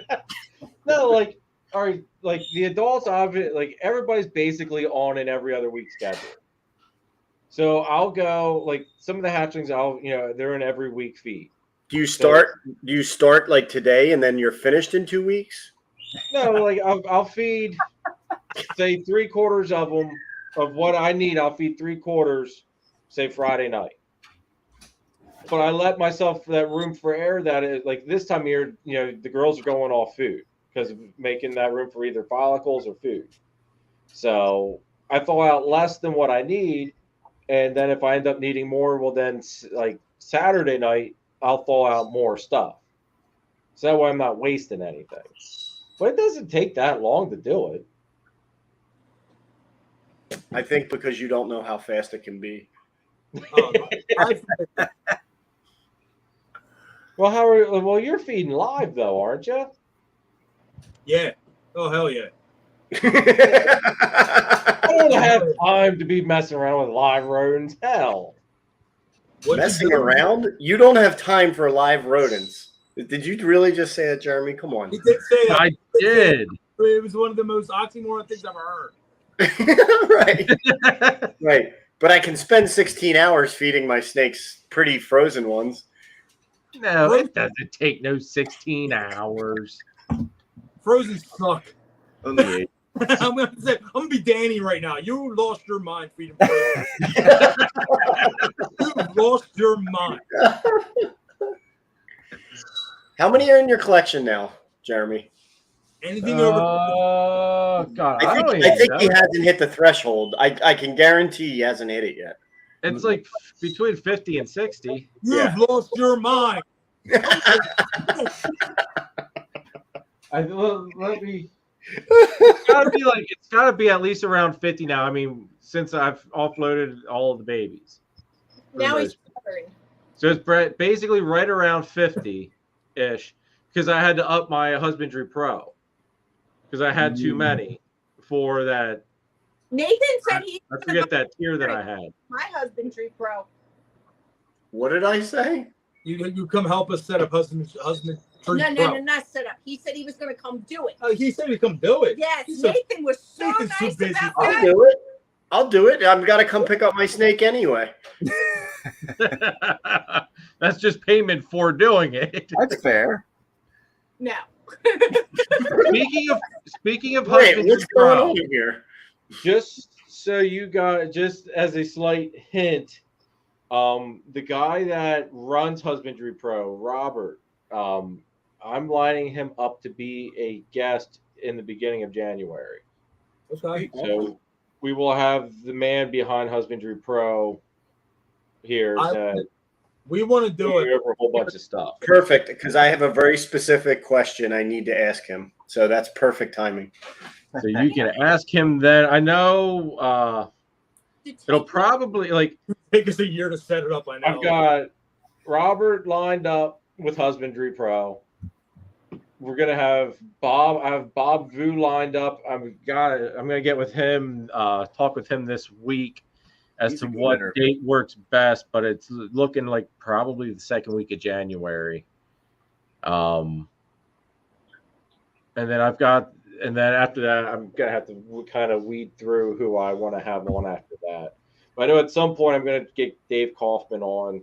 He did say he would come on at some point. It's just a matter of. Look at you going for all the big dogs. Sweet. What's that? You going for all the big dogs. Well, Dave's a pretty cool dude. I mean, hell. Dave is a cool dude. I love watching his videos. Oh yeah, he's a funny guy.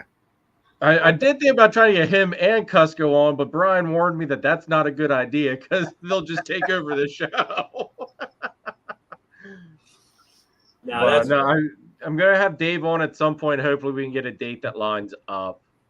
Trying to think who else I had been talking to about getting on. Drawing a blank. But the big ones here that are sticking out is Bob Vu and then Rob with Husbandry Pro. That should be cool. We definitely want to switch to Husbandry Pro. It's getting too time involved the way we do it. We do it. Well, I'm still old school. I do a lot of hand work. It's all hand. Dude, I will preach Husbandry Pro till the end, till the time I get out of this hobby. It was by far the best investment. Nathan's already talked me into water in the incubator and how to do this. So basically, I'm going to follow it. Yo, when you just need to pick a date, I'll come over and we'll have you set up by the time I leave. I figure if we do even 10 snakes a day, it should only take me 2 years. Right. It'll be about the same pace as Jeremy feeding his snakes. And Jeremy, we're getting you on live by the end of the year if it kills us. So you've lost your mind. Dude, I like with how everything is, and then you figure adding a baby on top of it, I don't have the time to go take care of rats. You don't have to take care I didn't say you had to breed them. enough to feed Well, where them. I sure as hell it can't be any cheaper buying them. Who cares? I'm not talking about this. It's the same price. We go literally buy little. Just say I buy it a little under what I have because I know everything's not going to eat. There's never leftover because I'll just feed something twice. There's never leftover. So basically, just don't buy as much as you actually have. Whatever. See what they do. And try that out for a month. If everything's killing, you feed something two rats at one shot. Something's breeding. You'll never have leftover rats. You'll save yourself so many hours of freaking year. It'd be unbelievable. And it's another reason why some of your snakes aren't eaten. Ball pythons are not the most frozen thaw friendly animals. They're literally just not that. Basically, I mean, everything here normally eats. That's the thing, though. So imagine what they would do live. The things I bring in act goofy. They're eating on frozen thaw that hard. Imagine what they'll do live. I'm gonna tell you that right. They're eating frozen thaw like nothing. They're gonna kill some live. They're gonna tear it up. Listen, I will never forget when I switched to live. I've never seen a feeding response to the point where I was almost in shock. I was in shock at how snakes that were always problematic never miss a meal now. Never. I pulled this girl out because literally I told you I feed every 2 weeks. Now literally I feed her one rat every 2 weeks. She's only 2 years old. 2,000 grams. And everybody's like, how the hell did she hit 2,000 grams in basically 2 years of 2 week feeding? Not missing meals. Not missing meals basically every 2 weeks. And then sometimes when I got a rat, say the one next to her didn't eat, guess what? Honey's getting 2 rats. So basically she's putting in the work of hitting every week, saving money on top of it because I'm not hitting it every week. My food bill is literally $800 to $900 every 2 weeks. Can you imagine doing that every week? Then my snakes might get a little bigger, a little faster. And I would have rats falling everywhere. I have to have a whole nother facility to have rats when we buy them. I bring them in. There's never anything left, Jeremy. Just if you can order within a certain means, you'll be good. It's so convenient having the freezer full of rats. Just go thaw them out. I don't mind doing it the way that I. What's that? Yeah. His last batch he did, yeah. Prior to that, I'm not sure who he used.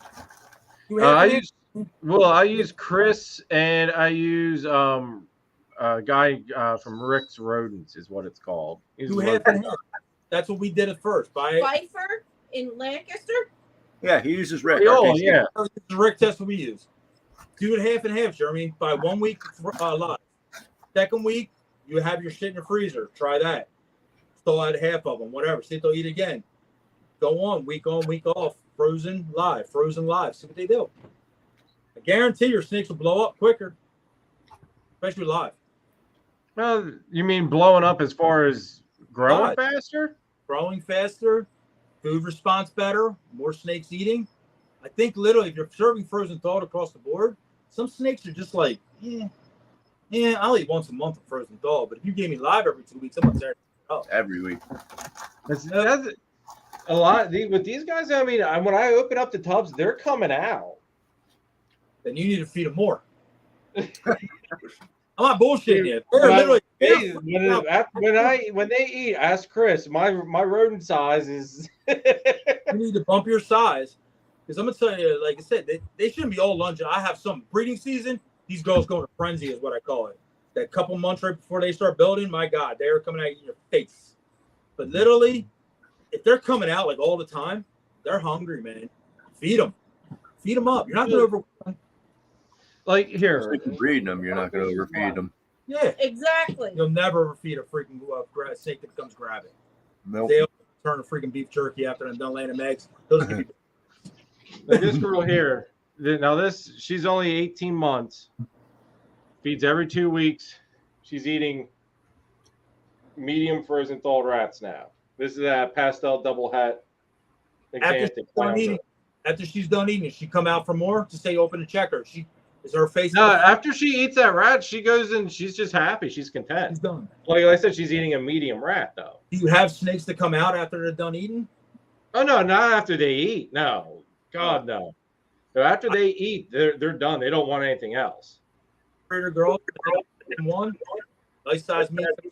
They coming out again. She's Guess in what? shed. She's in shed. She looks terrible. If I have it, they're Like, getting. she's 18 months and 1,200 grams. And if I remember correctly, she's got follicles building too. Yeah. Beat her up, Darren. Beat her up. So before Chris, you did everything from RKZ. Yeah, everything always came from Rick. So it's oversized stuff that he tells you it is. Exactly. Rick stuff's bigger than most rat breeders Rick anyway. smalls are meat.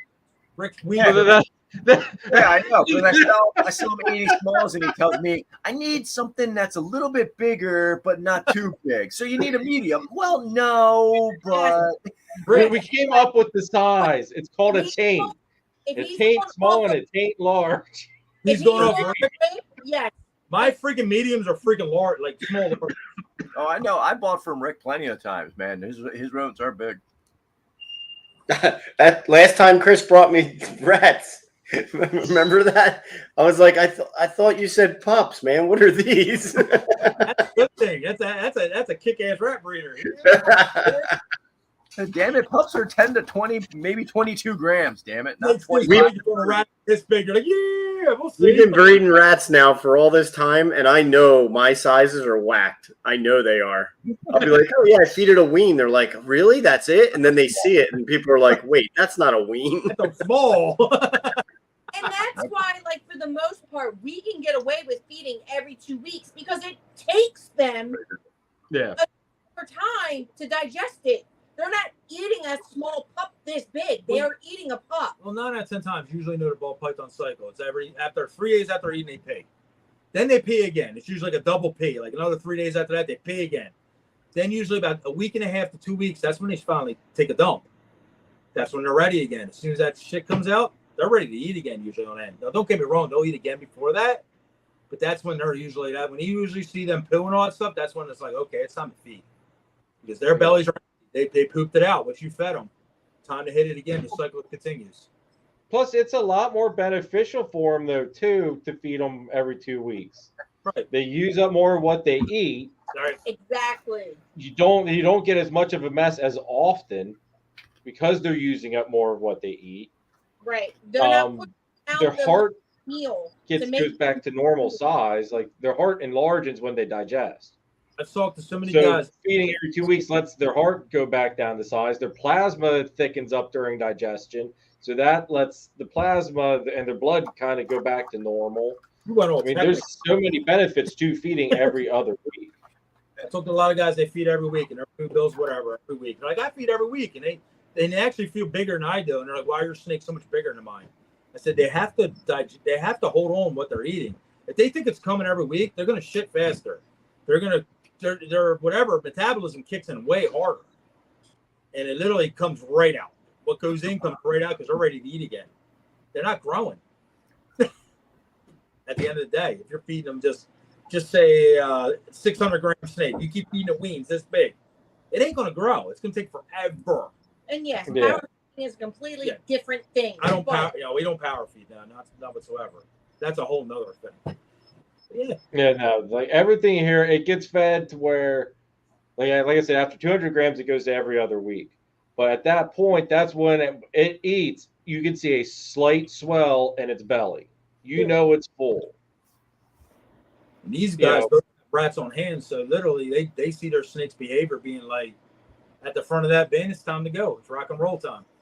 Yeah. We're at the front of that bin going like this. We're freaking days on end. Looking at them. Yeah, I'm looking at it. We're due. All my hatchlings are going nuts. I got this orange dream yellow belly head ultra melt. 3 days straight. She's like this in front of the bin, right on my face. I'm like, God damn. I'm ready to go. I paired her. She's ready to eat. I'll slam her so she'll eat more rats in the next 3 months than she'll eat all year. Because that's what she'll building. Because these snakes, like I said, when they're building, that's when they want to eat. And that's when you feed them up. That's how you'll get 6, 8, 10 eggs. You don't feed them. They're going to drop you 4. They're going to drop you 3. They may They'll drop you slugs. They'll drop you slugs. They'll drop you this. It all goes into each other. That girl from Nathan, the pastel exanthic girl, she should be giving me, is it 9 eggs? I think when I palpated her, I felt like 9 follicles, 8 or 9, I forget. It was like 8 or 9 eggs for a first-time girl. Granted, she's 4 years old, believe. That's But about it. first time mom. The one maternal instinct that these snakes have is if they don't feel that the food is abundant for them, they're not going to give you babies because their babies won't be able to eat. Yeah. That's like the one maternal instinct that they do have. And like I said, I was myth before, but I do believe in that so wholeheartedly. Because literally, I have had years where food wasn't as easy to get. We didn't use Rick for a couple years there, and I had another breeder, and then he ran out of rats. Well, I did 70 clutches the year before. That year, I ran out of rats. I did 54. As soon as I went back to Rick, it was 80, 78. So it was like, and I bred more snakes that year. I hit 54, but I didn't have the food to feed them. So they didn't think that they were going to do anything. They reabsorbed all kinds of shit happened. It's nuts. To feed them females, man, when they're breeding. That's all there is to it. Oh, trust me. They normally, when I know they're starting to build really good, I'll thaw out like one medium rat when I thaw out the stuff for the hatchlings that are getting fed every week. And then I'll go through and I'll see if somebody wants it or not. And if somebody does, awesome. But then I always rotate which female it was that got the extra. 2 times. Hit them 2 times. Like I said, if they show that, hit them twice. This way you know they're covered. Nothing crazy. You don't have to freaking stuffing them that they're this fat around, but like 2 mediums, smalls, whatever. 3 if you got the smalls. Let's say smalls. Boom, boom, boom. Yeah. Especially if they're still low. I always say, ball python breeder female, I'll feed them as much as they want to eat. There's no rule. You know. So I actually speaking of rats and stuff though, I actually need to make an order. Live. I'll let you go on this one, Chris. I'll strip Rick of his rats for a change. That way I keep in good relations with everybody. Don't get blackballed by Rick. Yeah. Dude, I felt so bad. There was this guy and he bought my pastel banana GHI that I produced. Okay. He's a really cool dude. And he needed a rat supplier. So I gave him Rick's number. And I guess he was trying to set up a time to meet up with Rick. And God told him what he needed. Rick was getting it ready. And then all of a sudden the guy ghosted him basically. And then a little bit later, this guy contacted Rick again saying he needed whatever. Won't sell it all again. I had talked to Rick. Rick's tough, man. Shortly after he had gotten ghosted by this dude, and he goes, "Hey, just so you know, if that guy contacts you, he goes, I ain't answering that bastard anymore." It's like, dude. So after he told me the story, it's like, dude, say, I don't blame you. It's like, you know, I was just trying to be nice and hook him up with you, you know, since you're loaded. But it's like, you know, if he ghosted you or, you know, did you dirty, it's like, you know, do whatever you feel you need to do, dude. Rick's tough, man. That's just Rick's personality. That's what he is. He's just that guy. I can't, you know, nobody's dealt with him, you understand. But I like Rick though. He's always treated me really good. Like I said, we've been with Rick for 10 years straight with this shit. I tried using other breeders. They couldn't keep up. I put 2 guys out of business, literally, because it was just too many. They couldn't keep the rat things up. So I had to go back to Rick. Don't get me wrong. Rick lets me know every 5-6 times a year how I had to come crawling back like a bitch. And it's like, bitch. I had to swallow that shit because I'm, you know, maybe I'm not like that, but he's the only one that gets away with talking that kind of shit. Did you put Kevin out of business, John? No, I don't know if I put him out of business, but Kevin couldn't keep up. He couldn't keep up. Yeah. He'll tell you. Kevin was a great guy. Oh, yeah. He didn't produce for our collection. Like I said, we're feeding 400 to 600 mouse at any point in time. Yeah. Wise, easy. And it's all different sizes, from, you know, mice to mediums all the way down to, you know, crawlers. Mm-hmm. So basically, when Kevin, like I said, he only had so much going on, and every time I would go to him, it was everything, and it was never full. Then he turned me on to a dude named Mark, and I cleaned Mark out, and trying to supply pet stores and stuff. So he just eat out. I'm like, okay, bro, like whatever. So I had to go crawl back to Rick. And, Like I said, that was a rough day. We had to make that phone call. I've talked to Rick and about the distance. They were closer, blah, blah, blah. He gets it. Like I said, I never talk shit. I was like, this is why I'm doing this. This is to try to save me time. It didn't work. So, like I said, Rick's been good to us for a decade. That's why I stay with him. Don't get me wrong. If I have overflow and Chris has it, I would love to go talk to Chris. If Nathan has him. If Nathan ever called me and told me, John, I have 20 extra rats. I need them gone. But guess what? I'm coming. I'll never, ever not need rats. You know what I mean? These guys, absolutely. Guys eat. So I don't think I'm going to be making that call, John. I'm sorry. I know.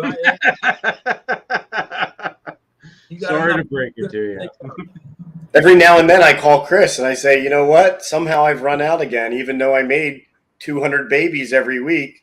Something happened and I need, I've hit Chris up a bunch of times. Like, dude, I need 50, like right now. It happens.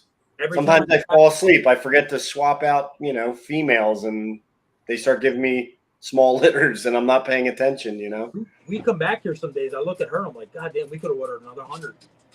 Yeah. Son of a bitch. And then some days I'm like, oh my God, I got 60 extra. Yeah, this time of year. Yeah, this time of year. I love this time of year. It starts slowing down a little bit. But like Chris, It's legitimately like half my girls are off food, and it was like somebody flipped the switch. It was crazy. I can't wait, man. As soon as that happens, I'm like, yeah. I ultrasound them, and they're all like 10 to 25 millimeters, and I hadn't started pairing. You're gonna have an early season. Jesus Christ. I'm gonna be late. I'm gonna be late too. I think we were early this year. I'll be somewhat early, but then I'll have some normal stuff too, like average. I guess we were last year, May, June, July. that's usually when your girls go. Yeah, I'm up to 14 that are over 20 millimeters right now. Jeez. Oh, wow. I have like 4 that are in the team. We're talking March, early March to April. Yeah. If they go a regular pace, that's going to be. You'll have. They all came. I'm telling. When the weather changed, man, 2-degree drop in my room. Every one of them went off. I wish my girl. I really do, but I'm kind of glad to go late this year because I got so much left. Yeah, I need the time. I need the time this year. We have the ultrasound. I just started breeding last week, pretty much. I'm actually going. Some of those girls are going to have their last lock next week. They're already. I'm guaranteed next week I ultrasound again. I guarantee some of them are at 30. That's nuts. And just for anybody watching again, usually a girl will always lay within the time they laid the year before, within weeks, 9 out of 10 times. So if you had a girl laying May 14th, she can go April, late April, maybe a couple days after May. It's always usually within that month. That's another thing I've learned with these balls. And if they don't go within that time, it's not like you're going to breed a girl, have her lay in May. She's going to lay in December the next year. That never happened to me so far. So if they miss that May mark in a couple weeks, they usually didn't go. They're not going to go. They may go in June. They take that year off. The next year, it's a reset button. They'll lay anytime. Yep. That's what happened with me with my Exantic girl. It's exactly why I'm so early. Yeah. She's at 30 exactly minutes right why. now. I had a girl that went 4 years in a row as a clown. She went May, April, like the end of April. She took a year off. She laid freaking January the next year. What the hell was this? That's where I'm at. I think out of those 14, I want to say 9 or 10 out of that 14 did not go last year. Mm-hmm. So yeah, that's going to be your first wave batch. All them young girls didn't go last year or whatever. They're going to lay off for you, and then your other girls that stayed the course probably lay right in that time frame again, and then you're probably going to have a couple late bloomers. Yeah, because all those girls are sitting in the 5 to 7 millimeter right now. So you're right. I think it's so amazing how different everybody's season is, and it comes down to the air temp in the room, what the racks are at. And look at Miguel from Always Evolving Pythons. Look how late his year is every year. Yeah. He's busting all of his shit out right now. Yeah. And if you ever, I don't know if anyone watches videos, like his racks are full of clutches. It's like, holy crap. Oh yeah, his incubators are still like half full. Oh, they're full. Yeah, he's pulling drawers open right now. Them girls are all like on eggs. Yep. The crazy late season. I would love to be that late. Like, I seriously, I would, if they could all go that late, I think it'd be amazing. Oh yeah. Yeah, It gives you're you all. here to mess around and sell them. Yep. I was going to say, I'm thinking it's going to be nice having early, just because then you've got more show time and nicer weather, and you have better shipping throughout that time as well, where you're not going to be sitting on them over winter time. Well, think about it this way. You're right. He's sitting on them a couple months over winter, but they're all babies right now. So they're not going to be ready for 4 to 6 weeks anyway. That's so true. in February, March it starts getting a little bit warmer. He's out in Cali on top of it. So basically it starts getting a little warmer. Then he's ready into April, May, shipping some prime time. So he's kicking it across the ass all the way across the board. Ready to go. Yeah. Right. The only reason I don't mind this early batch this year is because I'm down to very few, and I'm going to be at shows anyway. I don't want to have an empty table, so I'm not going to complain about early ones. I'm gonna need them now. Yeah. I just held on to everything. Like, I was going to put it on Morph Market, and the weather started getting shitty, and it's stuff I wouldn't take to shows. So I got overflow for your displays. Don't worry. yeah, if anybody needs snakes, you need snakes, come talk. I'll load you up. You might need to help fill my stuff up at Gettysburg. You can fill how many? You order 3 tables, we'll fill them all. Yo, the best part about that, Jeremy, is you don't even have to pay for them. He just gives them to you, and you can sell them. Sell them. No, but the only catch is the only thing is he won't take them back, Jeremy. So once they're in your display, that's it. Yeah. I knows how that Now, works. if you take them, you're in your care. I don't know, man. I don't take snakes back. In that case, that one that Nathan wants, I'll sell that one. Get out of here. Leave my house. But dead ass, if you were serious about it, you want a couple snakes for the shows? I got a ton of crap, and I'll work on wholesale. You sell the animal. How about that? Chris, you getting old there?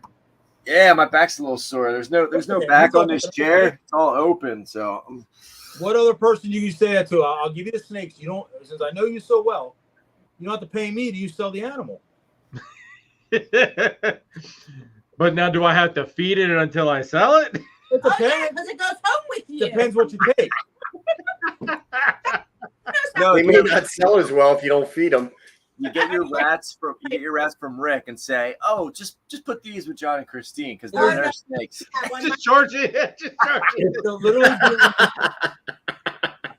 It'll be on consignment. So you take the animal. I'm gonna be like, I picked up 500 rats. Why did I get billed for 600? Oh, he wants to take my animals, house them, sell them, make money on them, and have Yeah. you Yeah. Rick, keep a bill. I was told this is how it works, John. You know what? We'll talk about it. I might think about it. Oh shit! That might be all right. It's 12 o'clock, guys. We gotta shut this down because I'm sure once we get in backstage, it's still gonna be a bit of a BS and match here for us. Happy Christmas Eve. Yeah, happy Christmas Eve, everybody. Yes, that is true. It is Christmas Eve. It's a good time talking, man. I love you guys. So, dude, I was so happy to have all you guys on tonight. I really was.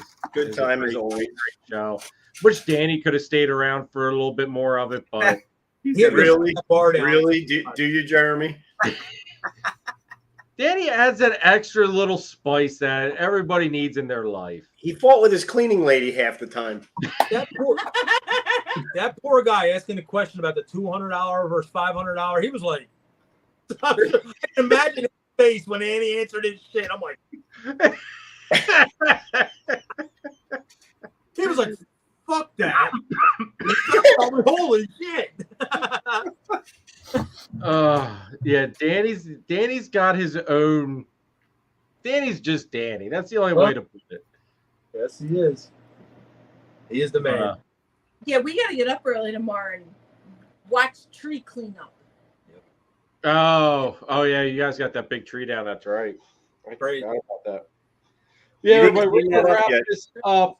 I know I said that like an hour ago, but hey, you know how my lives go. This is actually the longest live I've done in months. So Yeah, since the last one I was on.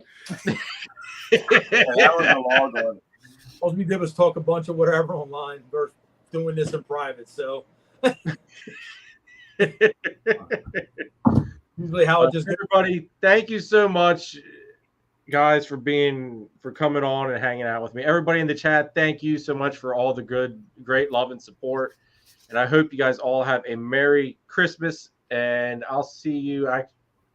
It'll be after New Year. So everybody have a Happy New Year as well. Celebrate safely. And I will see you next Sunday. Guys, just stay on here 1 second. But we'll catch you later, everybody. Have a good one. Merry Christmas. Bye. Merry Christmas.